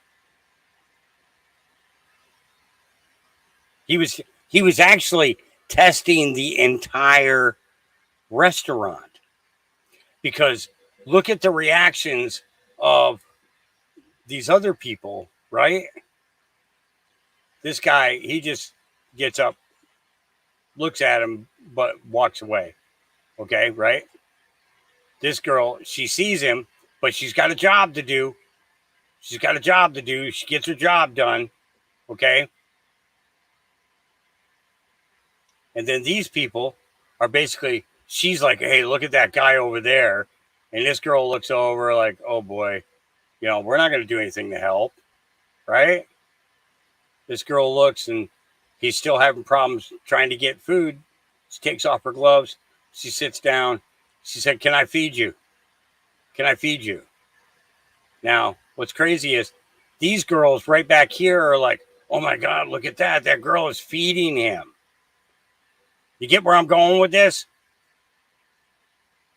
They're like, oh my God, she's feeding him. And he says, my hands are fine. I was looking to see who would help, and we recorded it. Here's your reward. Thank you for helping. There's somebody with real compassion and real caring. What did she get? That's actually a good question. I'm not sure what that is. Let's see if we can get a look at it.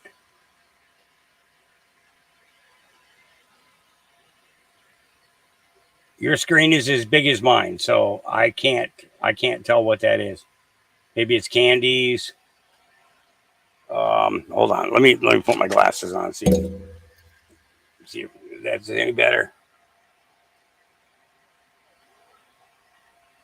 Raffaello's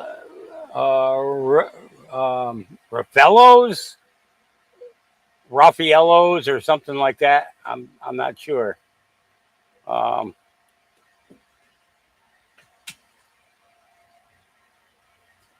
Raffaello. I have no idea what that is. Oh, Raffaello. I guess it's those masks for your skin or something like that, maybe. It could be donuts. I don't know. I don't know. I don't know. I don't know what he gave her. But that is so cool. He was looking for somebody with compassion in their hearts. All right. So these are the kids who saved the flag at UNC, I think it was. When a mob tried to take down the American flag on our campus, we knew we couldn't let that happen. We stood guard, we held it up, and we did not let it fall.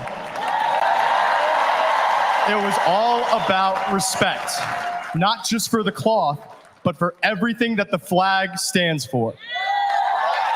Too many people have sacrificed everything for it. The least we can do was keep it flying.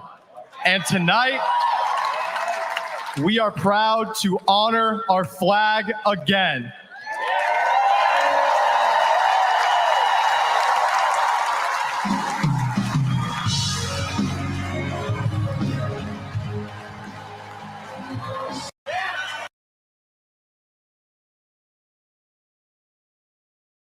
That's pretty cool. That's pretty cool. Yep. I think they were UNC, University of North Carolina, I think it was, maybe. I'm not positive which college it was, but okay. So this is the one that I was talking about before. We're learning that the gunman was on the law enforcement's radar for 3 hours. Got that? 3 hours before the shooting, and the Secret Service designated Crooks a threat 10 minutes before Trump went on stage. Here we go. Tonight, we're learning that the gunman was on law enforcement's radar for 3 hours, and the Secret Service designated Crooks a threat 10 minutes before Trump took the stage. And the Secret Service never said, Mr. President, don't go out there. They let Trump take the stage anyway. And 8 minutes later, he was shot. Crooks first aroused suspicion at around 3 on Saturday when security saw him with a rangefinder passing through the metal detectors. Police say they had an eye on him until he disappeared. Crooks was later spotted for a second time, this time by a sniper looking up at the roof, observing the building that he scaled and shot from. This was radioed into the command center. At one point, a sniper saw Crooks sit down and start scrolling through his phone. And investigators believe he may have actually had 2 phones. More on that later. This is when Crooks looked so suspicious that a local sniper team took this picture of him an hour before he opened fire. All of this information was being sent to the Secret Service command team at the rally. A Trump supporter in the crowd then caught him on camera lurking around. Watch this. If you take a closer look, you'll notice someone in the background.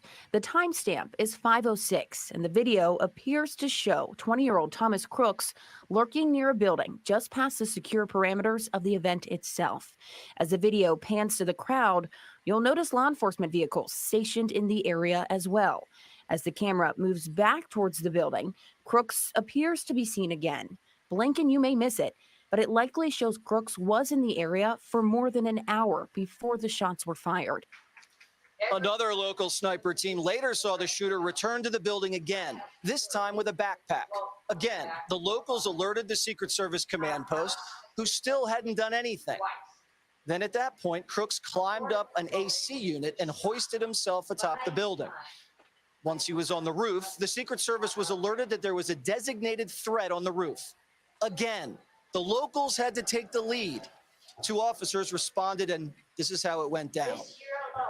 When he was able to pull his head up over the roof, he did in fact see an individual on the roof with a weapon. He saw the shooter. He did. And what did the shooter do?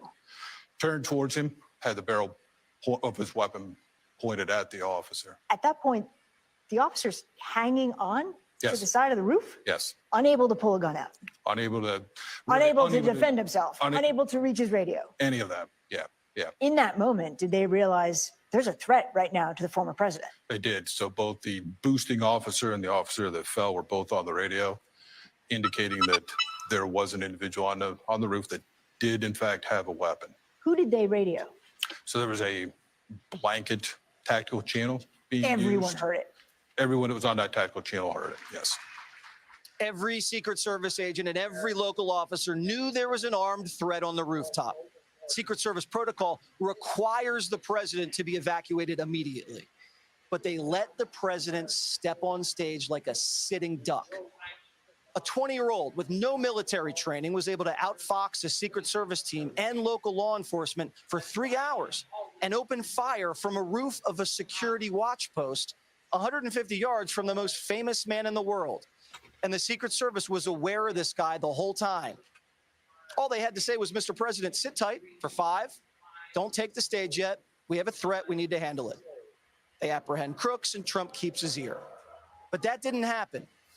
And former Secret Service agent Dan Bongino says that he has an unimpeachable source that says the plan was to have someone on that roof.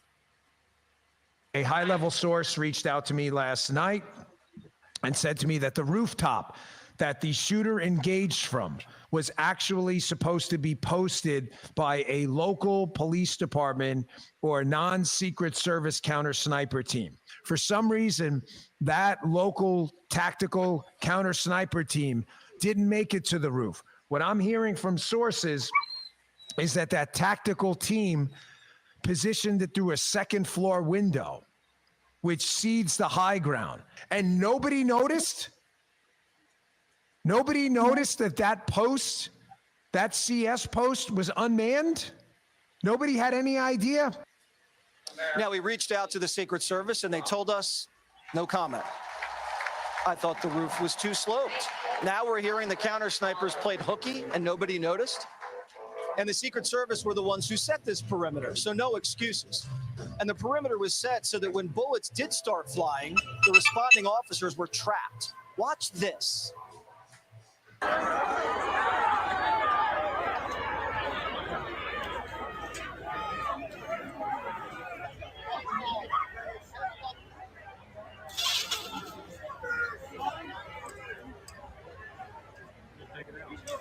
Hit it like you mean it.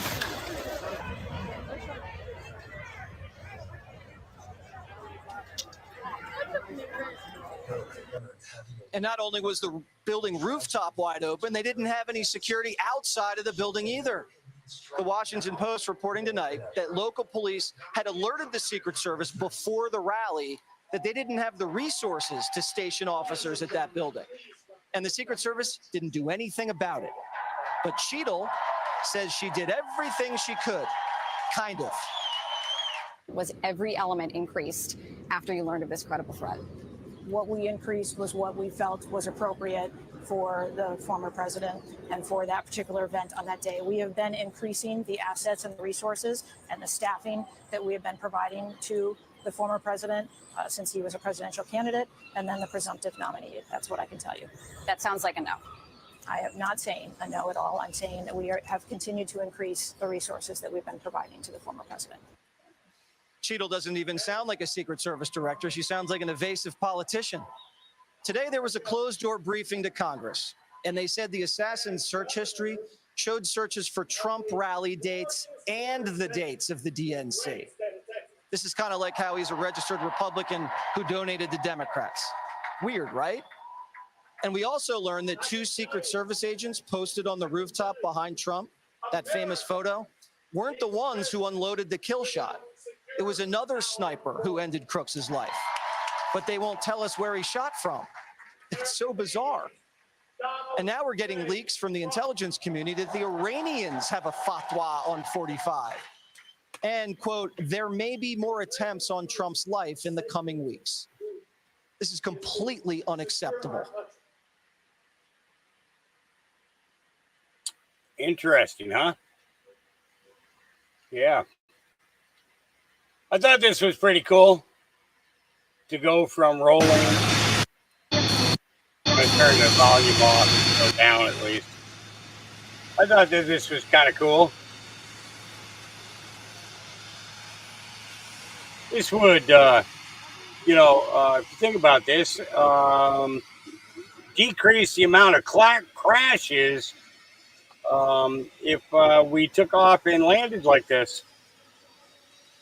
Yeah, you know what I mean?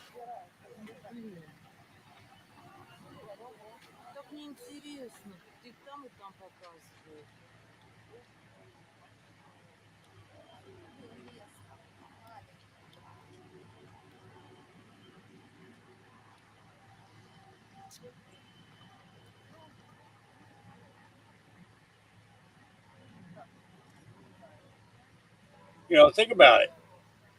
How many crashes could be prevented from this, right? Seriously, I mean, just really think about it.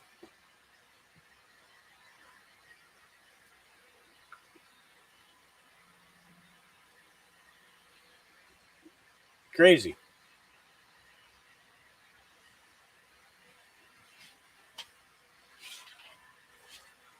Yeah. Tonight, we're learning that the... okay.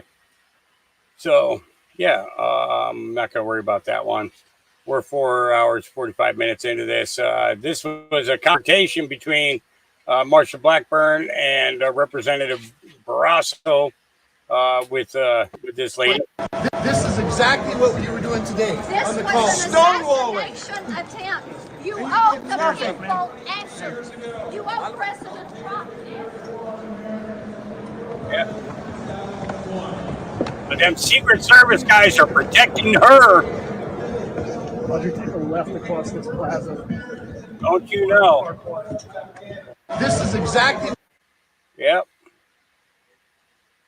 All right.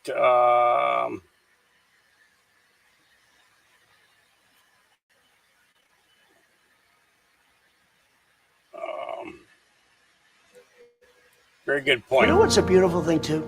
When you look at all of this bad stuff going on, they have nothing to look up to. They have no God. They have no anything.